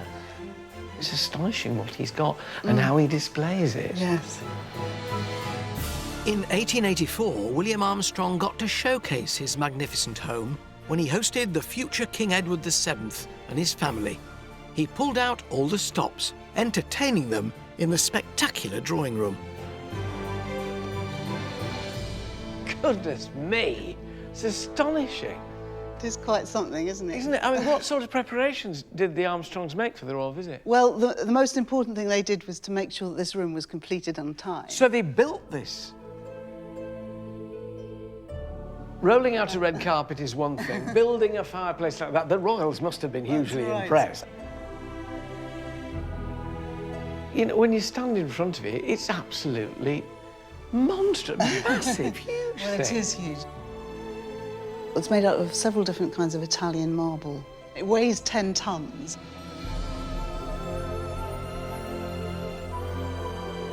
It is very different in character from other rooms. Much less arts and crafts influence Yes, in here. yes. Yeah. But, you know, it needed to be because he was, Armstrong had reached the stage where he could entertain royalty. Must have been a great honour for him. Oh, it was. No, it was absolutely because, you know, he was recognised. I mean, he was a commoner, and it was very unusual for the royal family to stay with a commoner. What made the Prince and Princess of Wales want to come here as opposed to local nobility and gentry where they would normally have stayed, say, Alnwick Castle? Yes, well, well, actually, they knew about him from quite an early stage.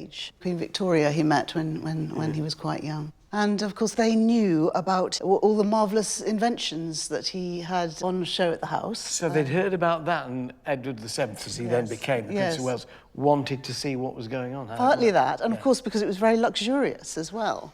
And they liked their luxury, the Prince and Princess of Wales.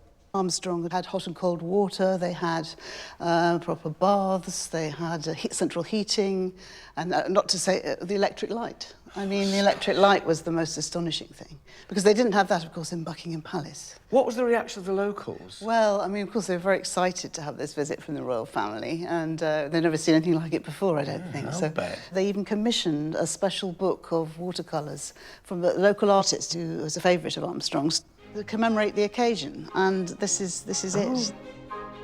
Rarely seen and hidden from public view, this incredibly delicate book was commissioned by the Rothbury locals to commemorate the royal family's visit to Cragside. Oh, now this is special. Where they can be seen enjoying its magnificent grounds and splendid interior. They're standing where we're standing, right in front of this fireplace. Just at that very point. So we've got Prince of Wales there with his beard, and here's Princess Alexandra. And, of course, his children.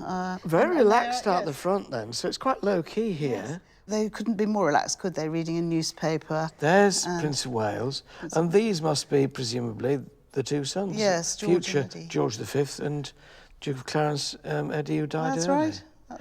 It's a lovely bit of history, isn't it? Oh, it's so exciting for me to see this book in its original, because I've not seen it before. No, it's so precious that it's obviously kept wrapped up. So the royal visit then was clearly a success. It certainly was. I mean, you can tell actually from the pictures, can't you? Because there was a sort of intimacy there.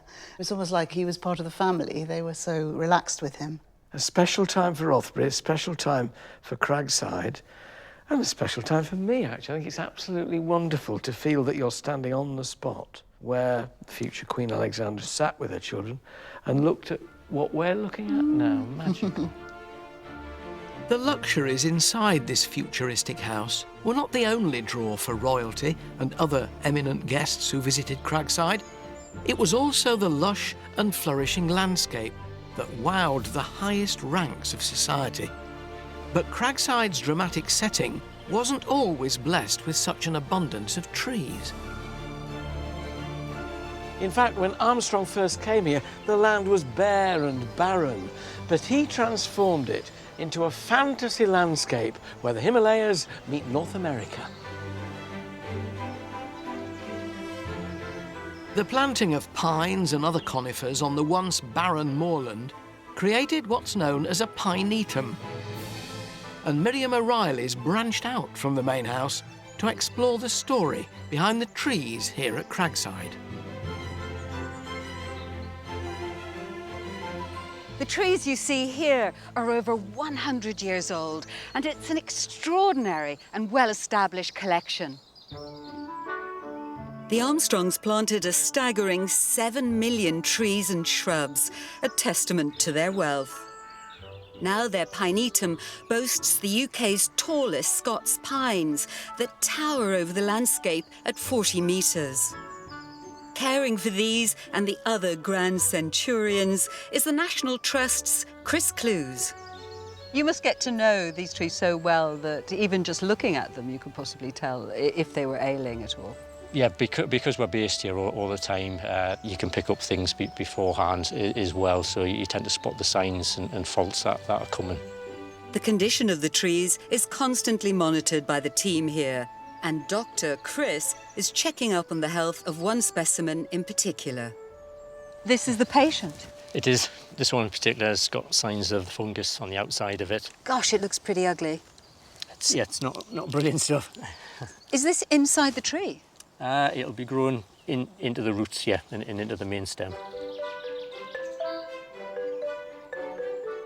We're using this piece of kit here. Basically, we're transmitting sound waves through the tree, a bit like an ultrasound.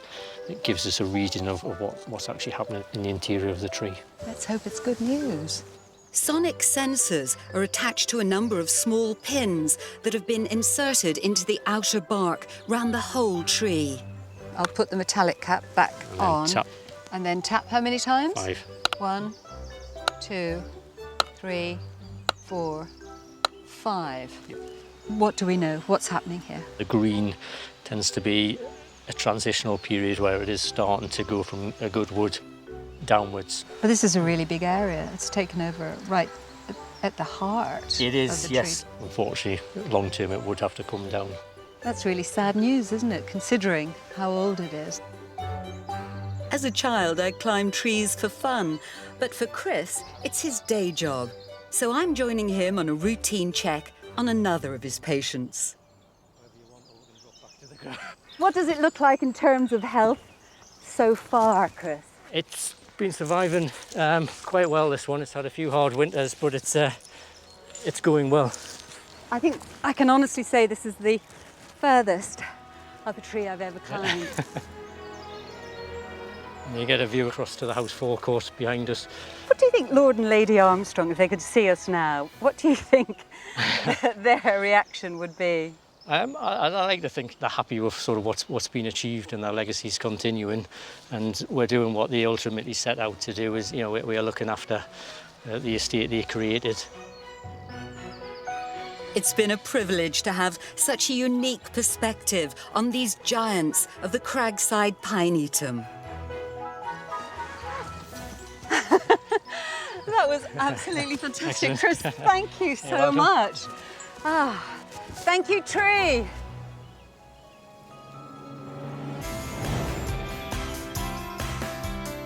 Today I've been exploring the secret side of 19th century Cragside in Northumberland, an outstanding piece of Tudor revival architecture.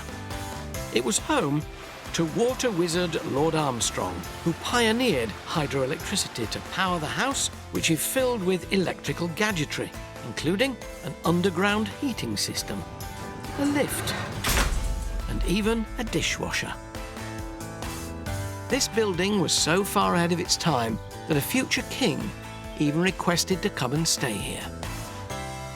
What do you think Armstrong would have made of today's advances in technology? Oh, he would have absolutely adored it. He loved communications. He was a very early adopter of the telephone. He had telephones right across this estate, right from the early 1880s, which was quite remarkable.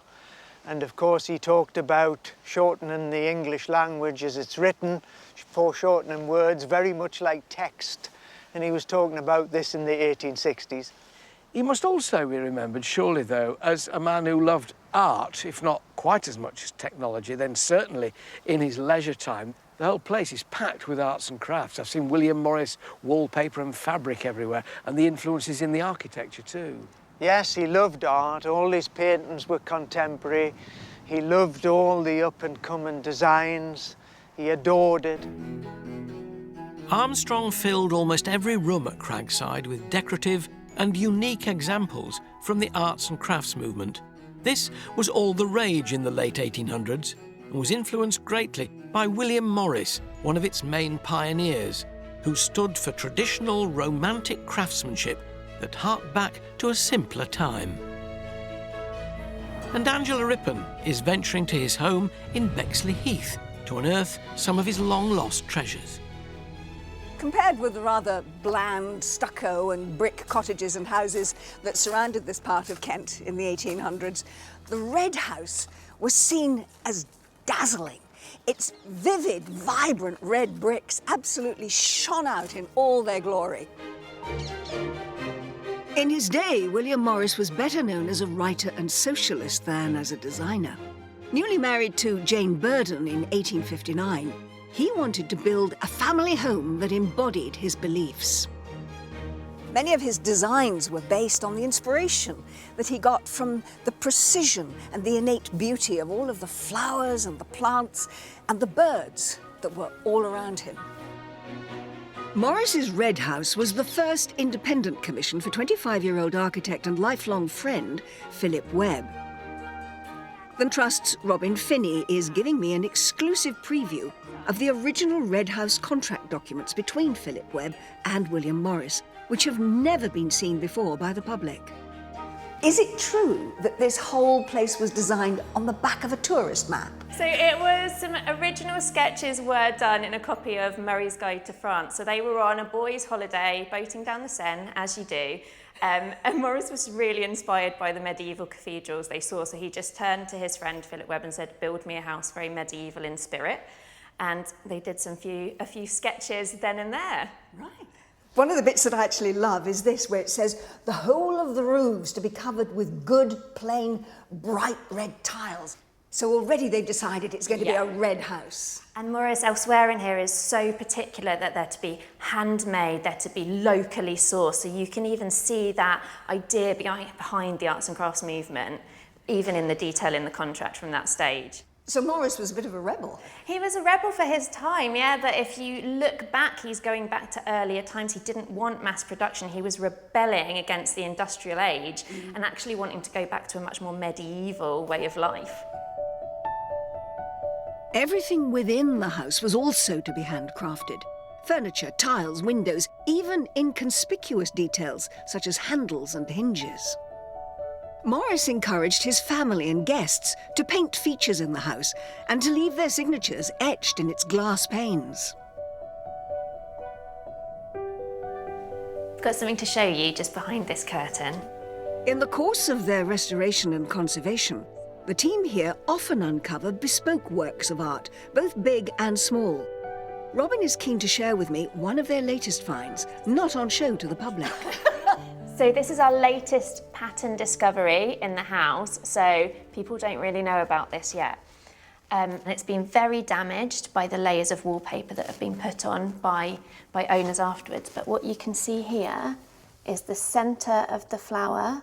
So what is the importance, the significance of what you're finding? The significance of it is those first ever Morris repeating patterns, and you can see from them where it developed into those wallpapers. So this was before Morris actually got round to designing wallpaper himself? Actually, Morris had no wallpaper in this house. Nowhere at all. Everything in this house was painted straight onto the plaster, and it was actually the process of decorating this house that made him go, we could make a business out of this, and create Morris & Co. And the first 3 wallpapers that went into production for the firm were designed here.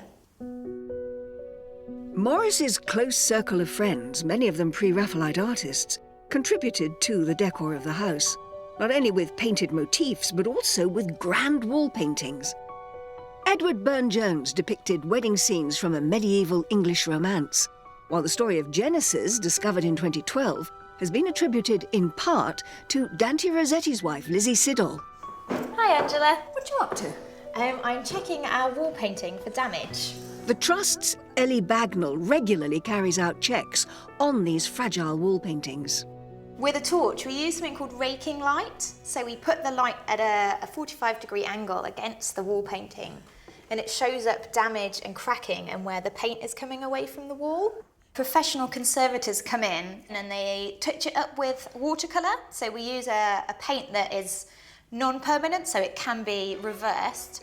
This is just one of the many tasks that Ellie and her team of volunteers perform as part of Conservation Tuesday, a rigorous scheme carried out every week. Volunteers clean the house from top to toe, but not with a duster. They use specific brushes depending on the materials they use. So hog's hair for firmer and more sturdy items, all the way down to delicate pony and goat's hair for those really delicate surfaces.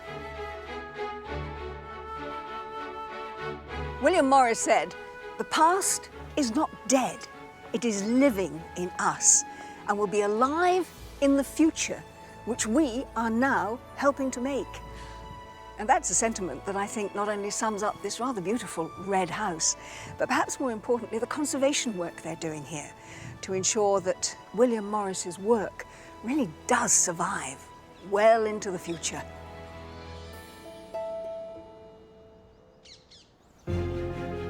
Cragside is another house whose innovations will survive well into the future, but for its creator, William Armstrong, as well as his love for arts and crafts and his technical inventions, he's also associated with something far more deadly.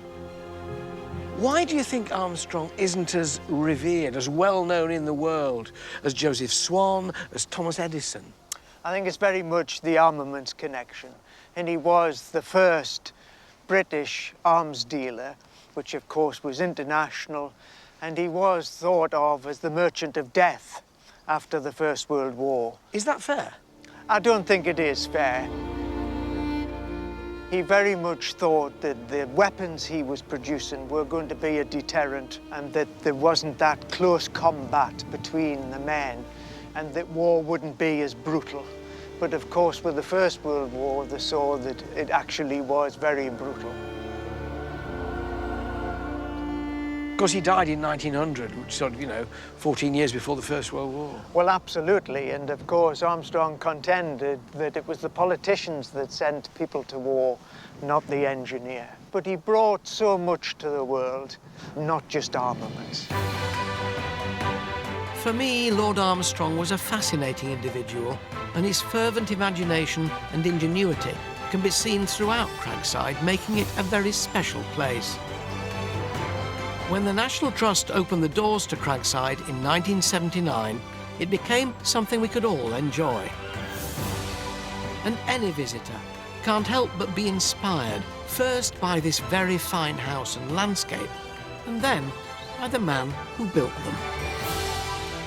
His career wasn't without controversy, but in Cragside, he created a modern house, and with it, helped pioneer renewable energy. He was a scientist, an industrial titan, and a technical innovator of genius. Wow! Which makes Cragside a groundbreaking house for the 19th century, and one that's still just as relevant today.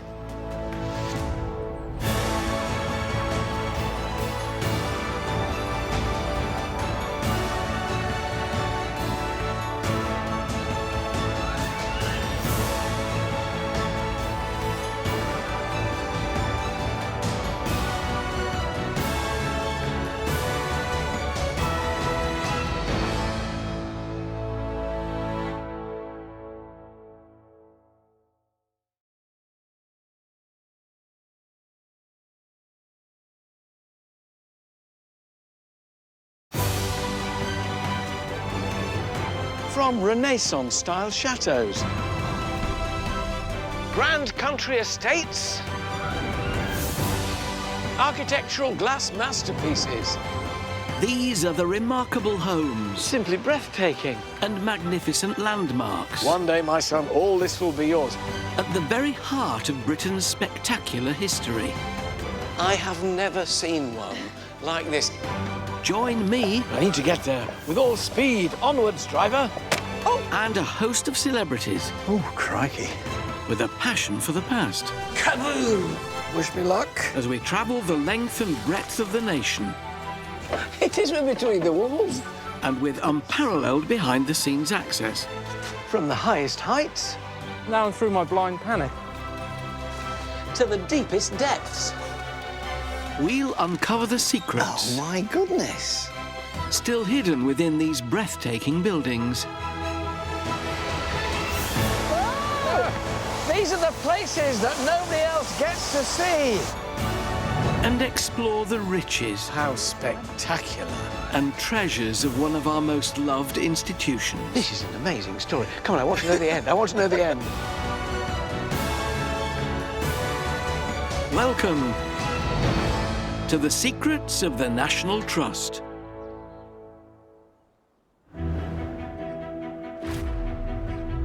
Today, I'm visiting a dark place in social history.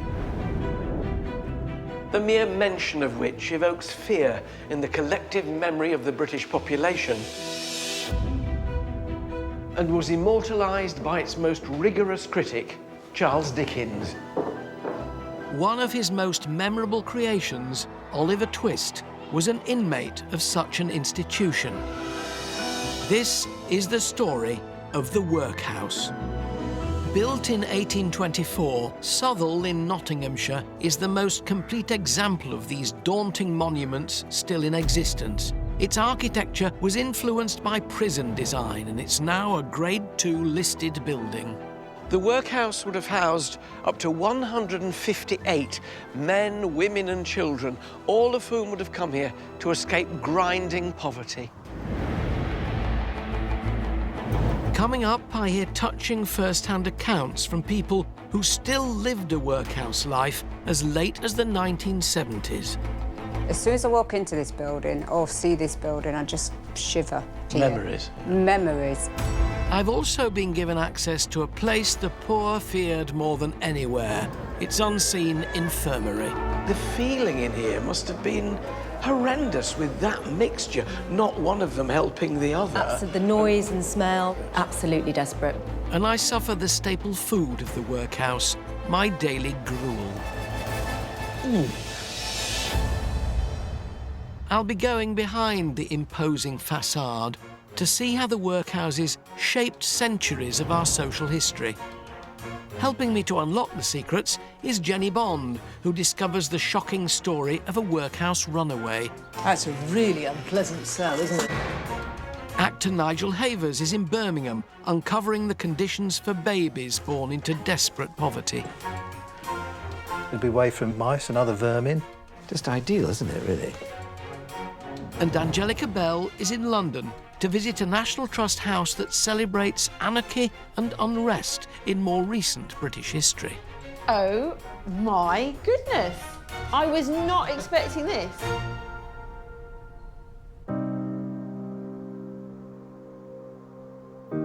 Southall Workhouse is a dark presence on the Nottinghamshire landscape. Walking up to the workhouse gate is incredibly eerie. You can almost feel the fear of the people who ended up here. And looking up at that building, you can see why. It's stark and intimidating. I'm being introduced to this harsh world by the Trust's Sam Cousins. Good morning. Hi, Alan. Welcome to the workhouse. Thank you very much, I think. Yes, indeed. A gaunt architectural structure. Very isn't it, imposing, really? very imposing. I mean, imposing and stark. It is. What must people have felt when they were coming up this path, seeing that in front of them? The emotions going on in them, abject failure, destitution, the end of the world. What the workhouse meant, what it symbolised, would have been absolutely terrifying. Families knowing that they were to be segregated when they got inside, and the women having to give away their children, essentially.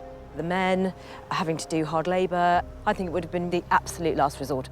The sense of failure that Yeah, you must absolutely. have felt, either as a man, a Yeah. breadwinner, or as a mother of children. You have failed. The only thing that's I think open so. to you now is this, and this is not comfortable. It's not, and it had a real stigma then, Yeah. as it does now even. You were given workhouse clothing to wear, so you were easily identifiable. Your shoes were taken away. You were given clogs because you couldn't sell them. No one wanted to buy them, and they were very easily recognisable as workhouse garb, as it were. I think that lots of people walking up this pathway would have thought, actually, this is it for me, and this is where I'm going to stay, and this is where I'm going to die, so terrifying. I'm rather reluctant to go inside, but go inside we must Let's to have a do that. look. Workhouses were created as part of the new Poor Law in 1834, one of the most severe welfare programmes ever implemented. Set up as a deterrent to those who would claim poor relief, there were places of punishment with tyrannical regimes where the poor were criminalised. I'm met inside by the Trust's Jan Overfield Shaw to hear more of this living nightmare. Oh, it's like coming into a prison yard. Yeah. This is Charles Dickens meets porridge, isn't it, really? It really is. What happened to them when they came in? So they're segregated.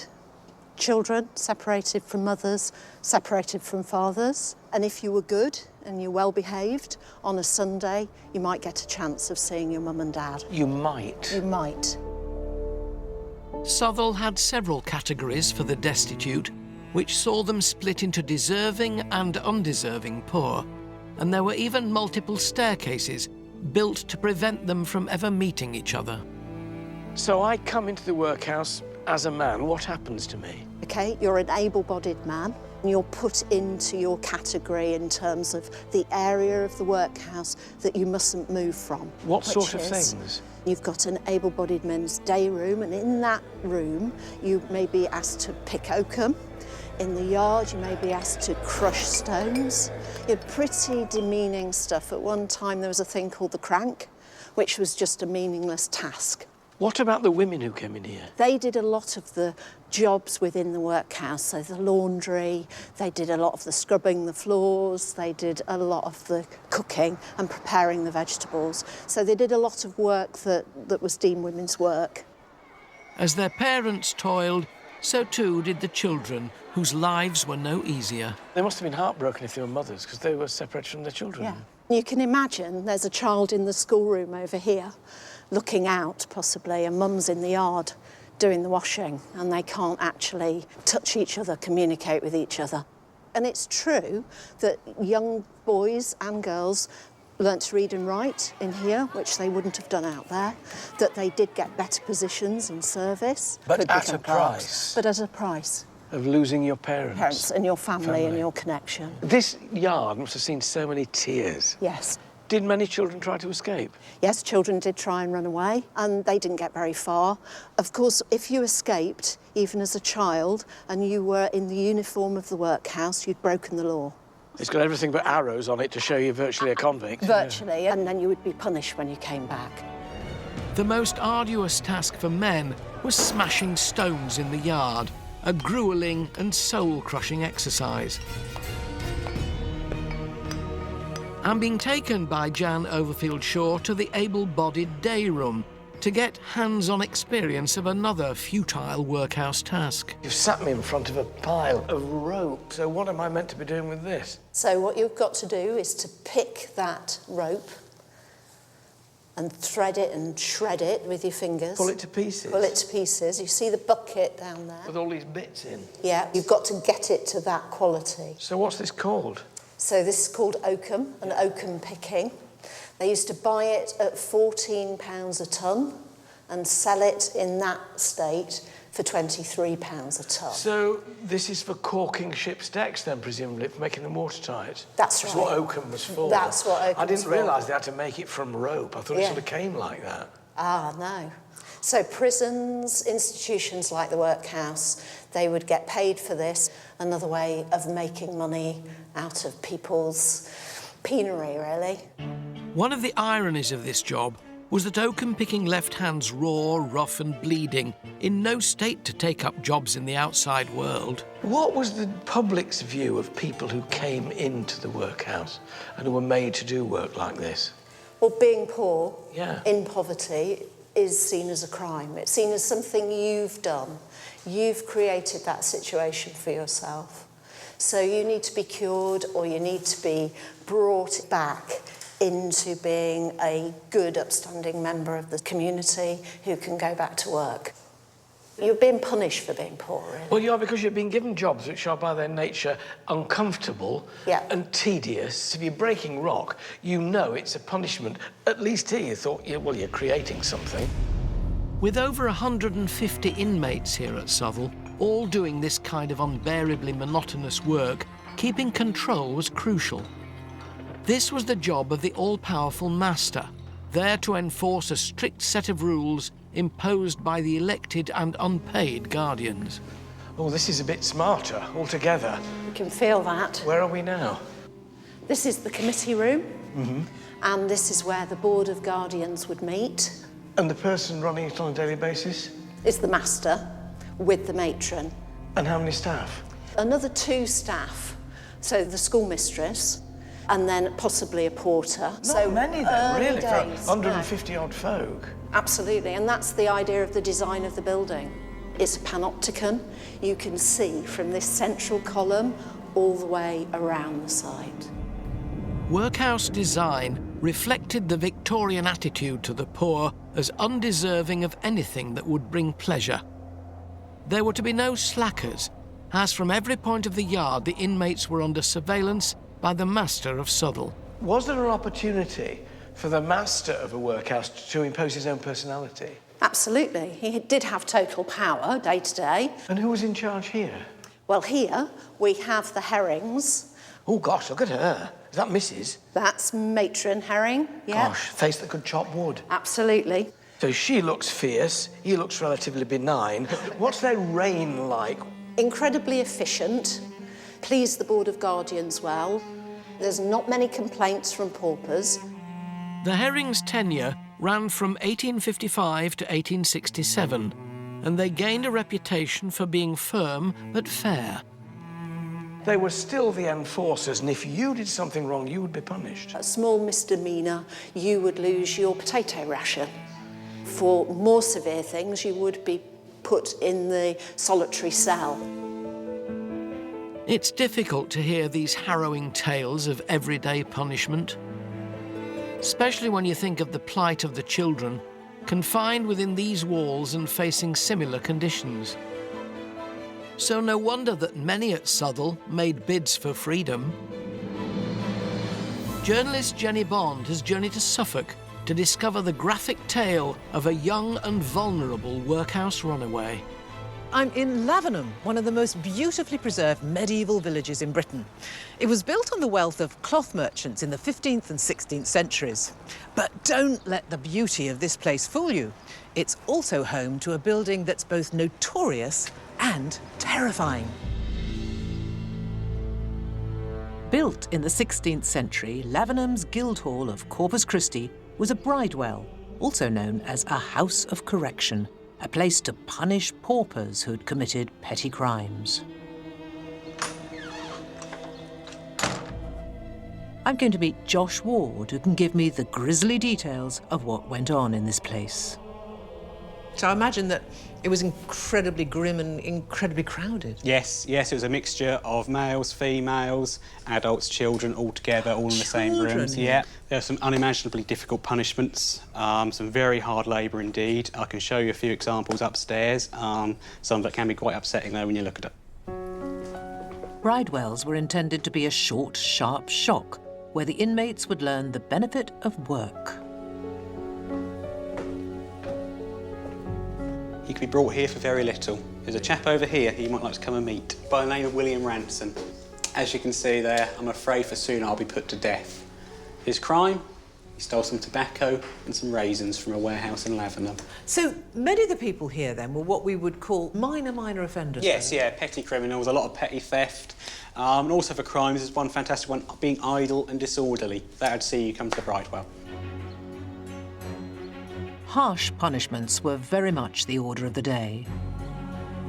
Curator Anna Forrest takes me outside to some of the cells where prisoners were brought whilst awaiting trial. This was used by the parish of Lavenham to incarcerate petty criminals for very short periods of time until they were taken off to court and then ultimately either let off or put into prison in Bury St Edmunds. That's a really unpleasant cell, isn't it? It's not great, really is it? Horrible. Even children were not exempt from imprisonment. Anna has unearthed the remarkable story of a young girl who first came to Lavenham Bridewell as a punishment in 1783. She was in the workhouse in a neighbouring parish just down the road in Seamer, and aged 8 she escaped and ran away, and they caught up with her and brought her to Lavenham Bridewell where she was incarcerated for a short time. The third time she ran away she was deemed to be an incorrigible rogue and she was sentenced to 7 years transportation to Australia. So what was that journey like for her, do you think? They were hugely malnourished and many of them had terrible injuries from the chains that had held them throughout the journey. And she survived the voyage, but a huge percentage of the convicts on that ship didn't make it. There are accounts of these convicts literally crawling up the beach when they arrived in Australia.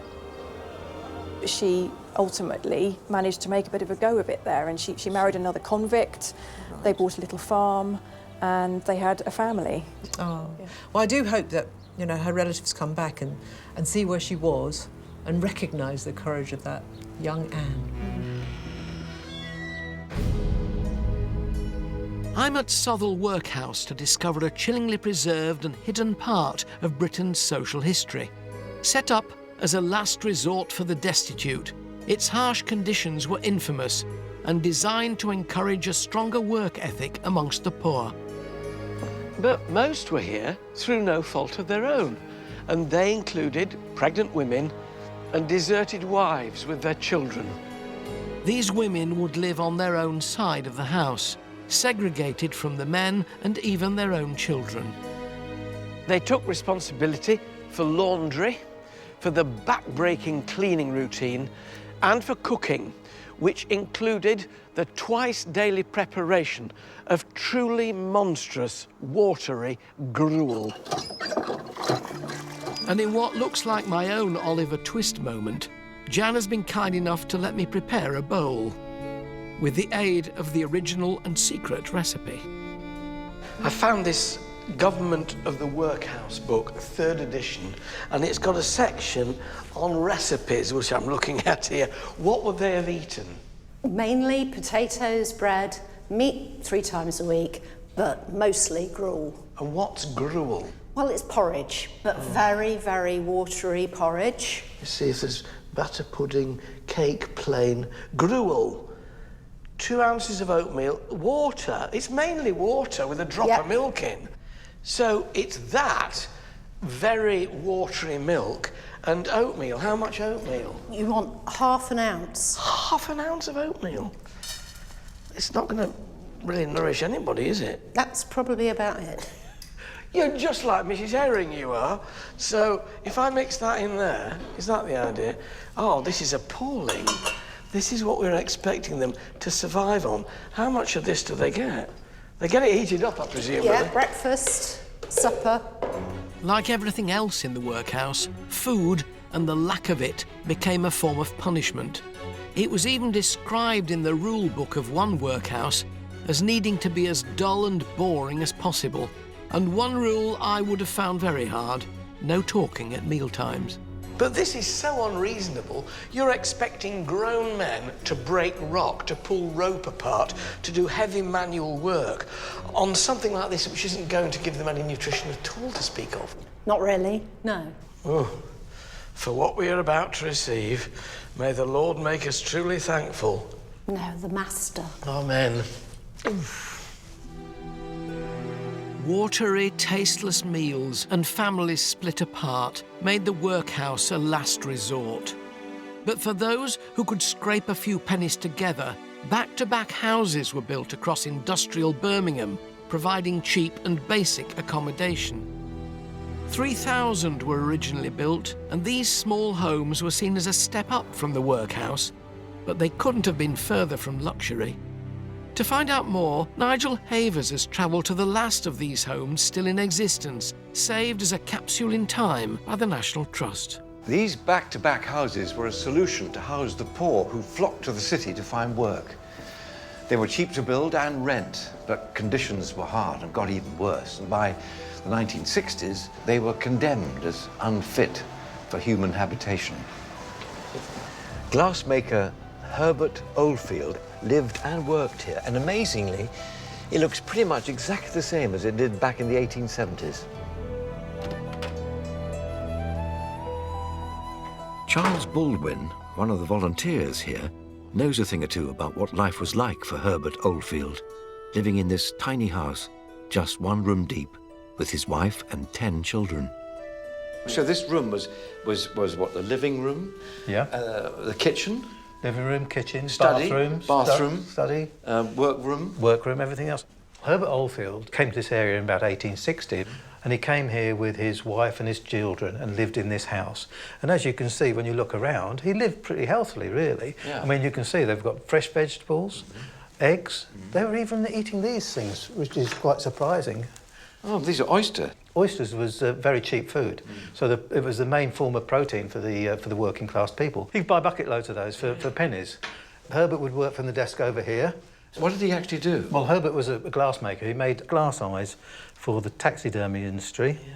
And believe it or not, he got so good at making eyes for the taxidermy industry, he graduated on. What do you think he was able to make? I have no idea. Well, we were going through the Industrial Revolution, and a lot of people were losing their eyes at factories and factory work. False eyes? So he made false eyes. You could come here and you could get yourself an eye fitted. God, he was good, wasn't All he? different colours, you can see. I think there's even one with a little bit of bloodshot in the corner of it. Birmingham was called the City of 1,000 Trades, and this is one of the 1,000 trades that Birmingham had. Well, it was a step up from the workhouse, but up to 65 people would share 2 communal washhouses and just 3 toilets. 12 people lived in this house. You get some sort of perspective about how cramped it all was. Let's just hope they all got along together. Now, tell me, is this room pretty much as it was? Well, yes, I mean, it is pretty much as it would have been in that time. So even to the extent that the wallpaper on the wall is authentic wallpaper to that period. Right. But actually, wallpaper did create a problem. Do you know what they were using for paste? They were using flour and water. And flour and water basically was food for bugs. Sometimes they said, you know, you could see the wall moving with the bugs in the wallpaper. Not great for health. No, not great for health. It's like a dormitory. Yes, it is, isn't it? I mean, this is the parents' bedroom. So Herbert and Anne, his wife, would have slept in this bed, and their 2 daughters would have slept in this bed here. And upstairs were the boys. But there is one person we haven't found a bed for yet, and that's baby Alfred. They had a baby while they was here. And there's no room for a cot. No. So where the baby slept was, believe it or not, in the drawer. Perfect. Well, I mean, it made a lot of sense because the baby was off the floor, so it would be away from drafts, it'd be away from mice and other vermin. And, of course, it's fairly well confined as well. In Herbert's time, the fire upstairs was only lit if someone was ill, but downstairs the flames would be heating the house all day. As in the workhouse at Southall, girls would have learnt household tasks to become maids in service if the opportunity arose. So we need some fuel. Where is it kept? We have to go down in the basement where the coal's kept, because the coal used to be delivered by the coal man. He'd tip the coal down into the basement below. The public is not allowed down in the coal cellar, which looks pretty much as it would have done over 150 years ago. In this house, because they had children, and some of the children were quite old, I think one of the older boys would have probably lit the fire. There we go. So that was a good bucketful. Great. Mind the heads as we go up. Yeah.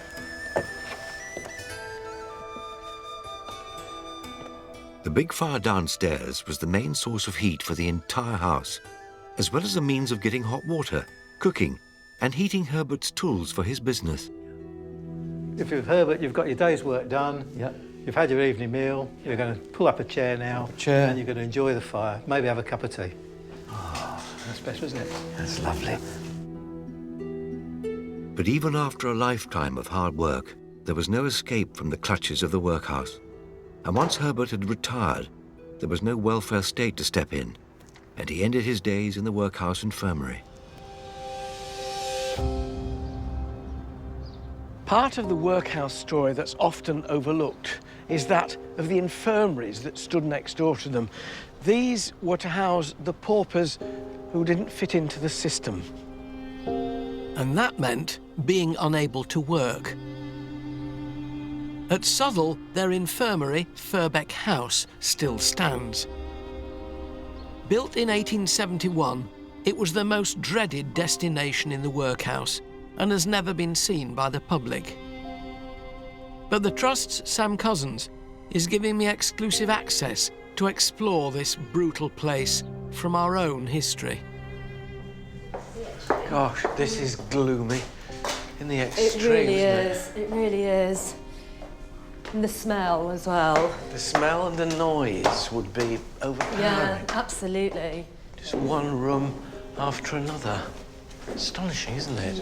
So who would have come here? Those who essentially couldn't work were put over here. So you have a mixture in this one house here of pregnant mothers, mothers giving birth, people with disease, mentally ill people. Why weren't the mentally ill put in what were in those days called lunatic asylums? Well, the sorry state of affairs was it was cheaper to put them here. This must have been an absolute vision of hell if you've got all those kinds of people mixed together. Absolutely, a real mishmash.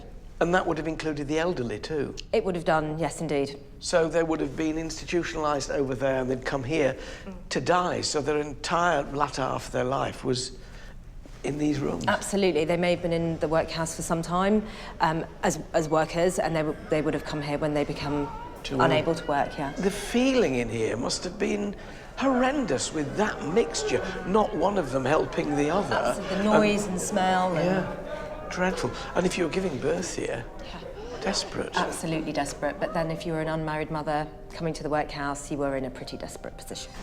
It's terribly depressing, isn't it? It's like cells. Yeah, it's pretty frightening, isn't it? Yeah. Conditions in both workhouse and infirmary were set to a nationwide standard, overseen by the guardians, but in reality, they were dependent on the goodwill and management of the man in charge, and by the time the infirmary was built, in the early 1870s, there'd been a change at the top at Southall, which would have devastating consequences. So who was the master of the workhouse at this time? It was Master George Shaw, who inherited the position from Master Herring after he died. And how was George Shaw perceived? Well, it wasn't a success. His tenure was seen as quite a catastrophe, actually. What kind of things was he doing that weren't right? He's seen to be a character who enjoys the local nightlife, shall we say, enjoyed the local pubs. There were allegations of inappropriate behaviour. There were knives seen where they shouldn't have been. There was allegations that the place was dirty, and being an infirmary, obviously, one of the really key elements of that is cleanliness. So this is a period of disaster. It really, really was, and it was such a shame after Herring's tenure that it kind of went into rack and ruin, but George Shaw was not liked. So the consequences are what? Master Shaw is dismissed. So the history of this place, Firbeck, is not a happy one. It is not. But in the 1940s, radical changes were made to the welfare state. The dark days of the workhouse were seemingly over, with many of them becoming NHS hospitals. But the new welfare state didn't solve all of Britain's social problems, and by the late 20th century, one Tudor property with a long history of political turmoil had become a melting pot for the poor, the homeless, and a growing sense of anarchy. Angelica Bell has travelled to Sutton House to discover how the National Trust has preserved this snapshot of more recent social unrest. Nestled in the streets of Hackney, this modern urban location is the setting for 500 years of agitators, revolutionaries and anti-establishment occupiers who left their mark on the building I'm about to see and the community around it. I'm meeting Chris Cleeve to find out more about the first in a long line of its rebellious inhabitants. So Sutton House has a real unusual history. Tell us about the man who built it. So it's a guy called Sir Ralph Sadler. He was an apprentice to Thomas Cromwell at a really young age. He rose to prominence in the court in his 20s, so he must have been a real high flyer, possibly through his connection with Thomas Cromwell. Sir Ralph became a courtier of Henry VIII, his fortune in jeopardy when his mentor, Thomas Cromwell, lost favour. in 1540 when Thomas Cromwell was arrested. So was Sir Ralph because of their connection. Yeah. But luckily, he was one of the few people who escaped the tower. And then even after Cromwell had been executed, he managed to stay in favour. He seems to have crossed so many boundaries. Yeah, absolutely. He managed to get through 4 Tudor monarchs without losing his head, which to be at that level of court is quite a feat. So you expecting the unexpected now? I'm not sure what I'm expecting. Jumping forward from Tudor times to the modern day, Chris has some striking evidence of Sutton House's previous inhabitants in what is a very unlikely National Trust preservation story. Oh my goodness. I was not expecting this. The house was suddenly empty in 1982 and the squatters got in. They lived in here for a few years. They would have used these rooms upstairs for their bedrooms, and then downstairs they had gigs in the courtyard and in the big room at the back. They were really political in the 1980s about changing society, and all of those slogans are really resonant to people today. This is one of the most popular rooms that we have in the house.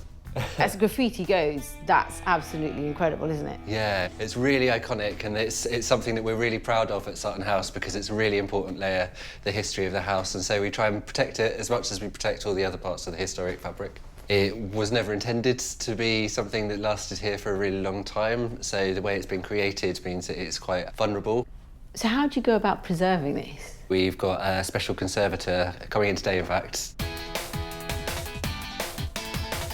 I'm impressed that for the National Trust, this graffiti art from the 1980s is on par with the fine Tudor paintings from 450 years ago. The major challenge with looking after something like this, though, is the paint used is very soluble. So conservator Polly Westlake uses a sponge to absorb modern-day grime. So we're trying to do the least amount that we have to just to keep it in its present condition. So what do you mean, like basically, because there's like holes up here, you wouldn't say, right, we're going to patch those holes up. You just want to make sure everything is as it is and stays as it is. The National Trust took the decision to keep things, not to do a lot of reintegration, not to restore and make it look perfect, but to keep it in this state. It's great to see the stereotypes you might associate with an old property being replaced by something more inclusive, unexpected and radical by the National Trust. I wonder what the owners of the workhouse would have made of all this anarchy and rule breaking. I'm not sure the punks would have cared either way. With punks running riot in Britain, Southall had also taken on a new lease of life in the 70s, becoming emergency social housing. But even then, the damaging stigma of the workhouse remained, dramatically affecting the lives of people who stayed there. I'm meeting 2 people who remember that era and have bravely agreed to tell their unique accounts of their very different experiences. Sue Swinton lived in this very room for 3 years after a family breakdown in 1971 made them homeless. Now, tell me how big your family was and who were you here with? I was here with my mum. I got an older sister, but my older sister spent a lot of time with a friend living in Newark. She couldn't cope with living here. But then I had 2 brothers who I used to have to look after. Because unfortunately, because of the circumstances of coming here, my mum turned alcoholic, so obviously it was like being mother to 2 brothers. So you became mum, in effect? Yes. So we've got 5 beds ranged behind us here. Your mum, your elder sister when she was here, your 2 brothers and you, all ranged in a row? Yeah, all in a row, yes. The only good thing about that was we tended to start at the end bed and jump all the way across the other beds and jump off the end. We was rather naughty for that, so yeah, we used it as a playroom. Everything was done in this room. What was it like then, living in one room, small room, so many of you, with an alcoholic mum? Very bad, very bad. I was sort of like stigmatised for that. No one ever came near us. It was the place, if you lived there, then you was kept well away from. Lowest of the low. Yeah, never ever anybody visited us here. It was very much like the Victorian times. Sue, what does it feel like coming back here to the room that you lived in? As soon as I walk into this building or see this building, I just shiver because of what happened here. Memories, yeah. Memories, very strong memories of the place.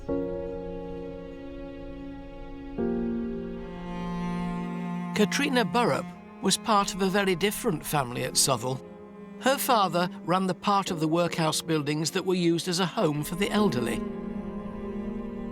This was our dining room, so this is where we had our big family dinners, and our Christmas tree was in here, and yeah, it was lovely. So it was a happy time for you? Incredibly happy. No bad memories. It's a magical time living here. Did you know then its history? Yes, because there was still an awful lot of the history in the house. So there were still ledgers in the office. I was used to look for the names of children and try and imagine what they were like. When you see children coming in and then dying, and you just think they must have just had just nothing.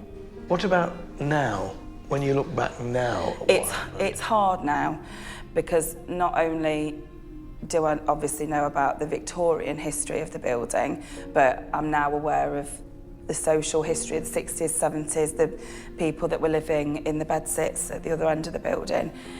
I was living this wonderful life, and now I know that there were children my age living in cramped accommodation with a tiny little gated yard that they weren't allowed out, and they had to just look out on everything that I had. Yeah, it makes me feel awful. We was allowed to go out of the door. Just down the passageway there is a green door, and if we went through there, then we was in serious trouble, because that was the private part of the building. The only place we was allowed to go was into the courtyard. It was just a little small courtyard, and that was it. Very much as it must have been in the Victorian times. Yeah. It's like they're saying when you read in books and things, and they say, oh, people used to be frightened of the workhouse. If they went in there, they never got out again. That's actually true. When you came in here, you never thought you would get out. It's very easy, isn't it, when you're thinking of Dickensian Britain, to put the workhouse in that bit of history, and it's something divorced from us. When, as you experienced it, in the late 60s and early 70s, which is not long ago at all, it didn't end with the Victorians, it carried on. No, it carried on. There's a lot of hatred in me for the place. It'll always be there with me, never leave me, never.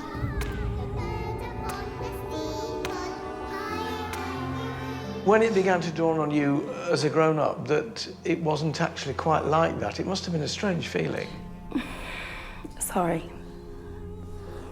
To have those special memories, you know, all my magical adventures here, that's my experience of the workhouse, and although I know that there is more to it, I still feel I'm entitled to my experience. When I come in now, I can't imagine how we actually could have coped so long with it, you know, because I used to stand over at the window and I'd look out the window for hours just looking and wondering what was going to happen. You know, when was that person going to come down that road and just take us away from here? But it never happened. Has this become therapeutic, putting this back together, kind of laying the ghost? Very much so. So when you come in here now, it must be a mixture of emotions. It is, it Terror, is. but gratitude that you're not living here anymore. Very much so, very much so. Well done you, and thank you for sharing it. That's a pleasure. It's been a real eye-opener meeting Katrina and Sue, but their memories of this place had left me shocked and saddened that such recent history still meant suffering and despair within these walls. It was only 20 years ago that Southall was finally considered unsuitable for habitation and the last of its residents were moved. This closed the chapter on the workhouse system, and with that, we consigned the harsh and cruel Victorian attitudes toward the poor and disadvantaged to history. In 1997, Southall Workhouse was passed to the National Trust to be preserved and to act as a stark reminder of a brutally unjust period in British history.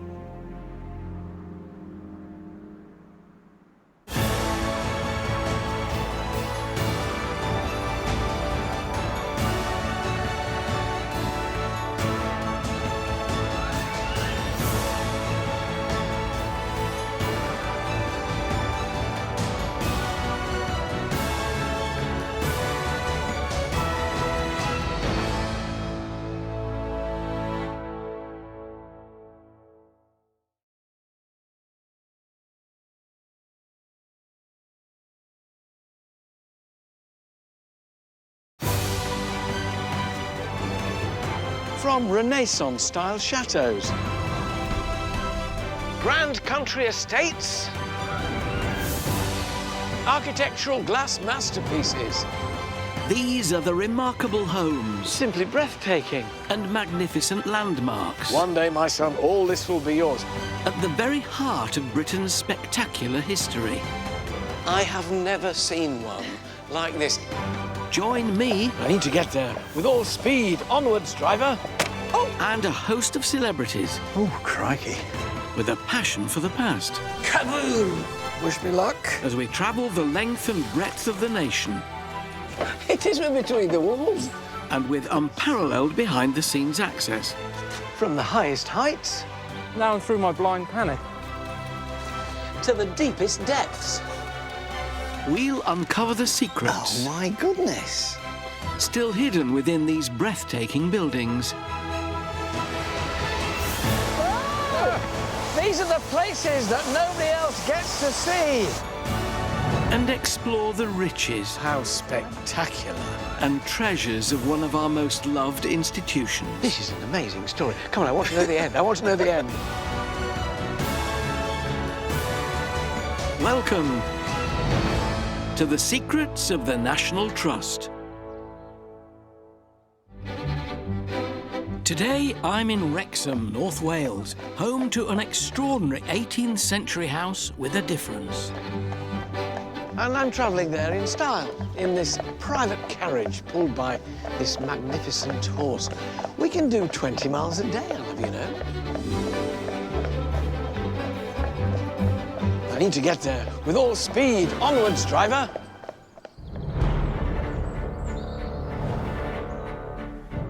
Erddig is one of Britain's most fascinating stately homes. Designed by Thomas Webb in 1683, for almost 250 years, the York family called this grand country pile home. But today, I won't be going in by the main entrance, because in this grand house, the real interest and the exciting stories are below stairs. Where I'll be revealing the Yorks' shockingly intimate relationship with their lowly staff. We're talking romance in this picture. With the help of hidden photos, private letters and secret diaries. The 9th of September, suddenly the bombshell explodes. I'll uncover astonishing stories of scandalous love. It would have been a sackable offence in most houses, wouldn't it? Yes. And ruthless betrayal. This is a black mark on the family, isn't it? Absolutely. And out in the grounds, I explore the mysteries of an amazing wall of water. It's like the lost world. Whoa! Also at Erddig, Angelica Bell is punch-drunk behind the scenes at the estate's orchards. Oh, not quite so much. Nigel Havers goes sky-high at Powys Castle for a new angle on Erddig's Georgian landscape gardener. This is amazing. Fairly scary. Very scary. And Miriam O'Reilly's at Cork Abbey in Derbyshire. Gosh, this really is going back in time. Uncovering the terrifying tricks commonly used to keep domestic staff in check. And all you'd have is a candle. You might not have even had anything to light your way, just the light at the end of the tunnel. But to get the lowdown on the secrets of the servants' quarters here at Erddig, I'm meeting the National Trust's Graham Clark. It's very kind. The service around here is superb. Thank you very much. Graham, hello. Hello, Alan. Welcome to Erddig. Lovely to see. I don't think I've ever arrived in such style. It's wonderful. I know. We've taken you past the usual entrance for the York family and brought you into the heart of the estate here, the working estate, right into the stable yard. The servants here were treated rather differently from normal, weren't they? That's right. They weren't treated as servants. They were treated as people. The Yorks really wanted to know a lot more about their staff, so they got to know them very well. And in the end, they actually commissioned portraits, photographs, and wrote poems about them, so they knew them very well. How unusual is this in terms of, you know, boss-staff relationship? I think portraits have been done in the past, but actually in hand with the poems as well. As far as we know, that's unique. Can we go and have a look at them? Certainly can. Thank you very much indeed. Enjoyed that. The tradition of having servants' portraits done started back in the 1700s, when the first Philip York ordered paintings of his staff. He would then write poems packed with praise and add them to the portraits. Later, the Yorks moved on from painting to photography, and pictures of their staff were proudly displayed in a below-stairs corridor. It's the closest you're likely to get to a servant's Hall of Fame. There are so many of them. This is like the National Gallery of British working life in a country house. Masses of them. That's right, and they were all put here by the family. But this is a great photo. This is all the heads of department at Erddig here, out on the front steps. So here you've got the butler. Drawing his cork. Drawing his cork. We've got children's slippers here, nursemaid, and here is the cook with her brace of fowl at the front. Oh, they look a fierce lot, don't they? Fierce brood. They are, aren't they? This is a very early Daguerre type, and I think you had to keep a straight face for much longer in 1852 than you do now.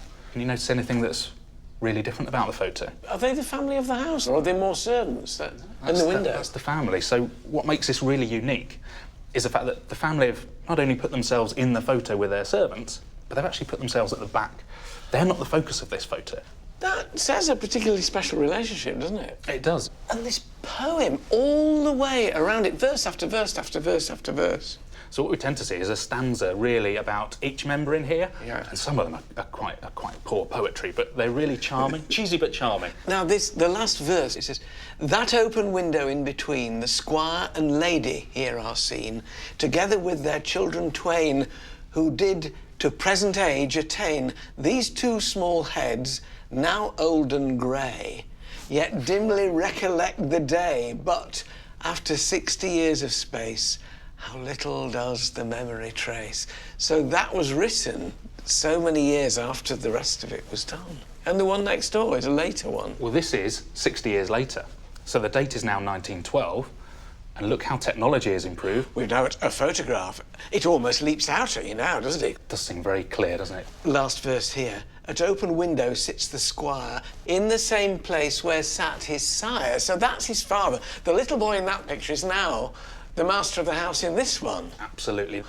You know, I look at this, and it reminds me that on my father's side, he was a plumber, but his father and grandfather were gardeners.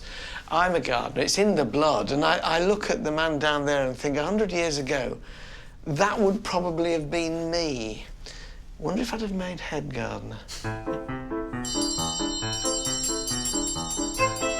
Below stairs at Erddig, you get a real feel for a life of service in the 19th and early 20th centuries.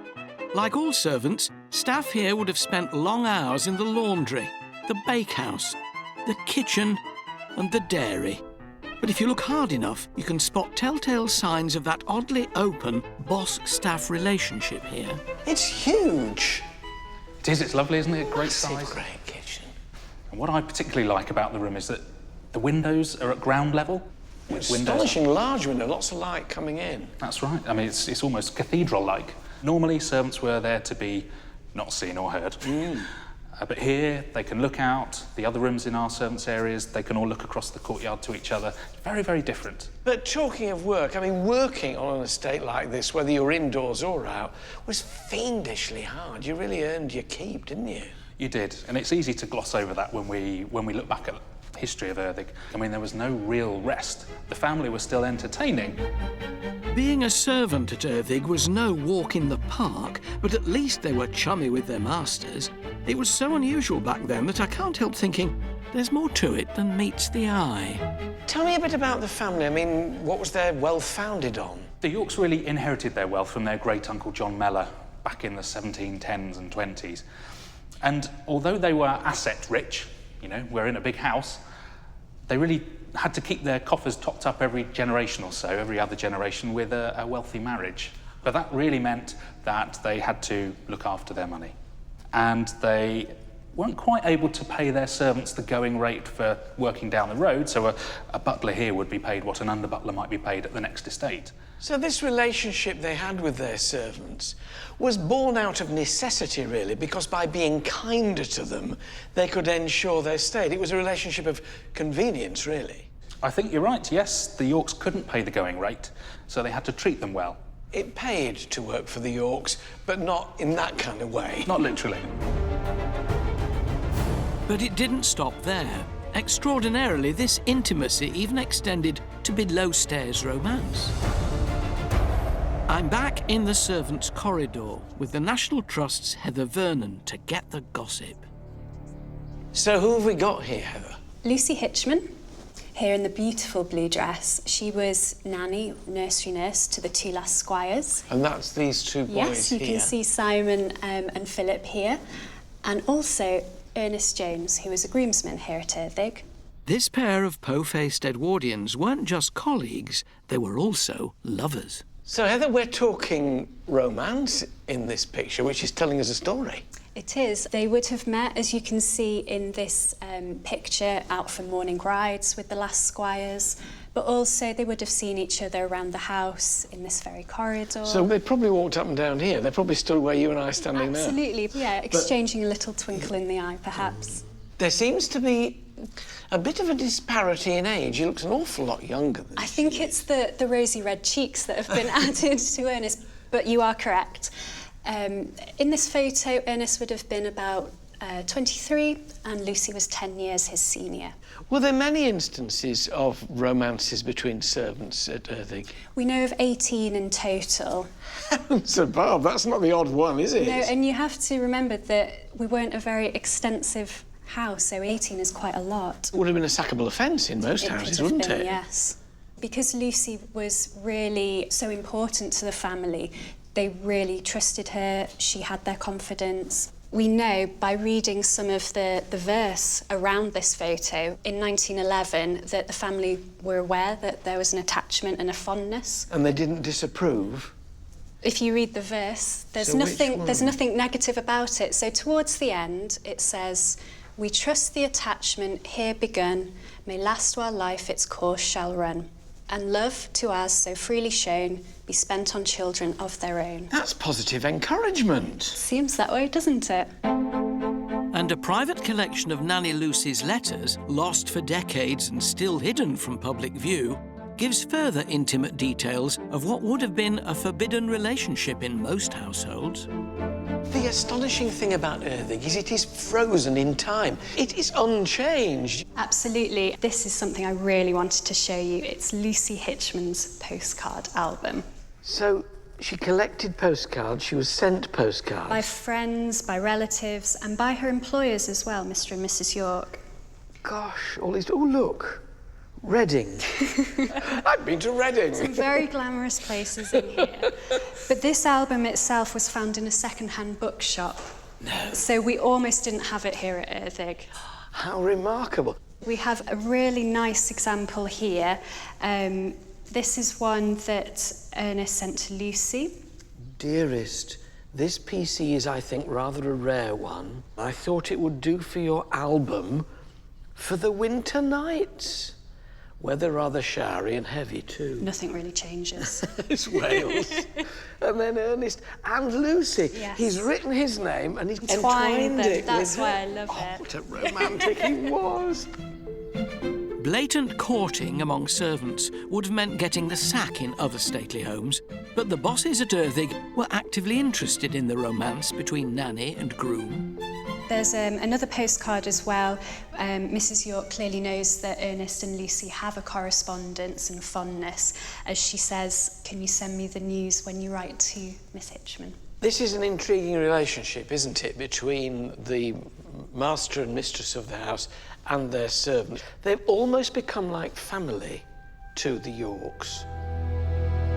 The romance between Lucy and Ernest came to an abrupt halt with the outbreak of World War I. Around 6 million men were mobilised, and Ernest was among the first to volunteer in 1914. But the couple remained wartime sweethearts and reunited when peace was declared. So, what happened? They married in 1919. They did move away from Erddig, but sometime later they did come back. So, they lost them in the interim, but they came back. Yeah, so they clearly still had a love for the place. Yeah. They were living on the estate. This postcard shows Mr. and Mrs. Jones at Erddig Park. Full circle. What a wonderful, wonderful story, all encapsulated in the album. Servants at Erddig may have had a better life than most, but all domestic staff endured horrible conditions in the 19th and early 20th centuries. They worked for up to 17 hours a day, earning next to nothing. They had no employment rights and lived with the constant threat of being sacked by a bad-tempered boss. Miriam O'Reilly is at Cork Abbey in Derbyshire, discovering how the masters there made sure that servants were neither seen nor heard. I'm at the home of the Harper family, who for over 300 years had a very different relationship with their staff than the Yorks at Erddig. In fact, in the 1900s, when the lady of the house came through this beautiful green door with its distinctive clack when it closes, the gardeners would dash off out of sight through the garden wall here to give the family the privacy it craved. Cork Abbey was owned by the Harper family from 1622 until the National Trust took it over in 1985. Rumour has it that the mere sight of some of the Harpers was enough to frighten their servants. So I'm itching to get behind the scenes to dig the dirt. I'm going to meet Eloise Brooke. She's the head gardener here at Cork Abbey, to find out what her predecessors had to do to keep on the right side of this rather eccentric family. I'm also hoping to discover the well-kept secrets of this intriguing place. Hello, Miriam. Welcome to Cork Abbey Gardens. We learned from Alan at Erddig that the servants were very familiar with the family. Tell me about the Harper family. Well, they were here at Cork for over 300 years, and really, I think they were a family. They felt they had everything they needed at Cork. Is that why they kept themselves to themselves? There certainly seems to be a thread of quite a sort of introverted streak in the family. Somebody once wrote that it was a congenital unsociability. Where do you think this introversion in the family came from? It's hard to tell, but certainly the first real record of it is with the 7th Baronet, who's sometimes called the isolated Baronet. He certainly seemed to keep himself away from his equals in society, and he did seem to be deeply, deeply shy, to the extent that he'd perhaps communicate with servants in notes, and really didn't want the gardeners to see him when he was out in the garden. So he actually built a tunnel. It meant that the gardeners could, get to the mansion under the pleasure grounds and not be seen at all from anyone in the house, so you wouldn't see the gardeners going about their work. So would you like to have a look? I certainly would. Over the years, the Harper family had 3 tunnels built under the gardens. Just 2 are open to the public these days, although the 3rd is currently being excavated by the Trust. And all you'd have is a candle to light your way? If that. You might not have even had anything to light your way, just the light at the end of the tunnel. And you do find things in the tunnel. You brought some to show me. Yeah, we found a few bits and bobs. So we found a lovely old bottle of beer from Burton-on-Trent, which is, fairly local to here. So you can imagine the gardeners having perhaps a tipple after work. And, of course, a gardener's friend, got an old sort of kettle, so you could have your brew for your tea break. I bet that made quite a few, didn't it, in its time? It does look like it.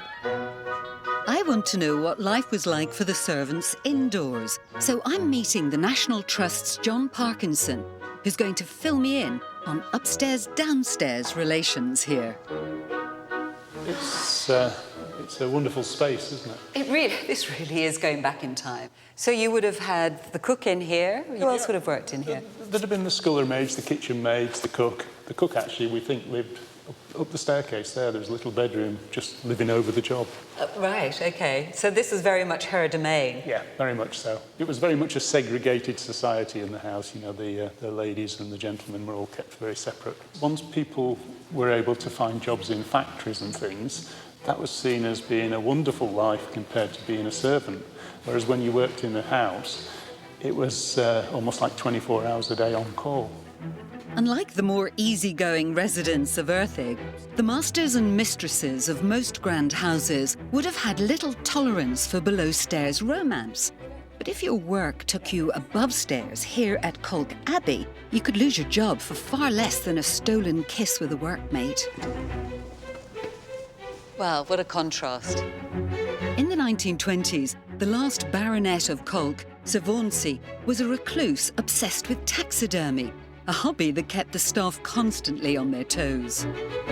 The servants' role in all this was really to maintain the even temperature with the fires, and the servants were really under strict orders about the amount of heat that was output from the fires. Quite often they were reprimanded by Savorsey if it got too hot in a room, for example. How do you do that, though? How are you able to keep a fire at an even temperature? There is record, actually, of the footman. He talks about Savorsey telling him to take a coal off or add a coal to a fire. And presumably he'd be really worried for his job if he didn't get it right. There is a story that Savorsey dismissed servants, if they got it wrong, but because he really didn't know them, he just didn't visually recognise them as such. They were re-employed at the back door, as it were, and they just came straight back in again. So he wouldn't know at all that it was the same person. No. Whether the eccentric Savorsey was cruel or just a bit kooky, you've got to pity the poor servant who had to dust his taxidermy.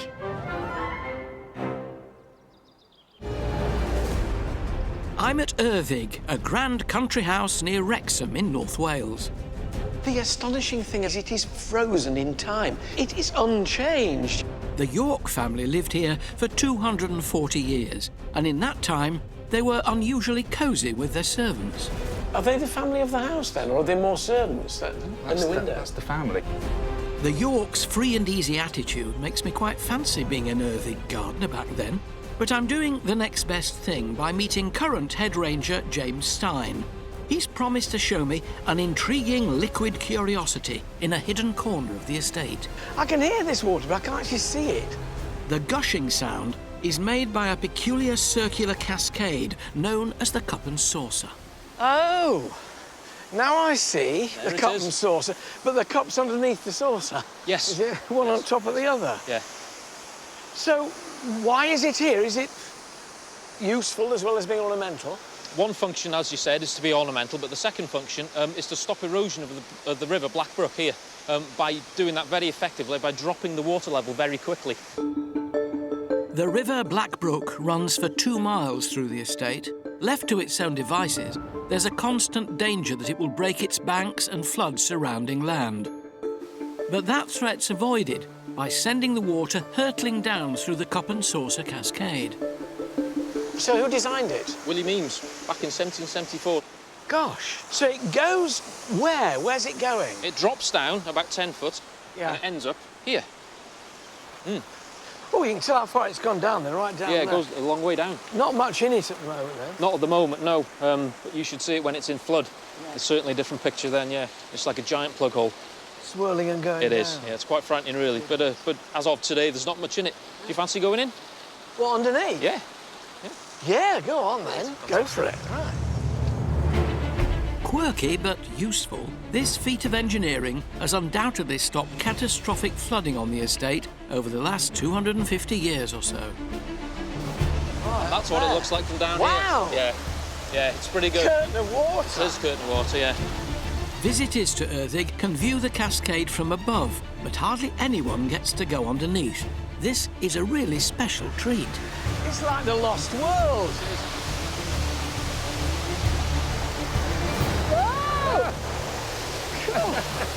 What? That's good, isn't it? Yeah. It's like through the looking glass. Yeah, it is. Yeah. Gosh. Oh, there's a peculiar sensation when you look at it.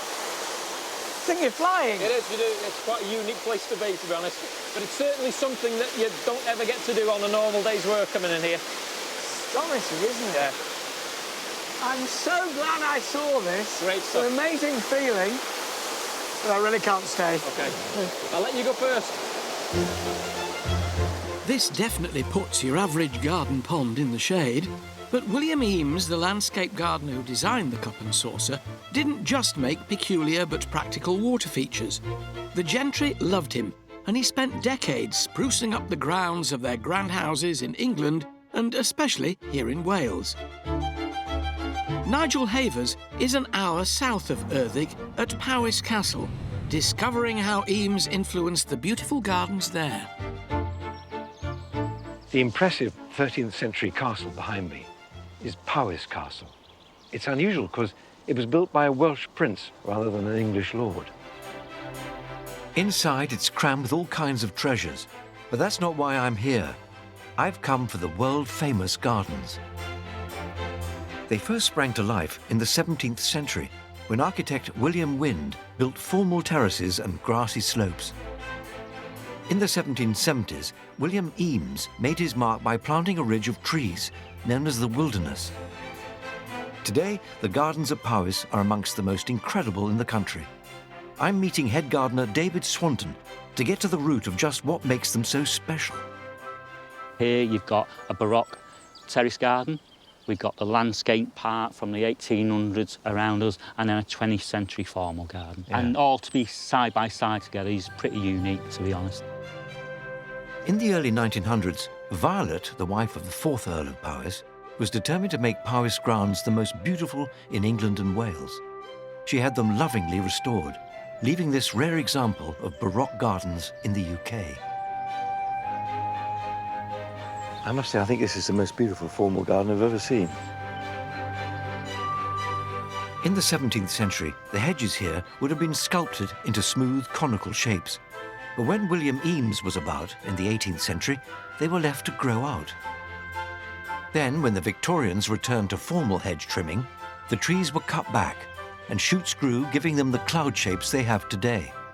These sort of living sculptures, they're so huge on the landscape, such a foil for the garden, so they're super. I mean, how on earth do you cut these? Do you go up a ladder? We've got a picture on there. They're using big old wooden ladders. Wow. Nowadays, we fortunately got a cherry picker and we work safely from the basket from that. Even with 21st century technology, it still takes up to 10 weeks to give this lot a short back and sides. And having come all this way, I'd be rude not to lend a hand. So I'm joining gardener Dan in the cherry picker. Look at this. This is amazing. Now, Dan, we're quite high up, aren't we? Yeah. I just do think about those guys on ladders. They must have... Yeah, it would have been fairly scary. Very scary. Is there a technique to this? Just like cutting your hedge at home, just a bit higher, really. Yeah. Yeah, practically just following the contours and just trying to cut off this year's growth. Okay. Shall we give it a go? Yeah, give it a go. All right. Every year in late summer, the team here trims 15,000 square metres of hedge, with the cherry picker lifting them to heights of up to 14 metres. I'm getting into this. There you go. And the work goes on, come rain or shine.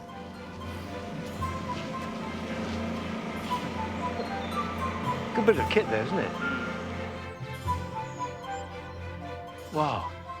Who could believe this topiary trimming could be so intense? Next time I see my neighbour Alistair trimming his hedge, I'll make him a cup of tea. Maybe something stronger.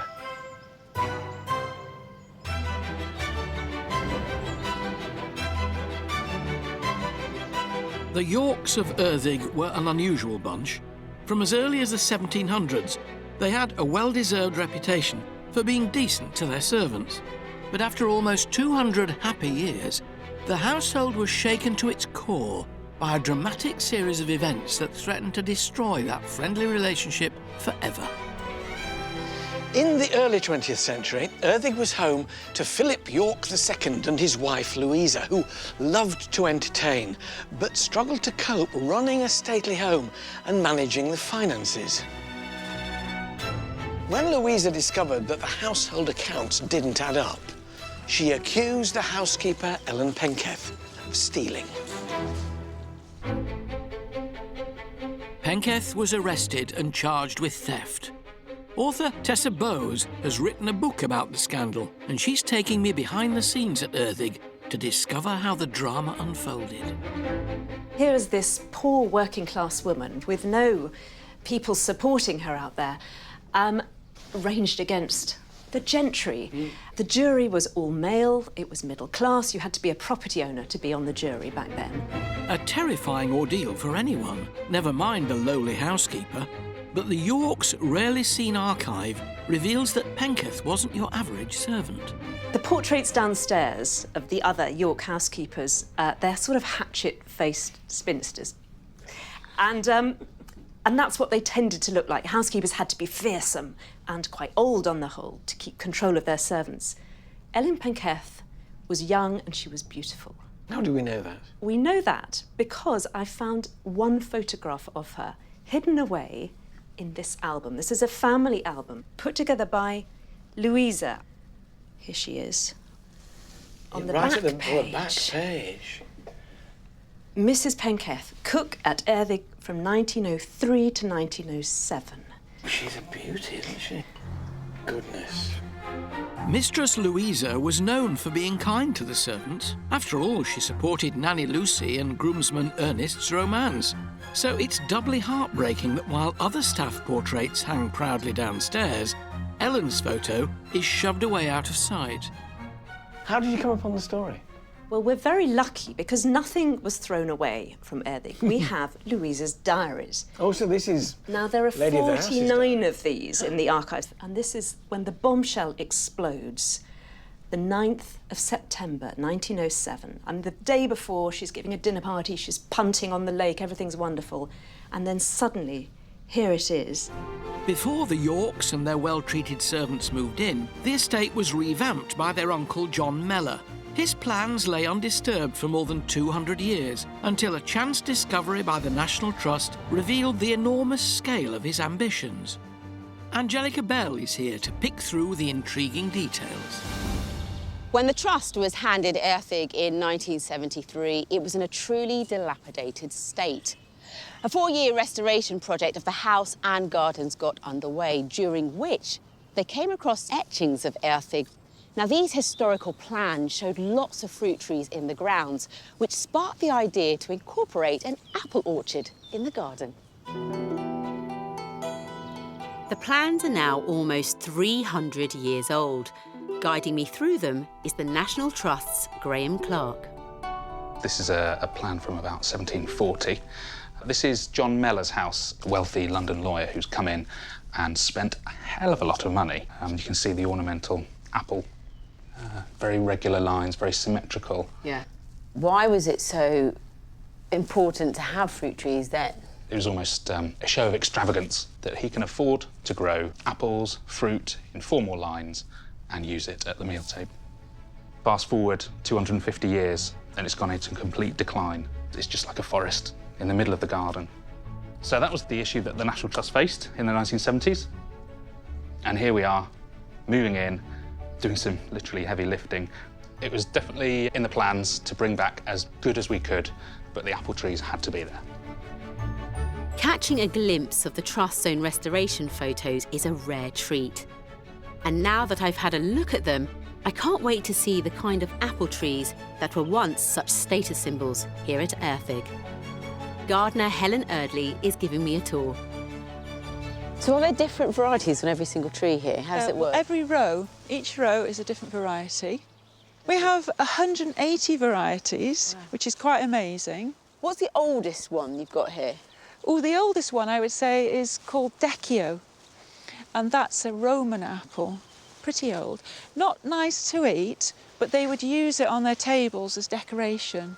We've got quite a few with funny names. Yes. Like pig snout, dog's nose, peas good nonsuch. They are loads. Very inventive. They're not all edible. Some of them are cider ones. To make 1 gallon of cider, you need at least 20 pounds of apples. So we'll pick these, and then we'll take them and do some pressing. Yeah. Apple pressing is the first stage in cider making, and Helen's giving me a crash course using a replica of a traditional press. There we go. Brilliant. This is actually quite therapeutic. Oh, not quite so much. A splattered apple. Keep going, Angelica. It's going. Keep going. You've really got to love cider to go through this. Ooh, here it comes. Is it coming? But look at the colour, isn't that lovely? It's beautiful, it is. Yeah, amber nectar. But all that hard work for just that little bit, I think we should just stick to the bottled stuff. I think you're right. I think we've got some. For over 25 years, a local brewer has been using slightly more sophisticated methods to produce up to 750 litres of Erddig's very own cider every year. So let's say cheers to all those gardeners who harvested those apples. Cheers. Cheers. The Yorks of Erddig were a rare breed. Kind and respectful towards their staff, they ruled over a happy household for almost 200 years. Normally, servants were there to be not seen or heard. But here, it's very, very different. But it all came crashing down in 1907 when an enormous sum of money went missing. This is when the bombshell explodes. Author Tessa Bowes and I are leafing through private, rarely seen diaries written by the mistress of the house, Louisa York. And there was little doubt in her mind about where the cash had gone. Mrs. Penketh, who has been cook here for 5 years, is a regular professional thief. She's stolen and robbed goods and money to the amount of £500. There it is. And it kind of gets worse. She gets really vindictive and angry as the days roll by. £500 back then is almost £30,000 in today's money. A hefty sum, even for the wealthy, but a life-changing windfall for a lowly servant like Ellen Penketh.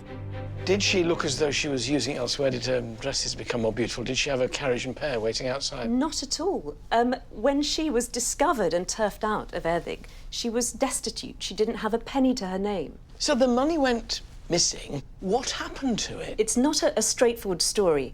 She was trying to cook the books a bit because the Yorks loved entertaining. So they're being extravagant, but they're telling her she's spending too much. Exactly. Right. She was going to her trusted suppliers and saying, can we just say that this month we spent £20 on meat and instead of the 30 that perhaps they had spent. And she said, I'll make it up next month. And this just got out of hand. So in other words, the family could actually have been living beyond their means and she was trying to cover up that fact and it came to haunt her. When Penketh eventually went on trial, things took an unexpected turn. The housekeeper was painted not as a lawless thief, but as an undervalued servant. She earned £45 a year. Now, for the time, that wasn't a great salary. She might expect to be earning £60–65 doing that job. So did her counsel point this out in the court case, that she didn't earn much money anyway, they were a mean family? Oh, yes. He was really contrasting this pathetic salary with this extravagant life that her master and mistress lived. 9 times out of 10, the servant would have been locked up and life in the house would have returned to normal. But in a shocking twist, the jury found housekeeper Ellen Penketh not guilty. So how unusual was it for a servant to win a case? I think very unusual indeed. The jury was all male, it was middle class, you had to be a property owner to be on the jury back then. And you would have thought that they would have gone for their own kind. So she's found to be innocent by the jury. Is that the end of her career, despite the fact she's won the case? That is the end of her career. She's gone down in history. Even today, she's the thief cook of Erddig. Their servant walking free was alarming enough for the Yorks, but their troubles didn't stop there. Massive press coverage of the trial left everyone's reputation in tatters. Tuesday's proceedings, yards and yards of it. Yeah, it's a verbatim description of what happened in court. This must have done the family as much, if not more, harm than it did Ellen Penketh. Yes, they probably really regretted taking this to court. Dirty linen. Absolutely dirty linen. Their overdraft, Louisa's spending habits, how much she paid to have her portrait painted, how much the baby's new bonnet cost. It's all in there. This is a black mark on the family, isn't it? Absolutely. How do they get over it? Well, they start to treat their servants a little bit more carefully. The wages go up, and Philip York, he started doing this PR exercise between him and the servants. He had to believe that they loved him and know that he was looking after them. So he wrote the poems that we see in the corridor. So the poems, in effect, saying, Absolutely. I do love you really. And after all this, yes. You wondered if they really believed it, don't you? That some of the Yorks' poetry may have been partly driven by guilt is an eye-opener. I think the full truth behind the Penketh trial will never really come to light. In any case, the saga was a painful blip in the otherwise friendly relationship between master and servant here. And it's that uncommon bond that makes the story of Erddig unique and fascinating. The relaxed attitude of the Yorks allowed the staff to have identities outside their roles in the house. And this saw romance blossom and the staff immortalised in portraits and photographs. The Yorks didn't always get it right. When faced with the Penketh scandal, protecting their own reputation came before compassion for their staff. But by the standards of their time, the family were pretty forward-thinking bosses. And by acknowledging their servants' existence and recognising their hard work, the staff of Erddig have lived on and have risen to become the most important aspect of the entire estate.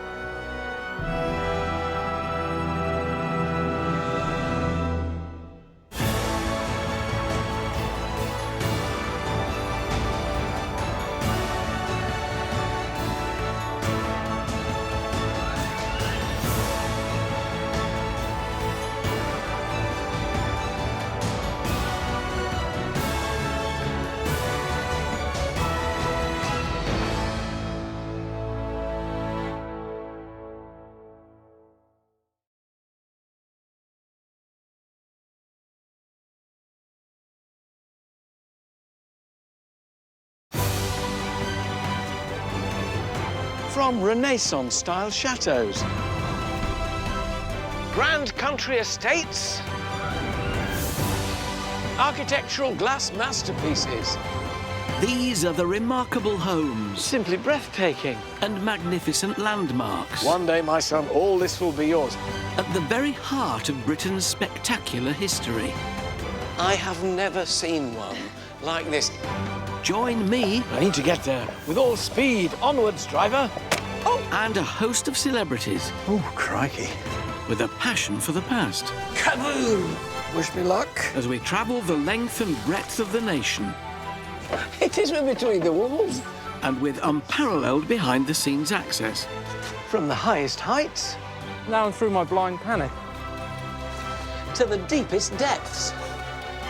We'll uncover the secrets. Oh, my goodness. Still hidden within these breathtaking buildings. These are the places that nobody else gets to see. And explore the riches. How spectacular. And treasures of one of our most loved institutions. This is an amazing story. Come on, I want to know the end. I want to know the end. Welcome to the secrets of the National Trust.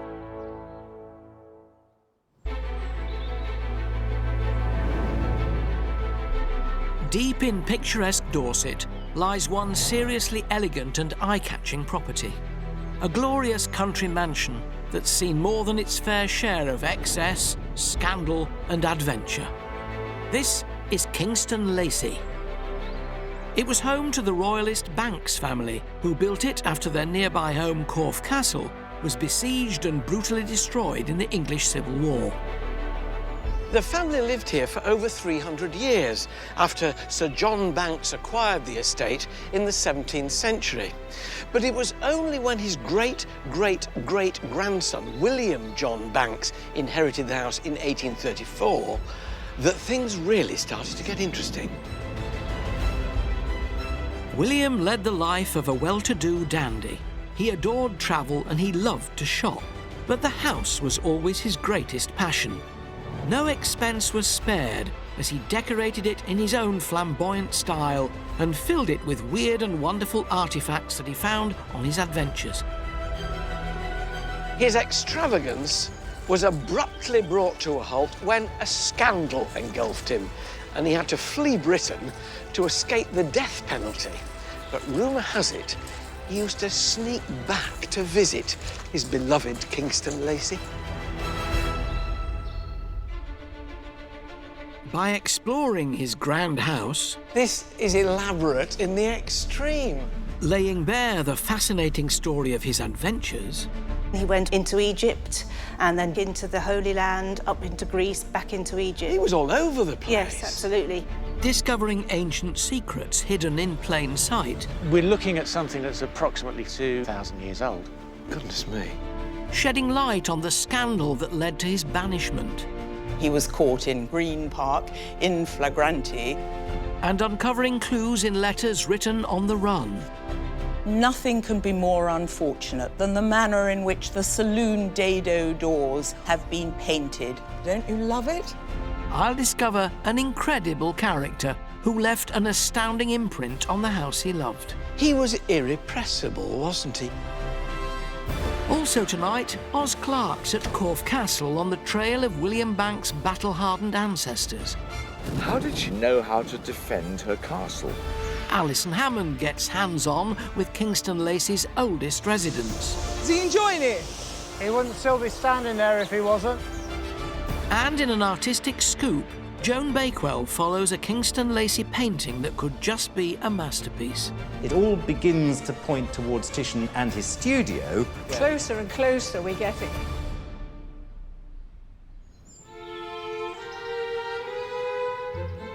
William John Banks inherited Kingston Lacy in 1834. An eccentric and creative man, he spent much of his life travelling, collecting art and mixing in high society. But he adored his grand house and was determined to make his mark by transforming it to reflect his own extravagant tastes. The National Trust's Bernie King is letting me in on the secret inspiration behind his grand design. Bernie, the first thing that strikes you when you come in is this glorious fireplace. He clearly wanted to make an impression on the visitor. Absolutely. He moved the entrance hall from the side. He dug down 8 feet and created this magnificent entrance out of what were the cellars. He had visited Italy in the footsteps of his university friend Byron. What a boast. I was at university with Byron, you know. Exactly. And he fell in love with the place and he wanted to transform his family home into an Italianate palazzo. I'm looking at these with holly on the top, absolutely intricately carved and moulded. He had a fine eye for detail and he knew what he wanted. And above the fireplace, a massive great coat of arms. So it was about family too. Absolutely. The first thing that you see when you came through the front door would be the Banks family coat of arms. But if we go up here, I can show you something even better. William's relatives built Kingston Lacy in the 1660s. Their original Dorset bolt hole was Corfe Castle, but when royalists and parliamentarians went head-to-head during the English Civil War, the Bankses' loyalty to the king left their old home in ruins. William devoted one quiet corner of the house to a celebration of this heroic chapter of his family's history. Oh, my goodness, look at that. So this is William's welcome to my house and my family. Yeah, What's he trying to say here? Well, he was very proud of his ancestry. So his ancestor, Sir John Banks, was the son of a Keswick merchant. Is that him? That's him there. He was the Lord Chief Justice of the Common Pleas and the Attorney General. Not bad for a lad from Keswick. In any other clan, John Banks's incredible rise would be the family's proudest achievement, but he's always been overshadowed by the fearless defender of their home, Corfe Castle. They were clearly royalists, this family, hence Charles I on his throne above Corfe Castle. That's correct, yes. So we've got a bit of history going on here. This is presumably the storming of Corfe Castle. It is. It's the siege of Corfe Castle, and this is Sir John's wife, brave Dame Mary. Why brave? Because while Sir John was serving with the King in Oxford during the English Civil War, she was bravely defending the family home at Corfe Castle. Is that her? That's her over there. Why has she got a key in her hand? A very significant fact was that after the castle was taken, they looted it, but they allowed her to leave alive because she'd been so brave, carrying the keys of Corfe Castle. But nothing in it? Nothing in it, no. She's got the keys, but not the doors. The keys survive to this day and are kept in the library here at Kingston Lacy. And the ruins of the old home, Corfe Castle, have remained as a monument to the heroism of Dame Mary. Oz Clarke has travelled south of Kingston Lacy to what's left of the castle to unlock the little-known story of its demise. So you're Pam, are you? I'm Pam, yes. I'm Oz. Please come in, have a look, it's fabulous. From the moment you arrive at Corfe, you immediately sense the mystery in these ruins. Historian Pam White is taking me back to the 17th century when what we see today was the fortified country home of Sir John and Lady Mary Banks. How did they come to acquire a castle like this? Lady Banks inherited some huge amounts of money, and one of the places they'd obviously had their eye on for quite a while was Corfe Castle as a country home. But Mary's inheritance hadn't bought them any old house. This was a full bells and whistles medieval castle with all the fortifications a 17th century aristocrat could wish for. So if you weren't invited for dinner, don't think you'd get in? No, absolutely not, no. Now, what's in here? This is the guard room, quite luxurious. There's a fireplace. And down here you've got a cruciform loop for the crossbows. But also, if you have a look, you've got a fantastic view of the Outer Bailey. It's a medieval CCTV camera. You can see 180 degrees out there. Yeah. They bought it as a home. It was the most beautiful home. It just happened to be a castle. But the defences were going to come in handy. Very handy. 7 years after the Banks family bought Corfe Castle, the English Civil War broke out. For 9 years, the King's followers battled it out with the supporters of parliamentary rule. Commonly known as Roundheads, the parliamentarian forces were quick to target the royalist Banks, and in 1643, they arrived at the gates of Corfe. So Castle's now under attack. How do Sir John and Lady Mary go about defending themselves? Well, Sir John is travelling with the King. So Lady Banks comes here on her own with 2 or 3 of her children, some maids, gets into the castle, and parliamentarian soldiers surround the castle. So how did they go from such a lavish lifestyle to the fundamentals of defending their castle? You just pull up the drawbridge, close the gate, and that's it. No one can get in. 600 men outside the castle, and over 100 were either killed or injured.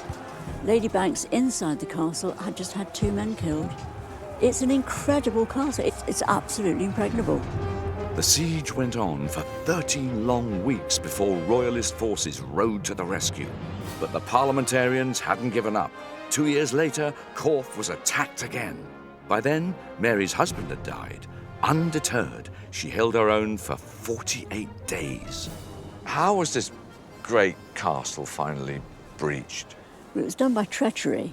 The second siege, 1646, Lady Banks had a traitor in the camp. Colonel Pitman, one of the garrison here, told the garrison that he was going off to collect some reinforcements, but he went to Weymouth, a parliamentarian stronghold, brought 120 Roundhead soldiers just outside the castle.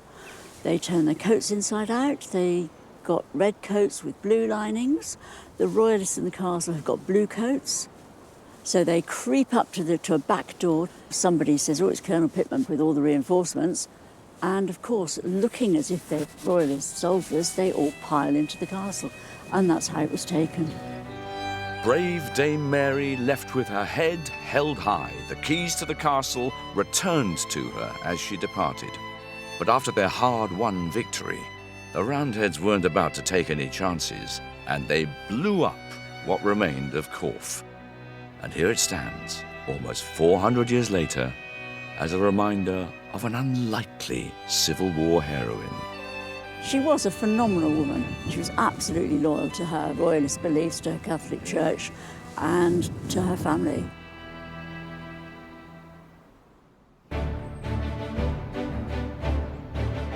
I'm in Dorset, home to the private palace of the fabulously wealthy Banks family. Oh, my goodness, look at that. The family moved here after their former seat, Corfe Castle, was destroyed by the parliamentarians in the English Civil War, despite being stoutly defended by brave Dame Mary Banks. Because she'd been so brave, she was allowed to leave alive, carrying only the keys to the castle. Wow. But heroic Mary wasn't the only famous family member. Her globe-trotting descendant, William John Banks, brought his sense of adventure to the house by transforming it into an Italianate palazzo. Oh, my goodness. This is elaborate in the extreme. The Trust's Alison Sharp has offered to show me the tantalising clues to his personality that lie beneath all this opulence.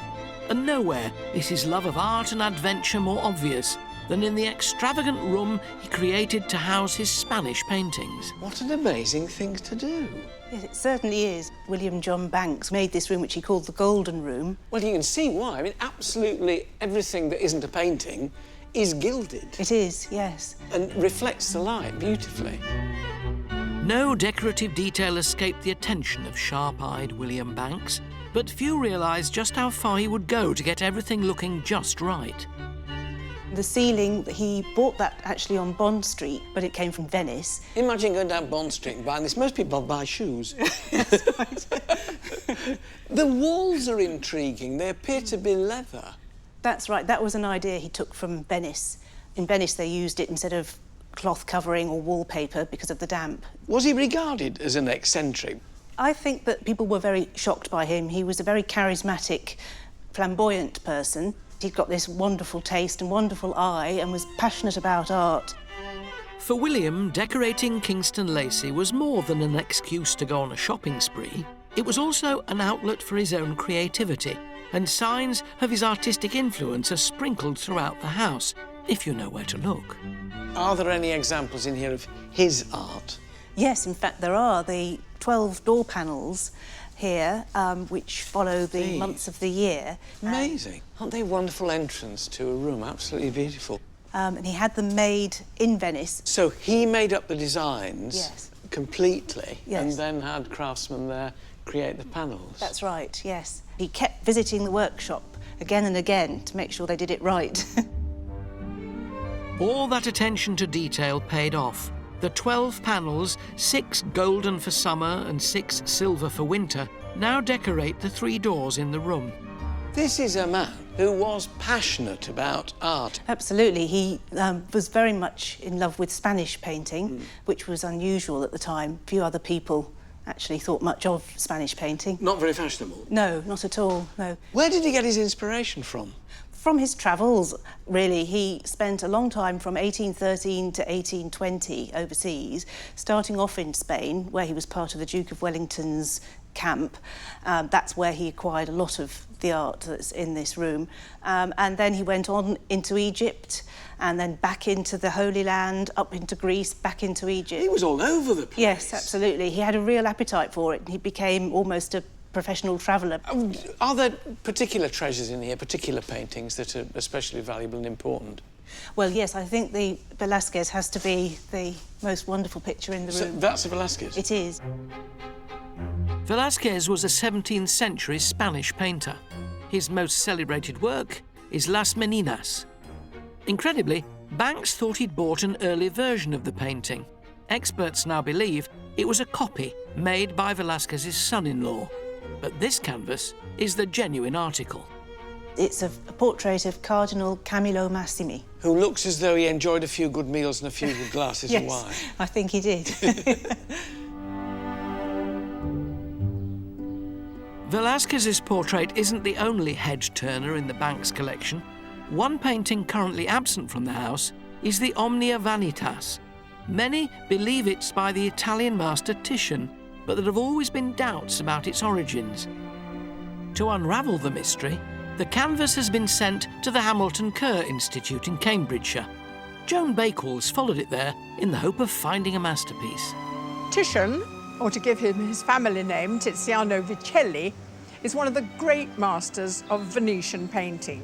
And today, his work is worth millions of pounds. But is the Kingston Lacy painting the real deal? To get a picture of the painstaking work that goes into finding out, I'm meeting art expert Rupert Featherstone. It's very nice to meet you. Nice to see you. Very nice to be Good. here. Now, you're going to tell me all about this painting, which looks, at first glance, like a Titian. Do you have that reaction? Yes, definitely. And the point being about this, that it does relate to so many other paintings that Titian is known to have done, in the form of the woman and the way she's looking up, and all sorts of things about the landscape sort of suggest Titian, but there were so many imitators. And then Even in his own day? Even in his own day, there were definitely people working in his style. What can you discover that I can't see with my rather poor eyesight, need of glasses? Well, Just having a strong light, you begin to see there's a lot of little damages, these little speckles, little losses of paint. There's a very big sort of funny patch here that looks like an old retouching. Do you see? It's sort of milky looking. Yes, I it doesn't really yes, match. I can see that. Until we've cleaned it, we don't know if that's because of damage or whether it's because of repaint or whether it's exactly what it is. So what's going to happen to this now? What we would normally do is analyse the paint, trying to see what's in it, what's its layer structure, what's under the surface, are there any alterations? This is where we start doing the technical analysis. And the first thing we did was to take an infrared image, and what infrared shows, it shows there is a faint face. Now, right this next is to this is the blotch that we... The blotch covers this area, so that's interesting. That was enough to whet our But could appetite. Titian have been using an old canvas? He did that a lot. This seems to me that he's changing an existing picture. He was a great reuser and a great reworker, and he often created things as he went along and recreated, and he didn't mind going over what he'd already done. No, because he knew how good he was. Well, I think so. So that's what the infrared showed. Yes, and the X-ray penetrates right through and hits any lead-rich paint, lead white, that you get in flesh or something like that. Right. And lo and behold, we have a face in much more detail. It looks like he developed the face quite heavily and then covered it up. Extraordinary. Now, there's another... This painting... This is, yeah. I'm This not is at the all detail. sure about this. Well, this is where Closer and closer we're getting. Yeah. What we're interested in is this shape here. This is a ghost in the machine. It is, and we're tantalised by that. But it proves to us that it's an original work of art. It's not a copy. There are ideas changing, change of subject matter. It all begins to point towards Titian and his studio rather than a follower in the 16th or 17th century even. It's a wonderful narrative, isn't it? It is. Modern technology can throw up many intriguing clues to the painting's origins.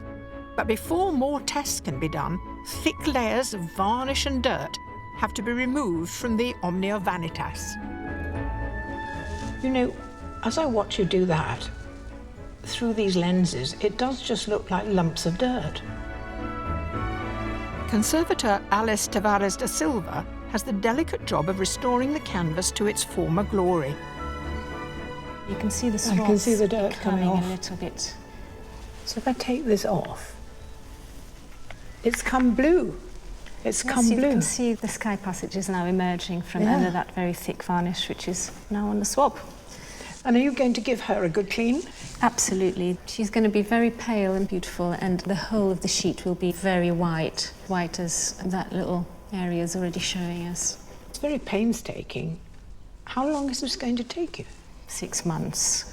6 Just because months? we have to assess different methods for different areas, we're also going to investigate the technique of the painting, take samples, do some research. No stone is left unturned in this process. As well as X-raying and cleaning the picture, samples of paint are analysed under the microscope. Rupert and Alice are showing me how it works. We focused on that little bit of blue sky that you have already cleaned. The best place to take samples from is the brown areas where paint has been lost. So you would take away an infinitesimal small piece of that paint. And what does it show you? The idea is that if we can compare the layer structure, the components of the ground, with another painting which we know is by Titian, that may give us some confirmation or otherwise as to whether it came from his studio or not.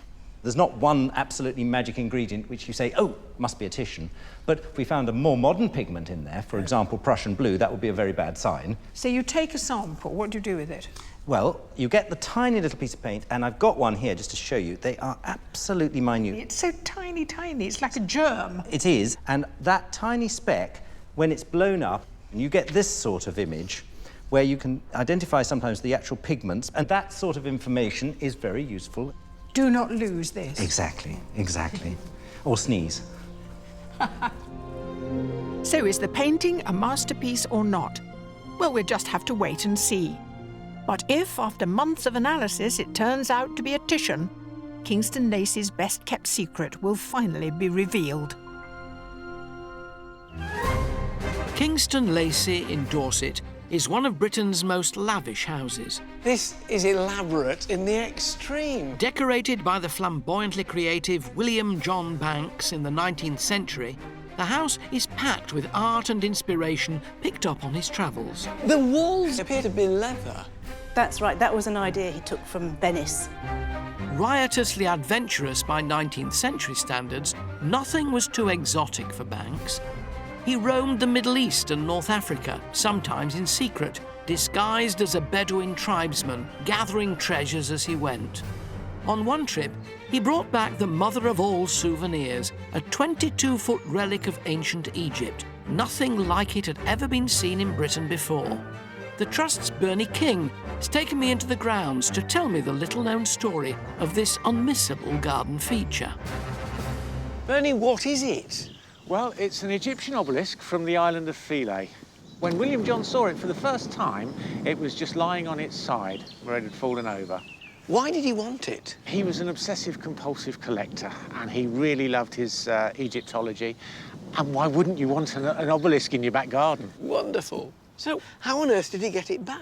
Well, it was a very tortuous journey. It took 7 years. He hired an explorer called the Great Belzoni to bring it back.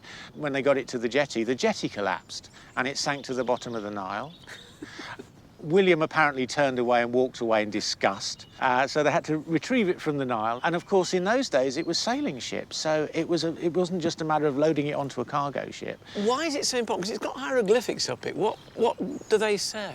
There's a mixture of ancient Greek and hieroglyph on there. Because of William's classical education, he was able to decipher Cleopatra and Ptolemy. So, if it says Cleopatra and it says Ptolemy, what sort of age are we talking about for this obelisk? We're looking at something that's approximately 2,000 years old.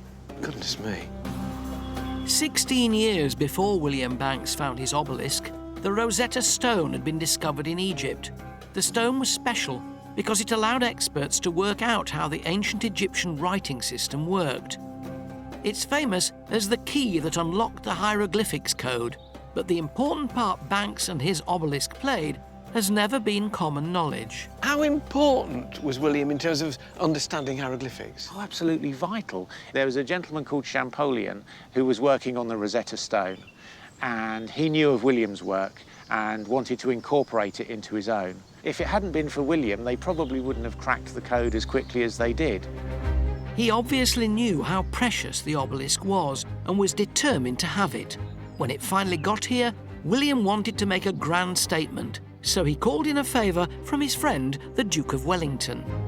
It must have caused quite a stir when it arrived. Oh, absolutely. I mean, it's not every day you get an Egyptian obelisk coming to Dorset and the Duke of Wellington coming to lay the foundation stone. He actually lent them a gun carriage that was used in the Battle of Waterloo to transport it from the docks, and it took 19 horses to bring it here. What a sight that must have been. And here it sits in Dorset as the most wonderful garden ornament. You don't get any better than that. You don't, do you? Scholar, adventurer, artist, collector, even for a 19th century aristocrat, William Banks was unusual. But after years of exploration and discovery, scandal struck. With his life hanging in the balance and the future of his beloved house under threat, William was forced to make a heartbreaking decision. Banks' biographer, Anne Sebber, is at Kingston Lacy to tell me more. So what was the scandal?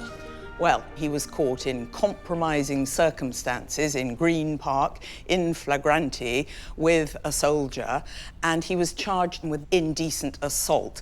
Now, indecent assault carried the death penalty. Don't forget, homosexuality in Victorian England was illegal. He could have been hanged. Had this been William's first brush with the law, he may have got away with it. But a few years earlier, he'd been caught with another soldier. This time, his chances weren't good, and he knew it. So what did he do? Well, he was not young enough to run away by the time the police caught him. And in his desperate haste, he gave a false name. He said he was only Mr. Harris, a gardener. But they found... Well, impugning the profession, I have to say. I mean... Yes, I shouldn't have said that to you, I realised. He thought that would help him. I must remember it, actually. I'm only a gardener. Get me off all kinds of things. So what did he do? Well, I've been given a false name. And he was charged, he was given bail, and he did a runner. Persecuted for his sexuality, Banks fled abroad to Italy, leaving his beloved Kingston Lacy behind and spending the last 14 years of his life in exile. But it was far from being the end of his love affair with this house. What did he do when he was in exile? Well, I wish I knew precisely, because there was no address. He was terrified of giving an address because he didn't want to incriminate his family. But what is clear is that this period made him, going into exile, forced him to collect for this house that he loved. He sent ideas back and little bits of gilding, and he hoped they'd fit here and there, and all those details actually mattered to him. During his long banishment, Banks left Kingston Lacy in the care of his siblings.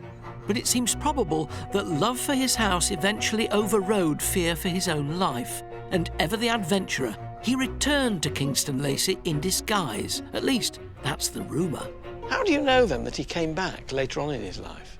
I think there are a few letters which really make it clear that he couldn't bear any longer, that everything he'd been so determined to have precisely so just wasn't quite happening. So he thought, I'm going to come back. In those days, arrest warrants couldn't be issued on Sundays. Rumour has it that Banks took advantage of this loophole, travelling across the Channel on an early morning ferry and returning to France by midnight on Sunday. But it's his hidden letters that give the most intriguing hints of those secret trips. Tiny, tiny writing. Oh, takes forever to translate it, yeah. Decipher this spidery brown handwriting, but you can actually see from the letter he had so much to say. So if you can follow me here. Nothing can be more unfortunate than the manner in which the saloon dado doors have been painted. White in a cold aspect, such as a north room, has the worst effect possible. I had particularly directed that only a wash in distemper should have been given to the woodwork in that room. This is a man who clearly had been here. There's no way you could get that from somebody describing something. No. This is intricate criticism. I absolutely agree with you. And, you know, he's so cross with his brother George. So here's the critical phrase. But what is worse than that? It appeared to my eye that the plaster cornice round the saloon, which was, of course, never intended to be painted, but to remain pure white and gold, had been picked out with the same abominable colour. Don't you love it? He saw it. Of course. He definitely saw it. His brothers must have dreaded the arrival of those demanding letters, but they're not the only clue to his undercover visits. I just love looking at these two niches. Just have a look. There's a cherub, a mermaid, candelabra at the top. Probably Banks found these separate pieces, sent them all back, told his steward to put them together somehow and paint them all gold. But it's not the statues that give the game away, it's the marble wall behind them. In exile, Banks picked up odds and ends of marble, but never enough of one colour to finish the job. Because there wasn't enough. He wrote a letter to his steward saying, well, just cut it more finely. And in this letter, he says, do it how I showed you from the box that I showed you. And that, to me, is real proof that he came back. Marble cutting's not the kind of thing you can learn from a letter, so it does seem likely that Banks returned to teach his steward how to do it, risking his own life in the process. He was irrepressible, wasn't he? He couldn't stop thinking about this house. He couldn't stop accruing this legacy. And it's a shame, really, that he seems just to be associated with sex and shopping. By the late Victorian era, Kingston Lacy was owned by his grandnephew, Walter Banks. Packing a house with art and putting an ancient monument in the garden is a hard act to follow, but Walter still managed to make his mark. Presenter Alison Hammond is roaming the estate in search of the secrets of his four-legged legacy. Now, normally I like to interview celebrity humans, but today I'm on the grounds of Kingston Lacy to meet some very famous cows. Walter, or Squire Banks as he was known, introduced a herd of red North Devon cows to Kingston Lacy in the 1890s. And their descendants are still chewing the cud today, under the eye of the Trust's Nigel Chalk. They've got the most beautiful colour, haven't they? Yeah, I think that was what was special to the Banks family, Squire Banks especially. He really got into the colour, and as you wander around the estate, there's 100-odd cottages, and they've all got what we call Banks's red doors. Walter was so crazy about the cows that he even ordered that the servants' livery should be changed to match them. And that was just the start of his obsession. I can't believe they've all got their own individual names and those names have been passed down. That's unbelievable. Yeah, it is, and it's really special. You know, it keeps that link going. Like the one that's led right down there looking towards us. That is one called Vixen the 12th. and you can trace the family of Vixen right back to the 1920s. So they're all related? Yeah, they are. Walter's son, Ralph, left Kingston Lacey to the National Trust in the 1980s. There was just one cow-sized catch. Mr Banks was really firm in his will that the herd was to stay, and something the National Trust was more than happy to do. They're as important as some of the pictures hanging on the wall. From day one, the Kingston Lacey cattle were scooping up prizes at livestock shows, a winning streak that continues to this day. But in this game, the stakes are high, and good grooming is everything. Stockman Mark Yendall knows the beauty secrets that make this lot stand out. Hi, Mark. How you doing? Hello. Good, thank you. Who's this, then? This is Prometheus. He's a 2-year-old bull, and in a minute we'll be giving him a bit of a pressure wash, power wash, and then we'll blow dry him afterwards. You are joking. No. Cows and bulls are treated to a 4-hour-long makeover before each competition. Is he enjoying it? He wouldn't still be standing there if he wasn't. As well as being washed and blow-dried to their fluffy best. I'm getting into this. They have their hooves clipped before the final spruce-up with hair gel. Ooh, look at that. That looks great. I wouldn't say no to this kind of pampering myself. Prometheus, you are ready for the show. Kingston Lacey's cows aren't the only reminder of Walter's time as master of the estate. He and his wife Henrietta made a massive impact on the gardens here. She'd proudly show off the grounds to famous visitors like Edward VII and Thomas Hardy, and one of her finest creations, the Japanese garden, survives to this day. But it was in the kitchen garden where the Banks family spent the equivalent of £100,000 growing fresh flowers, fruit and vegetables to decorate the tables of their Italianate palace. Walter established the garden in the 1870s in the hope of keeping Kingston Lacey's larders well stocked. I'm meeting senior gardener Steve Candy to see if Walter's plan worked.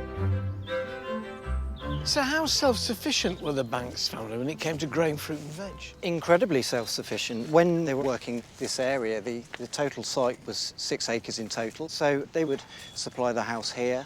They had a house at Studland and also the house in London. So it's supplying 3 households? Absolutely, and not just that, it would also go to markets. How much sort of cutting-edge technology did they use? They wanted to utilise the latest technology, you know, whether that was the latest glass houses or heating. Stately homes with state-of-the-art greenhouses weren't that unusual in the 19th century, but the kitchen garden here was in a different league. Did people come and take hints from Kingston Lacey? Queen Victoria would send her gardeners down here to, that's to impressive. train. Absolutely. Here and Kew were the 2 places regarded as the sort of horticultural paradise where people could learn and train. Walter's wife, Henrietta, was determined that the kitchen garden should also be a secret oasis for the family, and so she added lawns, a pond, and even a summer house. How much of what was here then is here now? I notice you've got greenhouses back there which look pretty much like turn-of-the-century greenhouses to me. An awful lot remains. Some has been lost, but we do have, obviously, the orchid house, which is probably the crown of our glass house range at the moment. I started my life looking after Victorian glass houses. These I have to see. Come on. Absolutely. Well-off Victorians and Edwardians had a thing for growing exotic fruit in greenhouses. But orchids were Henrietta Banks's real passion, and although her purpose-built orchid house has been restored, it's off-limits to visitors for a large part of the year. Oh, what a show. Yeah, they're really looking wonderful this year. I'm very, very envious of this. Lovely, old-fashioned, slatted lath shading outside. Yep. Plenty of ventilation with these dirty, great iron bars that open up the vents at the back. Yep. And this wouldn't have been the only greenhouse by any means, would it? Not at all, and we're very lucky here in the fact that we've got some fantastic plans, you know, pictures and designs that were originally drawn up for the family. Greenhouses were built here in the 1870s and again in 1907. At its peak, the garden had 8 glasshouses. Amazingly, they managed to grow grapes, figs, peaches, pineapples, and of course, Henrietta's beloved orchids. They were a great status symbol, weren't they? The houses of the gentry and the nobility. But they'd have gardeners who would take a pot like that. Are we going to do this? I think so. I haven't done this for a long time. Are you trusting me with this? I'm trusting you with it, Alan, yeah. That's a bit worrying, actually. Just be careful. It's part of the original collection, so... Now he tells me.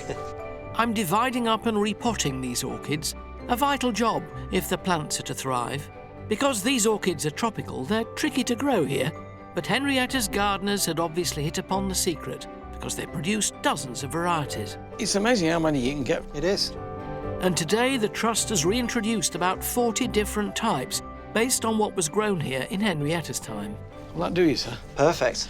How good were Henrietta's gardeners? I mean, did she have a reputation? Exquisite, I think, is the word. You know, they would show, obviously, at the local events, and it got to a point, actually, where Henrietta had to withdraw from displaying her various vegetables and cut flowers, just purely because she was winning so much.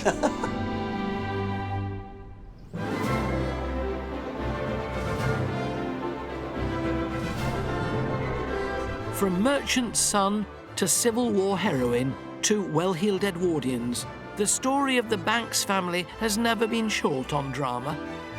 But the one name that will always be associated with their great house at Kingston Lacy is the irrepressible William John Banks. William was certainly an eccentric, and his lack of discretion very nearly cost him his life. But he was also an adventurer, a classical scholar, and an accomplished artist. And his life's work here at Kingston Lacy remains his masterpiece for us all to enjoy.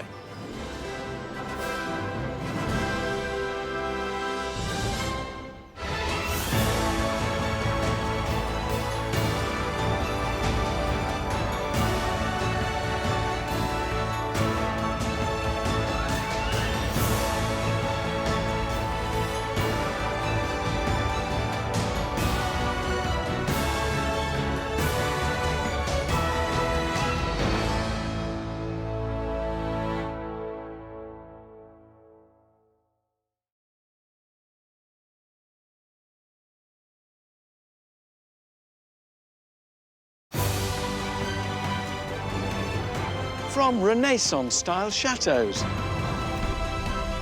grand country estates, architectural glass masterpieces. These are the remarkable homes. Simply breathtaking. And magnificent landmarks. One day, my son, all this will be yours. At the very heart of Britain's spectacular history. I have never seen one like this. Join me. I need to get there. With all speed. Onwards, driver. Oh! And a host of celebrities. Oh, crikey. With a passion for the past. Kaboom! Wish me luck. As we travel the length and breadth of the nation.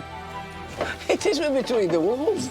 And with unparalleled behind-the-scenes access. From the highest heights. Now I'm through my blind panic. To the deepest depths. We'll uncover the secrets. Oh, my goodness. Still hidden within these breathtaking buildings. Oh! These are the places that nobody else gets to see.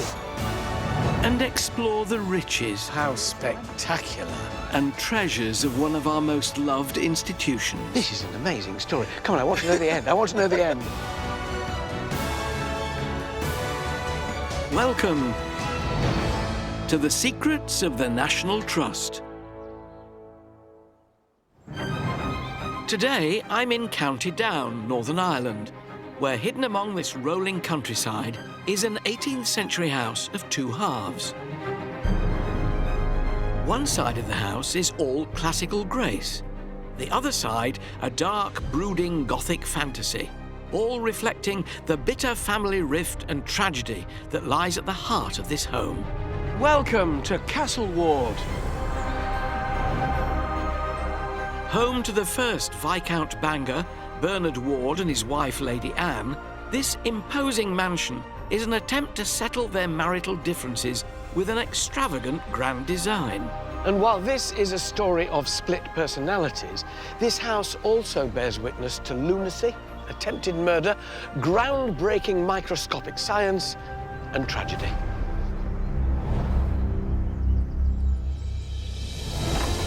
By unearthing dark family secrets. A lunatic. Indeed, yes. They didn't mince words, did they? No, they did not. Uncovering murderous plots. Oh, Sir Robert's the wicked brother. And discovering tragedy. I can't believe the luck or the ill luck of this place. I'll reveal how Castle Ward was almost destroyed by its turbulent past. He keeps bumping off the wrong people. Also tonight, Gloria Hunniford steals a peek at more of Castle Ward's mysteries. Whoa, a secret door. And discovers some of the family's dark secrets. She hated her husband so much. I mean, I think he got what he wanted, which was the house, and then she could go hang. Actor and presenter Nina Wadia gets up close and personal with some endangered wildlife. I've never seen anything like that in my life. And winter may have gone, but Castle Ward remains the dramatic setting for Winterfell in the smash hit series Game of Thrones. Historian Susanna Lipscomb is heading to the seat of the North. You're natural. The compelling story of Castle Ward and its bitter divisions starts with the house itself. On one side, a facade of elegant classical design, while on the other, it's a Gothic masterpiece. I'm only just approaching Castle Ward, but already I'm fascinated. I can't understand what motivated Viscount Bangor and Lady Anne to build two contrasting sides to the same house. To help me get to the bottom of this marital mystery, I'm meeting architectural historian Tracy Fahey. This is just a classical mansion, isn't it, really, of its time? This is really neat in the way it's kind of presented. With its beautiful Palladian front, including a mini temple facade, intricate pediment and rooftop urns, everything is perfectly calm on the classical side of the house. Whose side is this, then? So this is Bernard Ward's side of the house. Now, Bernard was an MP. He'd been created Viscount Bangor. So, to celebrate the achievement, he and his wife, Lady Anne, decided to build this wonderful house. And he was a big fan of the classical style. So this is his side. We are looking at a classical 18th century Palladian-fronted house. He'd clearly done well for himself. Oh, absolutely. I mean, this is the great century of big house building in Ireland, and it's all about demonstrating affluence and power. Shall we go around the back? Come with me. Right. Bernard Ward married Lady Anne McGill in 1747, and she brought a £10,000 dowry with her to the estate. A good job too, as a house with two faces doesn't come cheap, with some estimates suggesting it cost £40,000. That's about 7 million in today's money. And here we are. This is a joke. It's not the same building. It's like coming backstage in Hollywood, and this is another set altogether. Oh, this house just doesn't know what it wants to be, because the other side, pure classical. This is a Gothic fantasy. Yeah. So this is the wife's side, then, presumably? This is Lady Anne's side. Now, she would have been a great devotee of the Gothic, which at the time was all the rage in terms of literature and architecture. It has its own beauty with these pointy windows, pinnacles on the top. It shrieks Gothic, doesn't it? Absolutely. So Viscount Bangor is desperate to show the fact that he's arrived with his classical Palladian front. Lady Bangor, on the other hand, she's getting all with the fashion of the time and doing the Gothic. This must have led to great tension between the two. Absolutely. Architectural disagreement leads to interior design disagreement. Come on. Castle Ward's night and day style continues inside, where two very different visions of interior decoration collide. Lady Anne's Gothic style, with its dark wood and arched features, is a dramatic contrast to Bernard's clean classical elegance. So this is the classical side of the house here. Absolutely. This is Viscount Bangor's side, so the whole classical element is emphasised by these pillars here, which are Doric, which is the Greek masculine order. I love the plasterwork and the musical instruments up there either side of the fireplace. They are remarkable, but one reason why they're really remarkable is if you look at the violins over there, they were actually just dipped in stucco. So it's a real violin, dipped in I wouldn't try to play it. No, but instead of as the Italians would do and actually model the whole thing, the Irish craftsmen, let's get a real one, dip it in the plastic, it's on the you have wall. to remember, of course, there were penalty clauses at that time, so if you didn't finish your scheme on time, you were liable to pay back some money. So this is very much Bernard Viscount Bangor's side of the house. What about Lady Anne? Let me take you to the Gothic heart of the house, Lady Anne's boudoir. How can I refuse a boudoir? And it's a boudoir like no other, with its detailed plasterwork dripping down the walls. This is astonishing. It's like being inside a wedding cake. The poet John Betjeman, when he came here, said that standing in the middle of this room was rather like standing under a cow. I rather see what he means, but it's a very elegant cow. It's absolutely beautiful and very, very feminine. So unlike the classical side, which is quite stark, it's a riot of kind of Gothic femininity. You can't help but think their tastes were so diametrically opposed. How could they possibly get on in life? Did they live happily ever after? No, they did not. The building of the house commenced in 1761. By the time it was completed, Lady Anne had left her husband. It appears that Viscount Bangor, for all his kind of stern classical taste, was rather profuse in his affections, shall we say. Oh, it's a very diplomatic way of putting it. Yeah. So in 1767, she actually leaves this house. So where does she end up? She moves to Bath, where she lives out the rest of her days, and it would have been quite the scandal at the time. So as far as Bernard and Anne were concerned, opposites did not attract? I'm afraid not. I think Castlewood's really a case in point.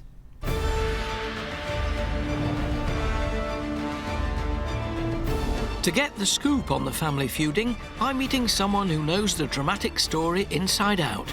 The National Trust's Andrea Hutton. Oh, so where are we now? We're now in the saloon on the Gothic side of the house, the living room of its day. Right.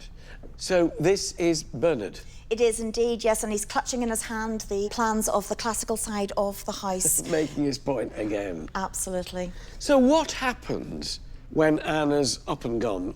She took with her youngest child, leaving the rest of the children here at Castlewood with their father. He's got Nicholas, his eldest son, and then they've got Edward and Robert. So what happens now? He lives here with his sons. How much longer does he live? Well, he was made Viscount Bangor in 1781. However, he passed away 3 months after he got that title. So presumably then this all passes to Nicholas, the eldest son? Well, not quite. It was a bit more complicated than that, and we actually have the will here today to have a look at it. Oh, right. With Bernard dead and the inheritance far from straightforward, his 3 sons, Nicholas, Edward and Robert, were left to fight it out for the family silver. Nothing at Castlewood is straightforward. Oh, absolutely not. These rarely seen family documents may explain why, as they contain a dark secret which was to cast a long shadow over Castlewood for many years to come. Lord Bangor's will, 1781. In the name of God, amen, I, Bernard, Lord Baron Bangor of Castlewood in the County Down, do make and publish this my last will and testament. It's exciting, isn't it? This is the first time I've actually got to see it myself. Oh, this is to Nicholas, the eldest son, the lands, demesnes of Castlewood with several other lands limited to the use of my eldest son, Nicholas Ward, for the term of his natural life. So he's leaving him the house and the title. Yes. But nothing else? No, and there is a reason behind it. Bernard was quite a shrewd man, and if you look at this document, you'll find out why it was a bit more complicated. In the matter of the Right Honourable Nicholas Lord Viscount Bangor, a lunatic. Indeed, yes, absolutely. They didn't mince words, did they? No, they did not. Lunatic is a big term. What could it have been, do we know? Well, we don't actually know, because unfortunately lunatic was an umbrella term for any mental illness, so it could have been anything from depression right through to even schizophrenia. Oh, just a bit eccentric? Absolutely. Like most lords. Sorry. Wow. It grabs your heart. It does. As he is deemed a lunatic, he wasn't allowed to look after the family finances. He wasn't allowed to even get married in case he passed on that lunacy to his children. So he had to rely on his younger brothers to do that for him. Edward was given the task of looking after Nicholas physically, and Robert was given the task of looking after the family finances. Edward was quite a kind gentleman. He looked after Nicholas, making sure he was getting the best doctors, being fed, being clothed. That couldn't really be said for Robert. He really coveted the title and Castle Ward itself. Oh, so we now have a severe case of sibling rivalry between Nicholas, Edward and Robert. Absolutely. Robert didn't really want to give a lot of money to looking after his elder brother. So Robert's the wicked brother. Oh, indeed. This is amazing, isn't it? Bernard, the father, Viscount Bangor, only 3 months, has died. And the mother, she's run off. Nicholas, the eldest son, is certified as a lunatic. Edward, the nice brother, is looking after him and wanting money from Robert, who holds the purse strings, who doesn't want him to have any and wants the house and the title for himself. No wonder we're in here, because it's a Gothic horror story, this, isn't it? It is indeed. A horror story sparked by lover of all things Gothic, Lady Anne, who abandoned her sons when she left Northern Ireland for a new life. To find out more about this formidable lady and her influence on this extraordinary house, Gloria Hunniford is meeting family members who have unique insights into Castle Ward's checkered history and feuding past. Lord and Lady Bangor are direct descendants of the Ward family, and of course their relatives have lived here for centuries. But what I'm looking forward to is finding out a little bit more about the family, and who knows, maybe some secrets about their ancestors. Lord and Lady Bangor holiday here every summer, and I'm meeting them in their private apartment to get an exclusive insight into Lady Anne's time at Castle Ward. Oh, how do you do? Lady Bangor, how are you? I'm Gloria. Very nice to meet you. Lord Bangor, how are you? How do you do? Very good. It's so lovely to be here. I used to come here a lot when I was younger. Did you? But I've never been in the inner sanctum. But it's a very special house, though, isn't it? Wonderful. We come every August. This is our 40th year running. We adore it here. I feel it ages better than we do, actually. Yes. Lord and Lady Bangor have a prized possession to show me. It's Lady Anne's diary from the 18th century, which might hold some clues into the history of the family's infighting. Here it is in its case. And does it contain a lot of the history of the house? No, it contains an awful lot of her gripes. Most of the diary she wrote after she left Castle Ward. She hated her husband so much that she went to Dublin and then back to Bath, which is where she came from.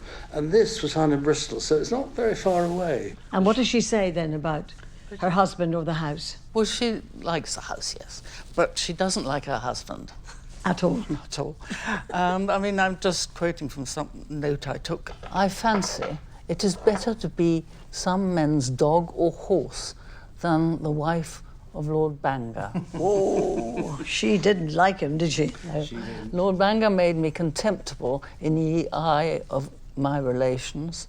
Then they and he enjoined to make me contemptible in ye eyes of the world. Apart from the fact that she hated her husband, does she say why she hated being here so much? I think he was very boorish towards her. I don't think he treated her well. I mean, I think he got what he wanted, which was the house, and then she could go hang. You see, all his relations used to come here and stay for weeks. I think they're all unkind to her, and laughed at her and made her feel bad. So this must have been quite a revelation then, as to how much she hated the Wards.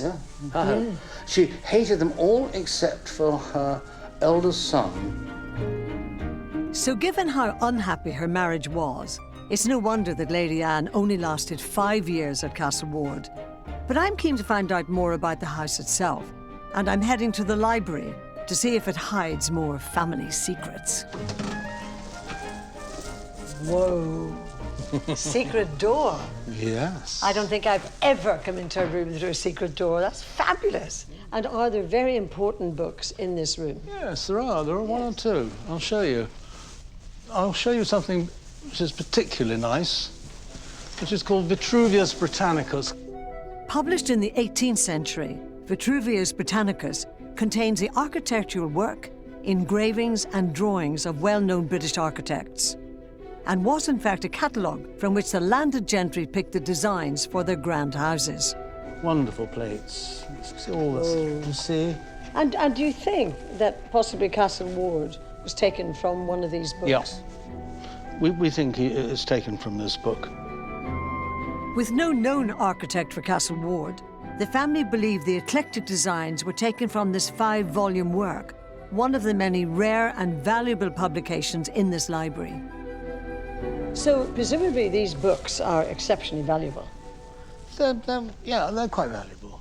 I mean, that's probably worth about £20,000. What, a collection of books there? There's 5. The Vitruvius Britannicus. So who then would have sold this library to the National Trust? Oh, my father did.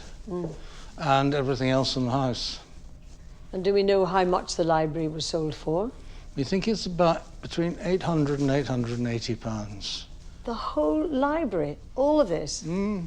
He wanted some ready money, but, you know, he should have got a bit more.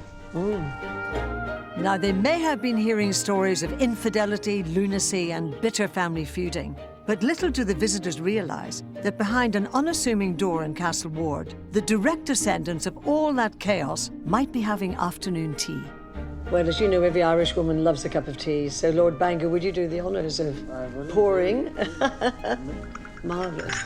Thank you. That's lovely, darling. Thank you. Sitting on the shores of Strangford Lough, Castle Ward might be a haven of peace, but back in the 18th century, it was anything but. With scheming Robert attempting to cheat his lunatic brother Nicholas out of his inheritance. I'm back with Andrea at the front staircase to learn how this bitter battle of the brothers spiralled out of control. Have you brought me to the foot of the stairs? Absolutely. Well, this is the scene of quite a heinous crime, a attempted murder. What? It goes from bad to worse at Castle Ward. Absolutely. Robert, remember, he wanted to become Viscount Bangor. He was doing all He's the the youngest brother. He's the youngest one in brother. charge of the purse string. Absolutely, but he had 2 older brothers, and accidents were happening, and this was the scene of an attempt on Nicholas's life. So Robert made an attempt on Nicholas's life? How? Well, he loosened the banister, hoping that Nicholas would lean over it and possibly fall to his death. What, up there? Absolutely, yes. Did he succeed? Unfortunately for Robert, and unfortunately for Nicholas, no. It was a footman that fell to their death instead. It was not, Shock not upon a shock in this happy place. family. So, it failed completely? Yes, but that wasn't his only attempt at extinguishing his brother's life. Tell me more. One of the so-called remedies of insanity was fresh air. So every day, Nicholas was bundled up and taken on a carriage ride around the estate. Robert had the interior of Nicholas's carriage soaked and left outside one particularly cold winter. He was bundled up in a frozen carriage and taken out on his daily trip. Now, the story goes that Nicholas survived that attempt. However, his coachman caught pneumonia and passed away. He keeps bumping off the wrong people. Absolutely. And that's not all. Another attempt was on one of Nicholas's favourite walks around the estate. He left manhole covers open, hoping that he'd fall down and maybe break a leg, break a neck, something along those lines. So, what happens to Nicholas in the end? Well, actually, he survives all of his brother's attempts on his life, and he died at the ripe old age of 77. Good for you, Nicholas. Absolutely. Poor footman.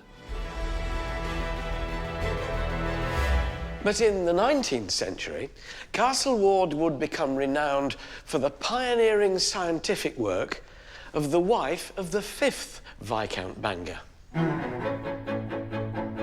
The groundbreaking work of Mary Ward would restore the scandalised reputation of the family.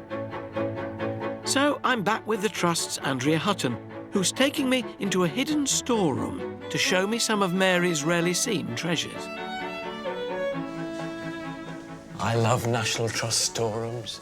They're treasure troves, aren't they? Old furniture. What have we got here? Well, this is a collection of items belonging to Mary Ward. She was a scientist during the Victorian period, which was not an occupation that young ladies were encouraged to be. You know, you look at what she's wearing there. It must have been very difficult to do experiments wearing yards of black bombazine that got in the way. Absolutely. And she collected her own specimens as well, so you can imagine going out around the fields trying to collect her specimens in that outfit. So, what's under here? Well, here we've got her microscope. That's a good one. It is top indeed. of the range there. It was bought for her by her parents, so they encouraged her scientific pursuits. This wasn't just a dilettante, a dabbler. She was a scientist and applied herself. Oh, absolutely. She was one of the first 3 ladies to be put onto the mailing list of the Royal Astronomical Society, Queen Victoria being one of the other ladies. She's in very good company. Absolutely, indeed she was. And are these her microscope slides here? Indeed, yes. She studied entomology and she would have gone out and collected her own specimens and then created these slides in order to be able to see under the microscope. She's mounted. There's a little tiny beetle there, mounted beautifully. So what sort of use did she put this knowledge to? Well, she wrote books of her own. She wrote one on microscopes and one on telescopes, and we actually have the one on the microscope here. She's a wonderful draftswoman.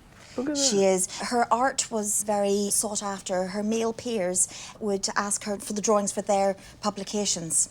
Beautifully intricate drawings yes, in here. Absolutely. She had difficulty finding a publisher to publish her book, so she ended up having to publish it herself. Why was she never able to get published? Well, she was a lady, and ladies in the scientific community were very few and far between. She was able eventually to get a book published, a book called The Wonders of the World, and it was such a popular reference book within the Victorian period that people of all walks of life were able to pursue their love of science. So she published her own book, she was doing her own scientific research, she was doing drawings for male scientists' books. She's a great mover and shaker in her day, isn't she? She is, absolutely. She's a great inspiration. What became of her in the end? Well, unfortunately, Mary met a tragic end. She is recorded as the first fatality in a road traffic accident. No. Absolutely. I can't believe the luck or the ill luck of this place. Indeed. Well, it's even more remarkable in that it happened in 1869, which is actually officially before cars were invented. Her cousin had a steam-powered horseless carriage, which she had gone down to have a little go on. Unfortunately, they had not invented the seatbelt, and going round a particularly bendy bend, well, she fell out. And that's how poor Mary met her end. There's something about this place, you know. I think it's lovely, but are you sure you're safe working here? Oh, who knows? Be very careful. Dear Mary, what would you achieve if you hadn't gone away in that motor car? Oh, dear. Mary was passionate about nature and she loved the landscape here. Her exploration of the natural world made her an inspirational woman. And at the nearby Murloch National Nature Reserve, the Trust are continuing that great work. Actor and presenter Nina Wadia is visiting to uncover the area's environmental and historic importance. Stretching out between the beautiful Dundrum Bay and the imposing Mourne Mountains, these sand dunes are an impressive 6,000 years old. And apart from being visually stunning, they provide an important habitat for hundreds of species of wildflower and birds, mammals and insects. Truly a wildlife lover's paradise. As well as their environmental significance, these dunes are also important for the key role they played in a turning point in 20th century history. Hi, I'm Nina. I'm meeting lead ranger Patrick Lynch to find out more. I understand this land was also used during World War II? Yes, it was used by the RAF and also by the American forces. General Eisenhower actually visited here. They did use it as training for the Normandy landings because Murloch Beach is very similar to the beaches in Normandy. The Americans would have used their tanks across the dunes. From old photographs, we can see that there was a lot more open dunes, so a lot sandier. Over the intervening decades, the dunes have become increasingly overrun by vegetation, which is threatening the delicate ecosystems and wildlife habitats. One of the challenges is managing the encroaching scrub. cutting that and removing that to protect this really important dune heath that we have here.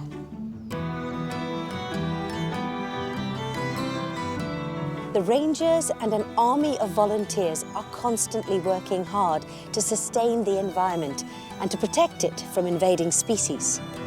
One such species is gorse, which is encroaching on the dune heath and destroying the habitat for butterflies, ground nesting birds, and other creatures.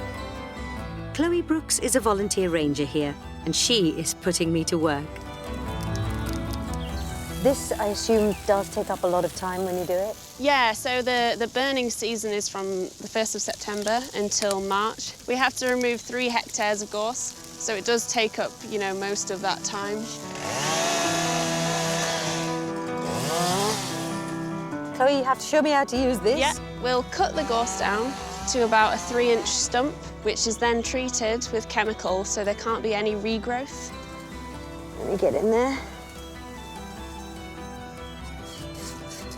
Oh, that was already broken. Perfect. If you grab the end of that. Right. And then drag it. Okay. Yeah. Yay! Perfect. Easy. The heat is truly tremendous here. Well, I congratulate you. It is hard work. But it's important work, as the dune heath habitat is home to 740 species of moths and butterflies, including the marsh fritillary, a butterfly which would have been widespread in Britain in Mary Ward's day, but is now an endangered species. Is there any chance that we'll get to see some endangered butterflies today? Well, they're not actually in flight at the moment, but we might have a chance to find some of their caterpillars. No.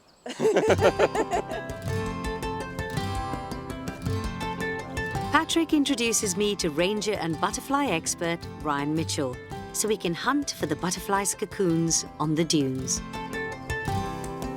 So, Ryan, what exactly am I looking for? Well, basically, it looks like a big spider web, but much closer to the ground. Right. And they'll be on the bottom of this purple flower called Okay. Devil's Spit scabious. Right. So they feed on the leaves.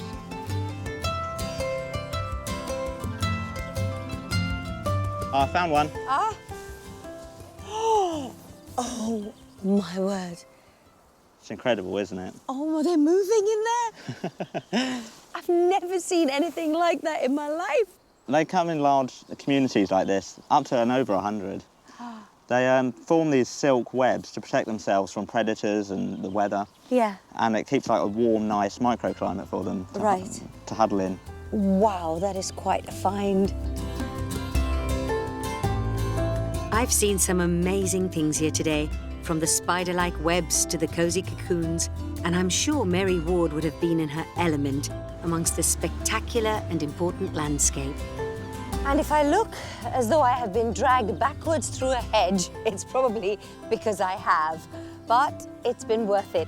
Hopefully we have managed to maintain the lovely fauna and flora of this beautiful environment for another year.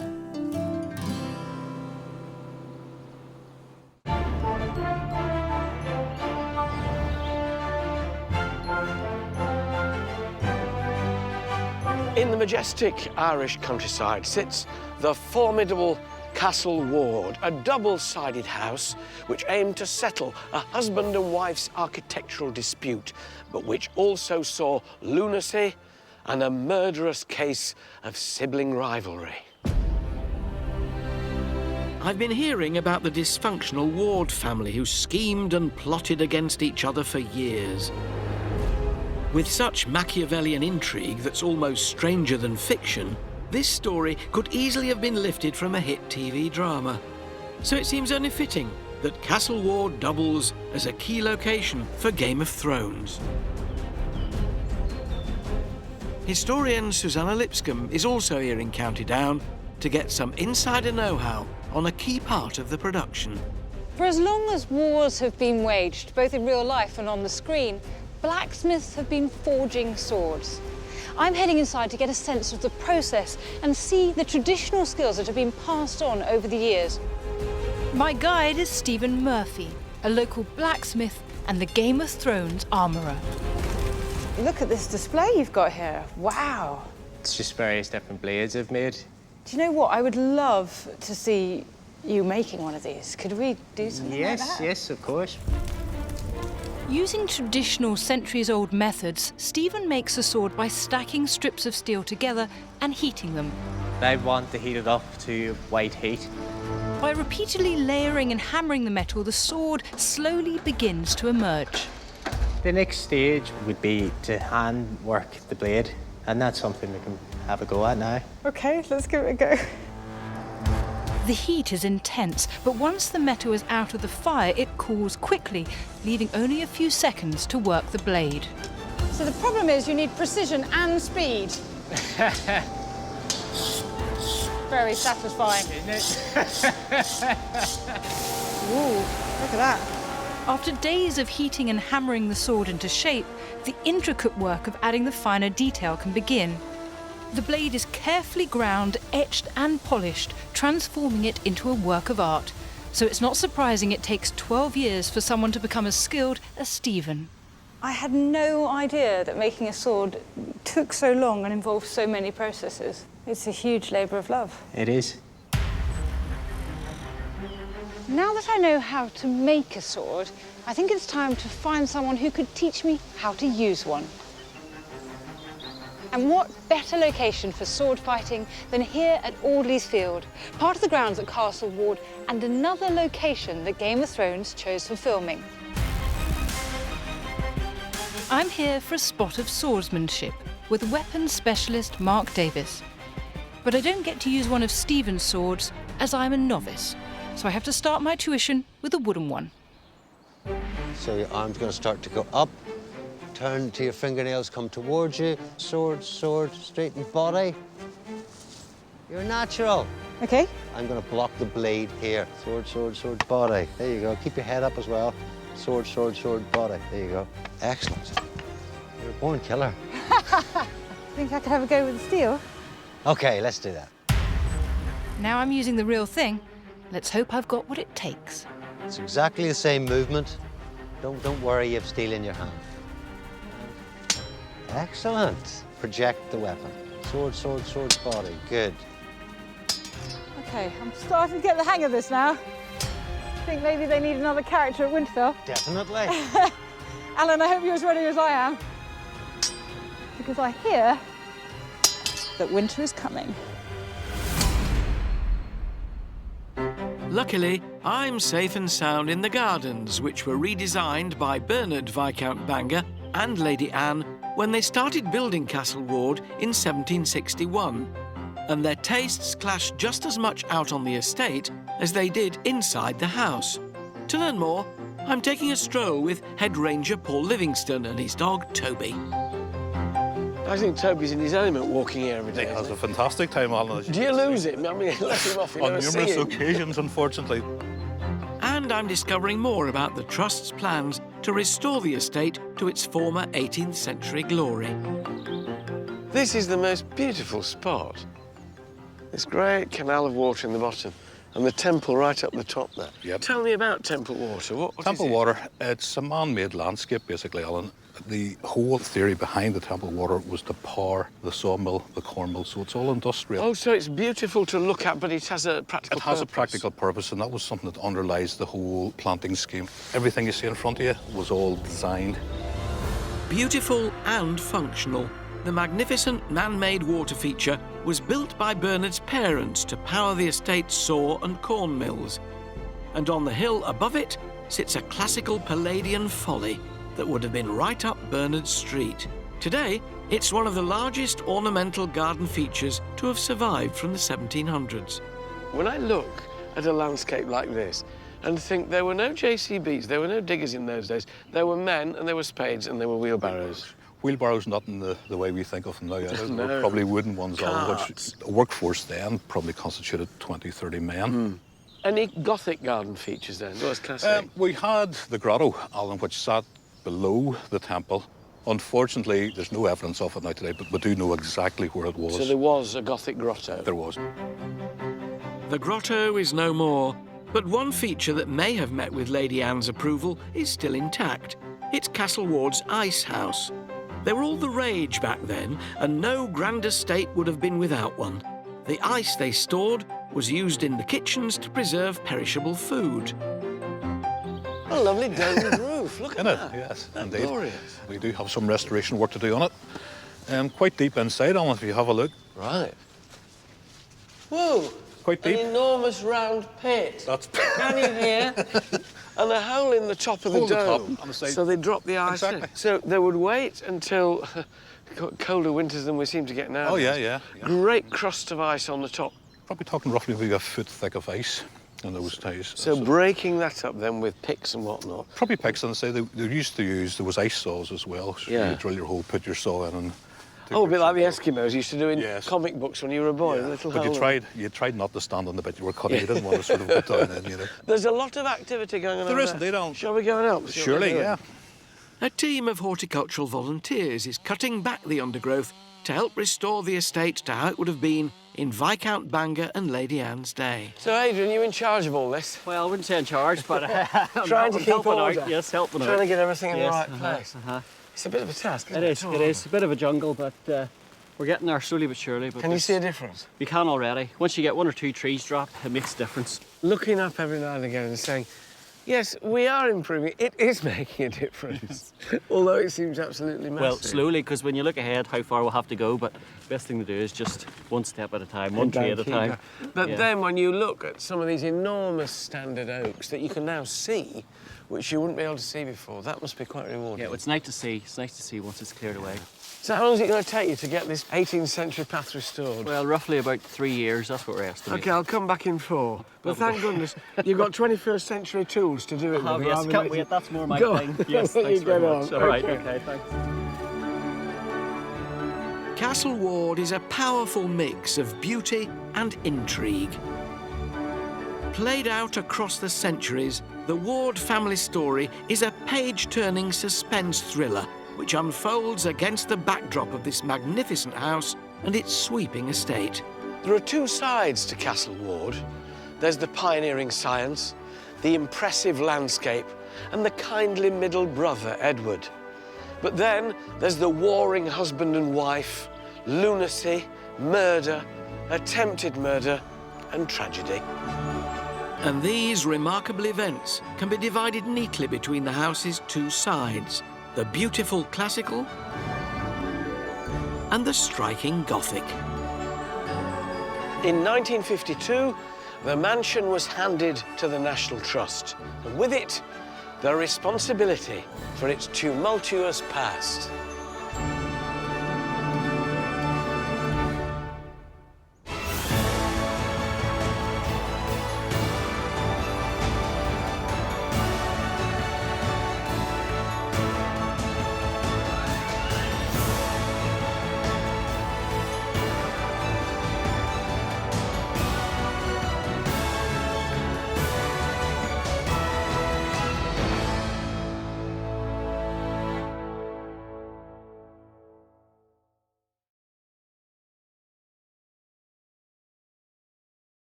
From Renaissance-style chateaux,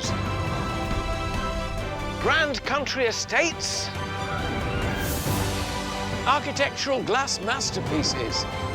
These are the remarkable homes. Simply breathtaking. And magnificent landmarks. One day, my son, all this will be yours.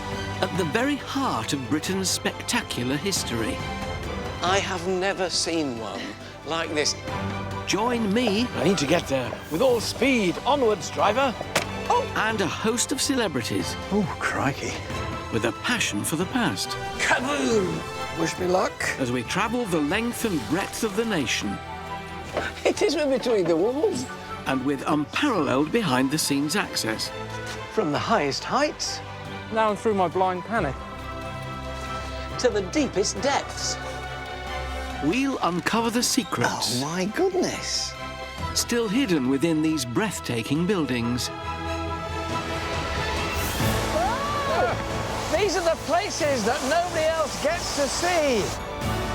and explore the riches. How spectacular. And treasures of one of our most loved institutions. This is an amazing story. Come on, I want to know the end. I want to know the end. Welcome to the secrets of the National Trust.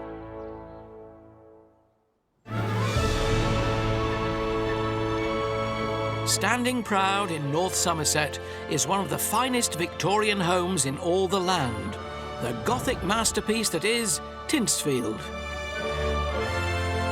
Remodelled in the mid-1800s by a man who would become the richest commoner in England, it's a story of enormous wealth, fervent faith, and dried bird droppings. Set in 540 acres of glorious English countryside, it was the vision of businessman William Gibbs, the son of a merchant who hit the jackpot selling bird poo as fertiliser. He poured his unimaginable wealth into a mansion that banished Victorian gloom forever, filling it with light and a magnificent collection that's still intact from its 19th century heyday. But at the heart of Tyntesfield is William's profound spirituality, which guided how he and future generations used the place, giving it a special character, but also making it a loving family home. And that home has one godly addition few others would attempt, a towering private chapel declaring not only the family's ardent faith, but also their immense spending power. Gosh. By investigating mysterious cupboards. This is a secret door. It's a secret door. Unlocking family tombs. Proper crypt key. And taking a step back in time. Oh, I like this. I'll discover this great house and the tycoon who came to call it home. If I open it very gently. Well, I never. Also tonight... Oh, wow, so this is it. Presenter Miriam O'Reilly hopes to find paradise in Tyntesfield's Arboretum. We think it's well over 160 years old. Chef Tony Singh picks a dessert fit for a queen. Cherries it's going to be. In the walled garden. I think you need a bigger net because you're going to need to protect them from me. And actor Lewis Emmerich. My dad used to have one of these. Has to give a 1920s house a little bit of elbow grease. So if you'd like to do the rest of the floor. See you in about a week then.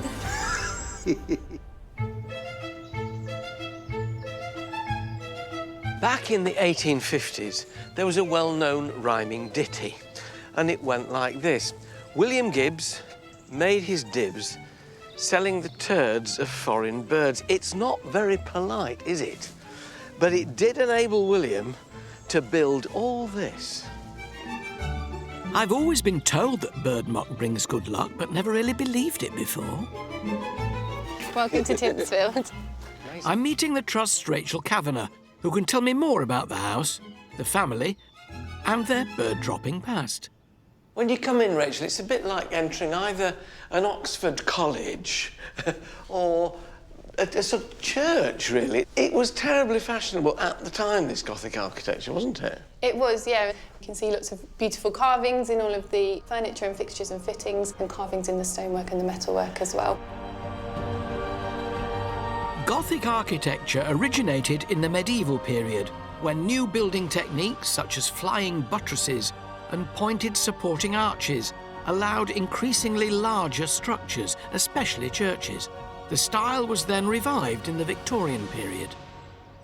How can you make this much money out of selling bird poo? Simply by having the monopoly on importing the bird poo back to the UK from Peru and South America. Guano, or bird droppings, was the mid-Victorians' fertiliser of choice, and by securing the only licence to import it to this country, William Gibbs' profits bloomed as much as Britain's gardens, averaging between £80,000 and £100,000 a year, an astonishing fortune for the time. They just chanced upon it, I think, and then... It's a funny thing to chance upon, isn't it, really? There's an awful lot of bird poo out there. Let's shovel it up, put it in a boat, bring it back, flog it as fertiliser. We couldn't make a fortune. And they did. But they were the richest non-noble family. Nobody was better off than they were who hadn't got a title. That's an astonishing claim. But they didn't become wealthy until quite later in their lives, until about the 1850s. Before that, they were just your average merchants. William's father was actually in quite a lot of debt. Before hitting the bird dropping big time, William's father Anthony had made a mess of the family business and become insolvent. But armed with the family motto, tenacious of purpose, William, his father and brother ambitiously rebuilt the company. These were very much common people. They just happened to make a lot of money. I think growing up as a child in here, it must have been like being brought up in a cathedral, Yeah. mustn't it? You know, it's not cosy, is it? But I bet it has lots of good hiding spots for hide and seek. I bet. With business booming, William went on a spending spree, remodelling the house and hiring master craftsmen in stone to embellish its magnificent Gothic exterior. Inside, it's just as impressive, with grand staircases, tall ceilings and intricate wood carving throughout. But to really show off his wealth, a proper Victorian gentleman needed a proper gentleman's library. So William splashed out. And there's over 2,000 books on these shelves, ranging from politics to literature. It's like all the rooms in this house, it's incredibly lofty. It is, And there's yeah. wood absolutely everywhere, isn't there? So would this have been used strictly as a library cum study for William? No, we think that it was very much a family space for each generation of the Gibbs family. And you can see lots of evidence of games and toys about the room as well. Yeah. Industrious William didn't marry his 21-year-old wife Blanche till he was 49. But despite a late start, 7 children were soon running round this vast home. Have all the books been catalogued? Have you been through them all? We still have a team of volunteers who are going through them, cataloguing them, cleaning them and looking after them. And they've found some very interesting things inside them as well. Like what? Well, there's something on the table that I can show you. Well, that's just hymns, ancient and modern. But there's something within its pages, if I open it very gently. This was found by some of our volunteers a couple of years ago within the pages of the book. This is an olive branch from the Garden of Gethsemane, which was brought back by William's nephew, the Reverend John Lomax Gibbs, who also brought back some seeds for a cedar of Lebanon. The Garden of Gethsemane is believed to have lain on the Mount of Olives in the holy city of Jerusalem. So he brought back a lovely little snippet for his hymn book and seeds of cedar and Lebanon that he could sow and plant out in the garden. They're still there. They're still there, and they're in the part of the garden that the family called the Paradise Garden. Well, I never. You see, it's probably still got a few secrets to tell yet, hasn't it? But what exactly happened to those seeds from a century ago? Presenter and garden enthusiast Miriam O'Reilly is on their trail in Tyntesfield's Arboretum. During the 19th century, it was fashionable for wealthy landowners to create an arboretum. It was a classy hobby for wealthy Victorians. But the arboretum here is much more than just a statement of wealth. It carries a significant spirituality. So much so, the Gibbs named their arboretum Paradise. To find out more, I'm meeting garden manager Lisa Topham. What is Paradise? Paradise was something that I think is very significant to the family. It's a tree collection that we think has a deep spiritual meaning for them. It's really close to the house, so I think it's somewhere where they went for a peaceful walk, to escape, to think, to contemplate. So how do you read the landscape in a spiritual way? If you look at the way the garden was designed, there are 3 main avenues, and all of those avenues, in a sense, lead you to paradise. Those 3 avenues are lined with things like holly and yew and laurel. Being evergreen, holly, laurel and ivy have signified eternity and everlasting life since pagan times. But what about those all-important cedar seeds from the Lebanon? Lisa and her team have recently unearthed over 800 original plant labels commissioned by the Gibbs family, including this one, mentioning them directly. Within Paradise there was an area called Lebanon, and there was a collection of cedars there, and we believe that they were all grown from seed collected by John Lomax Gibbs. So he actually went to the Lebanon to get the seeds? He did, and we think it was part of almost a pilgrimage, because he went to the Holy Land and he brought seeds back. And we have photographs that were maybe part of the tourist trail that he picked up at the time. So the Gibbs family would have known what they were going to look like, fully grown. Exactly. Imagine that vision, to just come back with seeds and to envisage this place that is going to be paradise for them. And from those tiny seeds grew this magnificent towering tree. Oh, wow. So this is it. This is the cedar. Stunning, isn't it? Your impulse is to look right up. Exactly, and there's a lot of symbolism with cedars. Connection with the Victorian Gothic as well is it's about drawing your eye to heaven. And in a tree like this, you naturally do that. You're naturally looking up and following the tree line to the top. When was this cedar planted? We know it was 1858, so we think it's well over 160 years old. And we also think it was part of a group planting in here, but that the other trees have died, which is why we're now starting to replant from trees that we've propagated from this original tree. Oh, tremendous.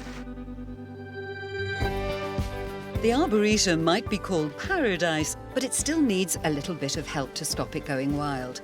Further in the woodland, the Trust's Victoria Stanfield and her team are doing just that. What's the team doing today? So today the team are doing what we call halo releasing. They're removing trees from around this oak tree to stop them from creating shade to the oak tree. How old is this oak? We can estimate this tree is around 450 years old. Wow. Yeah. So it's really worth looking after. Yeah. But what about wildlife if you're cutting away so many plants here? Aren't you going to impact the wildlife that exists here already? This tree is amazing habitat for hundreds of species. Like what? Lichen, mosses, various insects. We found earlier that there's evidence that rabbits are actually living under the tree. There's a burrow under this tree. So that's the priority, is keeping this tree alive. And so the whole habitat can thrive? Yes. Yeah. Perhaps for another 450 years. Yeah, hopefully, that's our aim.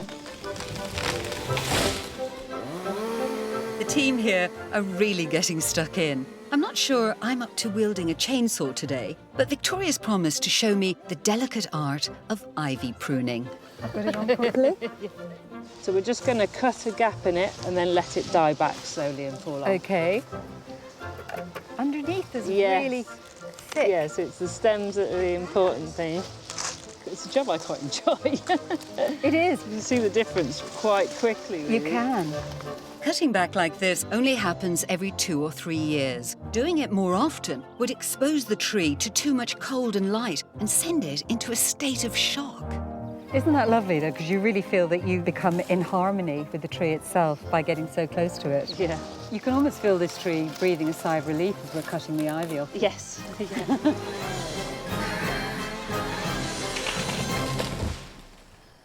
On the surface, the Arboretum is an historical window into the trends of wealthy Victorians.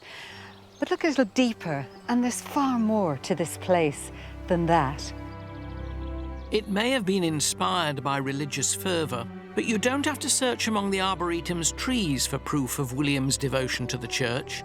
Like many wealthy men of his day, he spent a good chunk of his cash on displaying his faith for all to see. And for him, that meant building his very own jaw-dropping chapel. Designed by Arthur Blomfield, himself the son of the Bishop of London, Tyntesfield Chapel was inspired by Sainte-Chapelle in Paris, and it's survived virtually unchanged since it was completed in 1875. Rachel, I've been in a few private chapels in my life. I have never seen one like this. It even has a rose window at one end. How important was their faith to them? Obviously very important. Very important. I think their faith very much defined who they were as people and what they did in their lives as well. William had this built at the latter stages of his life because religion and faith meant so much to them. So they used this on a regular basis? They did, absolutely, most days. And it would have been adorned with beautiful embroideries and textiles and vestments and things like that, and it would have been full of music and hymns because the family were very much part of that as well. They seemed very keen on not just erecting this chapel, but in helping other churches as well. They were very philanthropic in their faith. There was a great appetite for regenerating churches in the Victorian era. Between 1851 and 1875, almost 2,500 were built or restored. And for William and his family, this was the perfect opportunity to pursue their faith while also flexing their financial muscles. On top of this chapel, they paid for the building or restoration of at least 19 others, including Oxford's famous Keble College Chapel. So although they made a lot of money, they were determined to use it well. Absolutely. They were part of the Tractarian movement, or the Oxford movement, as it's sometimes called, which was very high Church of England. The Oxford movement wanted to reform the Church of England by reviving some of the ancient rituals of the early Christian Church. Very close to Catholicism, which is why you see such detail and such garnish in the design of the chapel. But it is glorious. And you look up and you see the light. The stained glass is superb. It's beautiful, and it's got lots of unusual features in it, so having the religious figures as well as classical figures in the stained glass is quite unusual. Before the Victorian era, many of England's churches were in a poor state of repair. The country had seen a huge population explosion due to the Industrial Revolution, and the Church of England and the influential Oxford movement saw an opportunity to increase their congregations. And making church interiors less austere may well have helped their cause. As well as the bright and ornate stained glass windows, the floor was equally colourful, with mosaic inlays and marble tiles set with honey-coloured onyx and rare Derbyshire blue john. It's just as well William Gibbs was one of the super-rich. Building chapels like Tyntesfield didn't come cheap. And down the side here of the nave, we've got memorials. Now, is there one of these crosses for each member of the family? Yeah, that's correct. And that one here, that beautiful gold one, is William's. It's rather appropriate that his should be the most elaborate and imposing of them all, isn't it? I think so. William Gibbs died in 1875, the same year his beloved chapel was completed. But sadly, his burial didn't go quite according to plan. So where are you taking me now?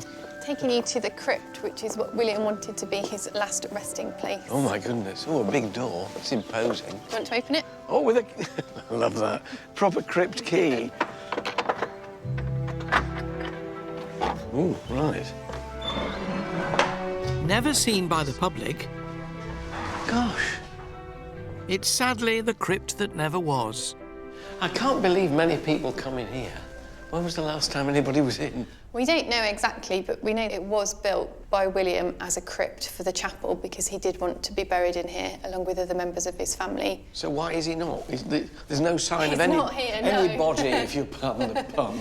The chapel wasn't consecrated. The Bishop of Bath and Wells thought that it would take the parish away from the local parish church in Wraxall, which is the village at the bottom of the estate, and he's buried in the local parish church instead, along with all other members of his family as well. So it was a justifiable worry by the local vicar then, because all his congregation would have been workers from the estate. Yeah, it was a very real worry and very understandable as well. Really devout family, worshipped in their chapel the whole time. Last wish was that he should be buried at home, but he can't be, as the local parish church. All rather sad, really, for such a good man. Yeah, it is sad, but the church is only at the bottom of the estate, so he's still very close to Tyntesfield. And in here, an old fireplace and a load of pots and pans. What a shame.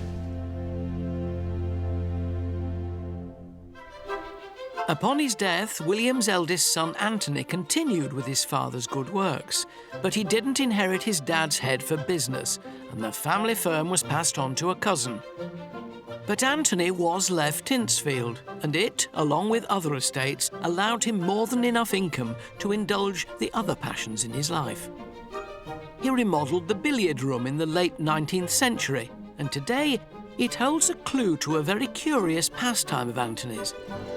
Like many other Victorian gentlemen, he was hooked on ornamental turning, the art of carving materials including wood and ivory.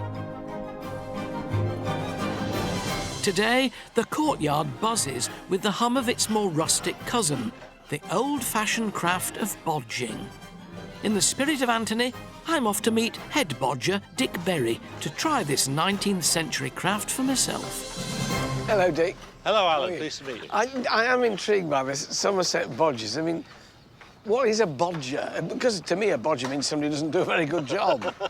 A bodger is someone who makes chair parts from green wood. All right, so spokes and spindles and... Yeah. The term bodger historically only referred to the wood turners around the furniture-making town of High Wycombe in Buckinghamshire, who would turn soft green wood into chair spindles and legs. It's a wonderful hive of industry here. We'll have a go, shall we? Yeah, I'm up for it. Practical man, me, you know. The more gentlemanly art of ornamental turning became quite a fad for upper-class Victorians, but was soon dropped for tinkering with the first automated cars introduced to Britain in the 1880s. Shall I hold it and you hit it? Oh. If you want to take that risk. So... As hard as you like. That's good. Gosh. Yeah, that's a nice piece. This is called a shave horse. Essentially, it's a vice. Yeah. And this is called a draw knife. Yeah. So essentially, this is the way we do it. Both hands on the handles. Whoa. Just pull it towards us. Very sharp. It looks dangerous. Yeah, it does. But in fact, it's impossible to cut yourself in half. Watch me. Well, if you did, you'd be the first. There we go. Oh, I like this. Dick, it's such primitive equipment in relative terms, but really effective, Yeah, isn't it? absolutely, yeah. And the wood's quite green, it's quite rare. The wood, it's quite soft. It's lovely wood to work with. It smells divine, too. OK, so when I've got this a bit round then, where do we go next? We go on to the lathe next. Take me to your lathe. I'm enjoying this.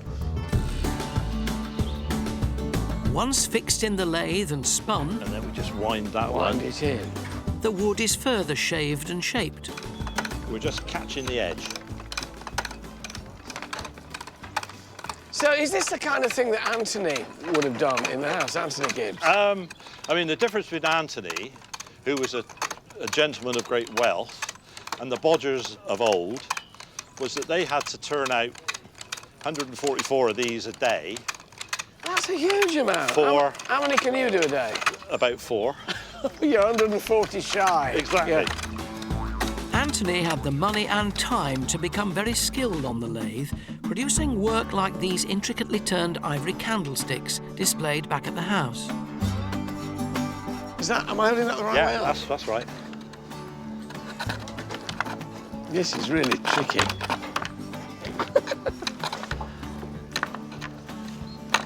It's much more difficult than you would think. I'm getting there. Why was it such a Victorian fad? I think it was just something which sort of came in. It was the upper echelons of society that sort of got into it. It feels wonderful. It's fresh air. Yeah. It's exercise. Everything the doctor ordered, really. And eventually you turn out what? Because I'm going to be days on this yet, Dick, doing this. So that, you can turn that out of... I recognise that. That's a gardener's dibber, isn't it? With the measuring marks on it. We thought it was quite appropriate. Bless your heart, it is, isn't it? Wonderful. We hope you'll be using it in the future. Oh, I will. Thank you very much, Dick. Brilliant. Even though he was busy with his unusual hobby, Anthony still had the time and the money to further enhance Tyntesfield. He spared no expense on remodelling and refurbishment. And part of his money was spent on building an orangery in the gardens to celebrate a very special anniversary. TV chef Tony Singh has stepped out of his kitchen to take a closer look and cook up a storm.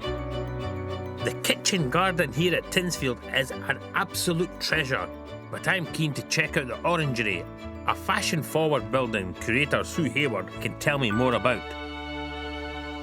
You've brought me to the orangery. Such a flamboyant building. It was Anthony's statement piece, and it was a big statement of him as an artistic, cultured man.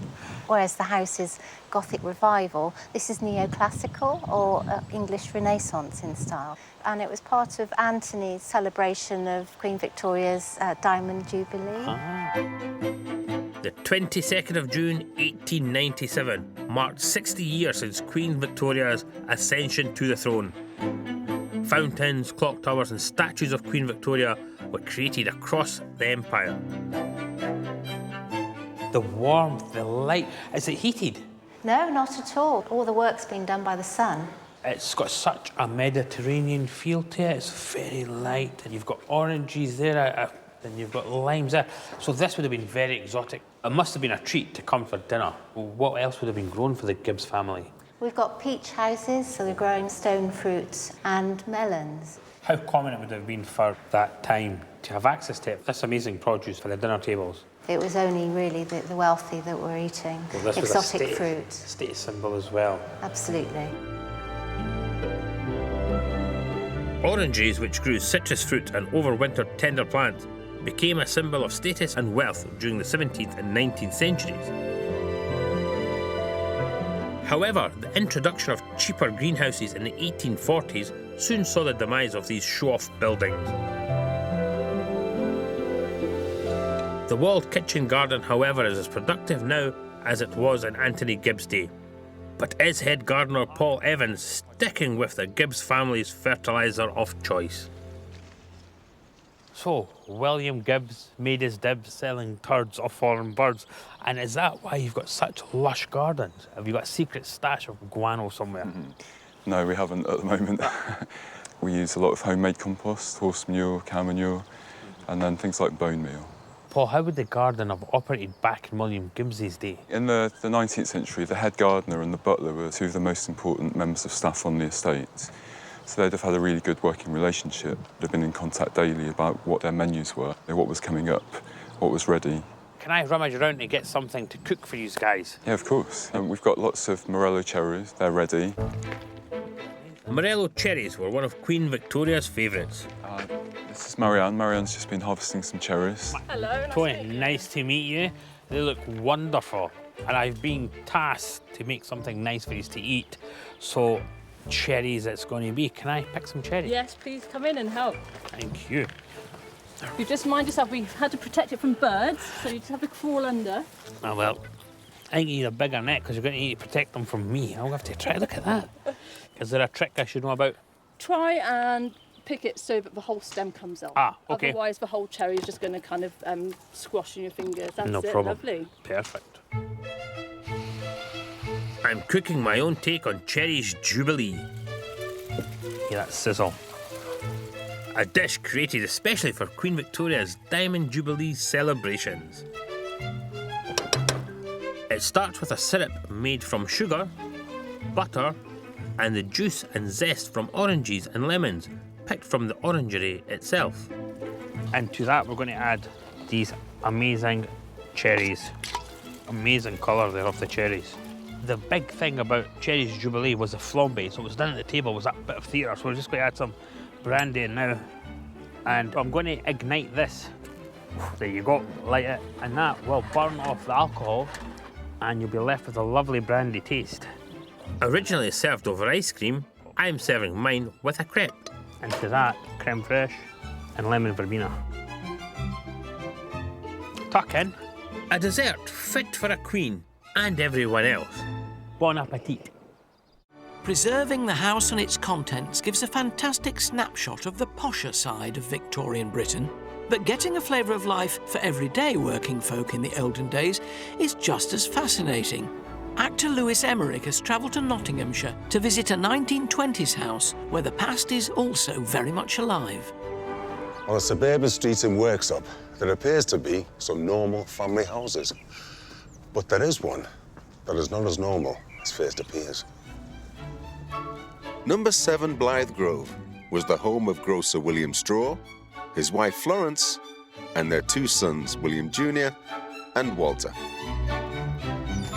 Oh, sorry? Hi, nice to meet you. I'm Lewis. I'm meeting the trust Tory Crapper to help me unlock its secrets. This looks amazing. Sorry, tell me about this place. All this is original? All of it is original. When Florence and William passed away in the 1930s, William Jr. and Walter took over the family home and preserved the house and its contents exactly as their parents left it.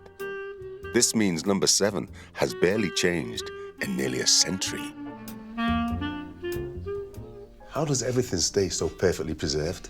Well, the 2 brothers were really great at helping us with that. They never married, so they lived here together. And I always think of William as a bit of a curator of his family's possessions, that he understood their worth and their value and the social history that goes with it. So how many items are here in this house? There's about 30,000 objects that we care for today. So many are still in drawers, they're in cupboards. Every cupboard, every drawer, every unit, under every bed is still full of family collections. Nothing has been added, nothing's been removed. It's exactly what the family left us. Is it right that they didn't have radio, TV? No. We have the Nottingham Evening Post in 1939, and it tells of the outbreak of the war. But William put a little note next to it that says, we never had a radio. I didn't want to have that intrusion from outside all the time with people twittering on or playing on the flute. And it's the reason he never found out about the war in the morning. He only found out from the evening papers. So tell me, can I have a look around? Yeah, of course you can. Do you want to head in here? Love to. After you. Wow. You could just get lost in this place. That's what I love about it, is it doesn't matter whether the object is tiny or large. Yeah. Everything tells a story. Yeah. From the heights of the dining table, which you might notice is quite low. What was that then? Well, the family were really short. Oh, OK. I hadn't occurred to me until, but now you've told me. I'm on it now, yeah. The dining room may be open to the public, but I'm getting a behind-the-scenes sneaky peek at some of Florence's belongings, kept and treasured by her sons. One of the things we wanted to show you is this little box. Florence went to private school, and one of the things that she had to take when she went to school was some cutlery. Oh. And it's all labelled with her initials, so F.A. Winks, which was her maiden name. Her maiden name, of course. So Florence Ann Winks, probably late 1870s, 1880s. Great, isn't it, given the time? These everyday objects could so easily be lost in time. But this house has treasure stuffed all over the place. My dad used to have one of these. Yeah. And Tori is giving me an exclusive peek in one of her favourite hidey holes. So this is William's wardrobe. It's not normally on display. Inside he kept, and we still keep, all of his clothing. One of the things I love about it, the labels that tell us what he put on each shelf. It's that everyday person's collection of stuff, as we would have in our own homes today. It's not that it's particularly unique, each object, it's that as a whole, that sense of time is something that's lost now. It's not, very rarely would you find a house like this. So you can't leave without seeing our kitchen, which is all the way downstairs. Well, I have the master chef. But it's not my culinary skills I'll be needing, as I meet house steward Danielle Lander Brown. Hi there. Oh, before you come in, could I ask you to take your shoes off, please? Danielle is in charge of conserving every last detail of the Straw family home. This floor looks like it needs a bit of TLC. Tell me about it. Well, it's one of the reasons I asked you to take your shoes off. It's early form of lino, and it's made by mixing wood fibres with oil and then laid out on a Hessian back. It's been inlaid in strips to make it look like a parquet flooring, so it would have looked expensive. Because these were quite, fairly affluent people, weren't they, here, the Straws? Yeah. And that was like a statement of like some of the success, wasn't it, really? It was. It would have been quite a new modern material for them at the time. It does need a whole bringing back to life a bit, doesn't it, this? And Danielle is going to show me how, with some lint-free cloth and natural beeswax. Circular movement, that's it. And as you can see, you can really see the wood grain colour start to come out. The idea is that we're putting a protective layer. We're not trying to restore the lino, we're just trying to stop it deteriorating any further. So if you'd like to do the rest of the floor. See you in about a week then. It looks as though I'm going to be here for a while. Hey! I thought I was just stepping back into the 1920s. I didn't realise I was staying here. If there's one thing the Gibbs of Tyntesfield shared with the Straws of Worksop, it was their habit of throwing little or nothing away. So today, their grand house is still jam-packed with secrets that the public has never seen. The Trust's Rachel Kavanagh can tell me more. Gosh, all wood. Oh, it's oak panelling. How beautiful. So this, presumably, is the study, then? Yeah. Glorious. And all the carving, all the way around it. The frieze, the little pillars there, beautifully carved. It's lovely. We think it was used by every generation of the family, every owner of Tyntesfield, to run the estate, to do their business. Yeah.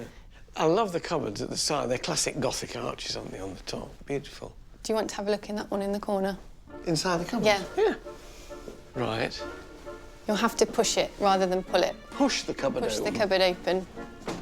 Oh. Oh, hang on. This isn't a cupboard. No. This is their secret door. It's a secret door. Can I go in? You can, yeah. Oh, goodness. Well, it's like our attic. It's a very big cupboard. It's astonishing. What was it before it was a store? This is the morning room, and it was used by the ladies of the family as their sitting room. It is packed with stuff. There's a Van Dyke on the wall here. There's only a copy. Oh, that's all right. It's not like my attic then No. at all. Clocks and chairs and tables. Anything I can have a rummage in? We've got this beautiful box here, which I can show you. What's that? Oh, it's a lacquer box. It's beautiful. So what is it? It's a 19th century sewing box, so it's got lots of Chinese figurines and designs around it. And then inside, if you wanted to hold one of these, Alan, what's that? that's an ivory thimble. This is so intricate. Now, of course, not encouraged, but all the ancient ivory like this is so incredibly intricately worked. Oh, look, the threads on these little Threads on there as tiny well. weeny bobbins. And if I open this for you, there's a key inside. Yeah. Which has... I haven't got my specs on. It says Countess of Grey, Lady Mary Grey. Lady Mary Grey, Countess Grey. So that's her calling card. I think it was a wedding gift to a member of the family. With best love, Mabel and Charlie Grey. Grey.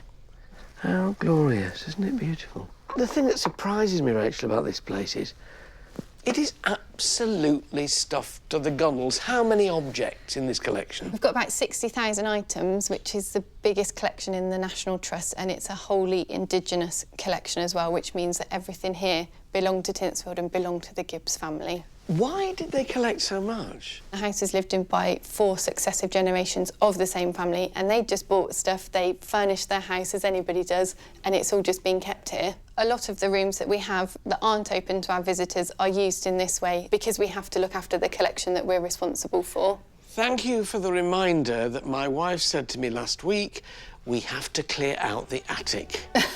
Suddenly, it doesn't seem half such a big problem as you would have. Amazing collection. This house gives a unique glimpse into 19th century life, if you happen to be fabulously rich, but it didn't go down well with all of its distinguished guests. You know, Queen Mary came to Tyntesfield in 1939 in recognition of the family's charitable contributions. She said, ugly house, with some nice pictures and things, a fine view from the terrace. Clearly, Her Majesty was not a Goth. It may not be to everyone's taste, but for me, Tyntesfield is a truly divine experience, and one that provides a fitting legacy to the remarkable William Gibbs. It may all have been funded by fertiliser, but it was created by a man, William Gibbs, who was nurtured by his faith into building not only a Gothic masterpiece, but also a glorious family home.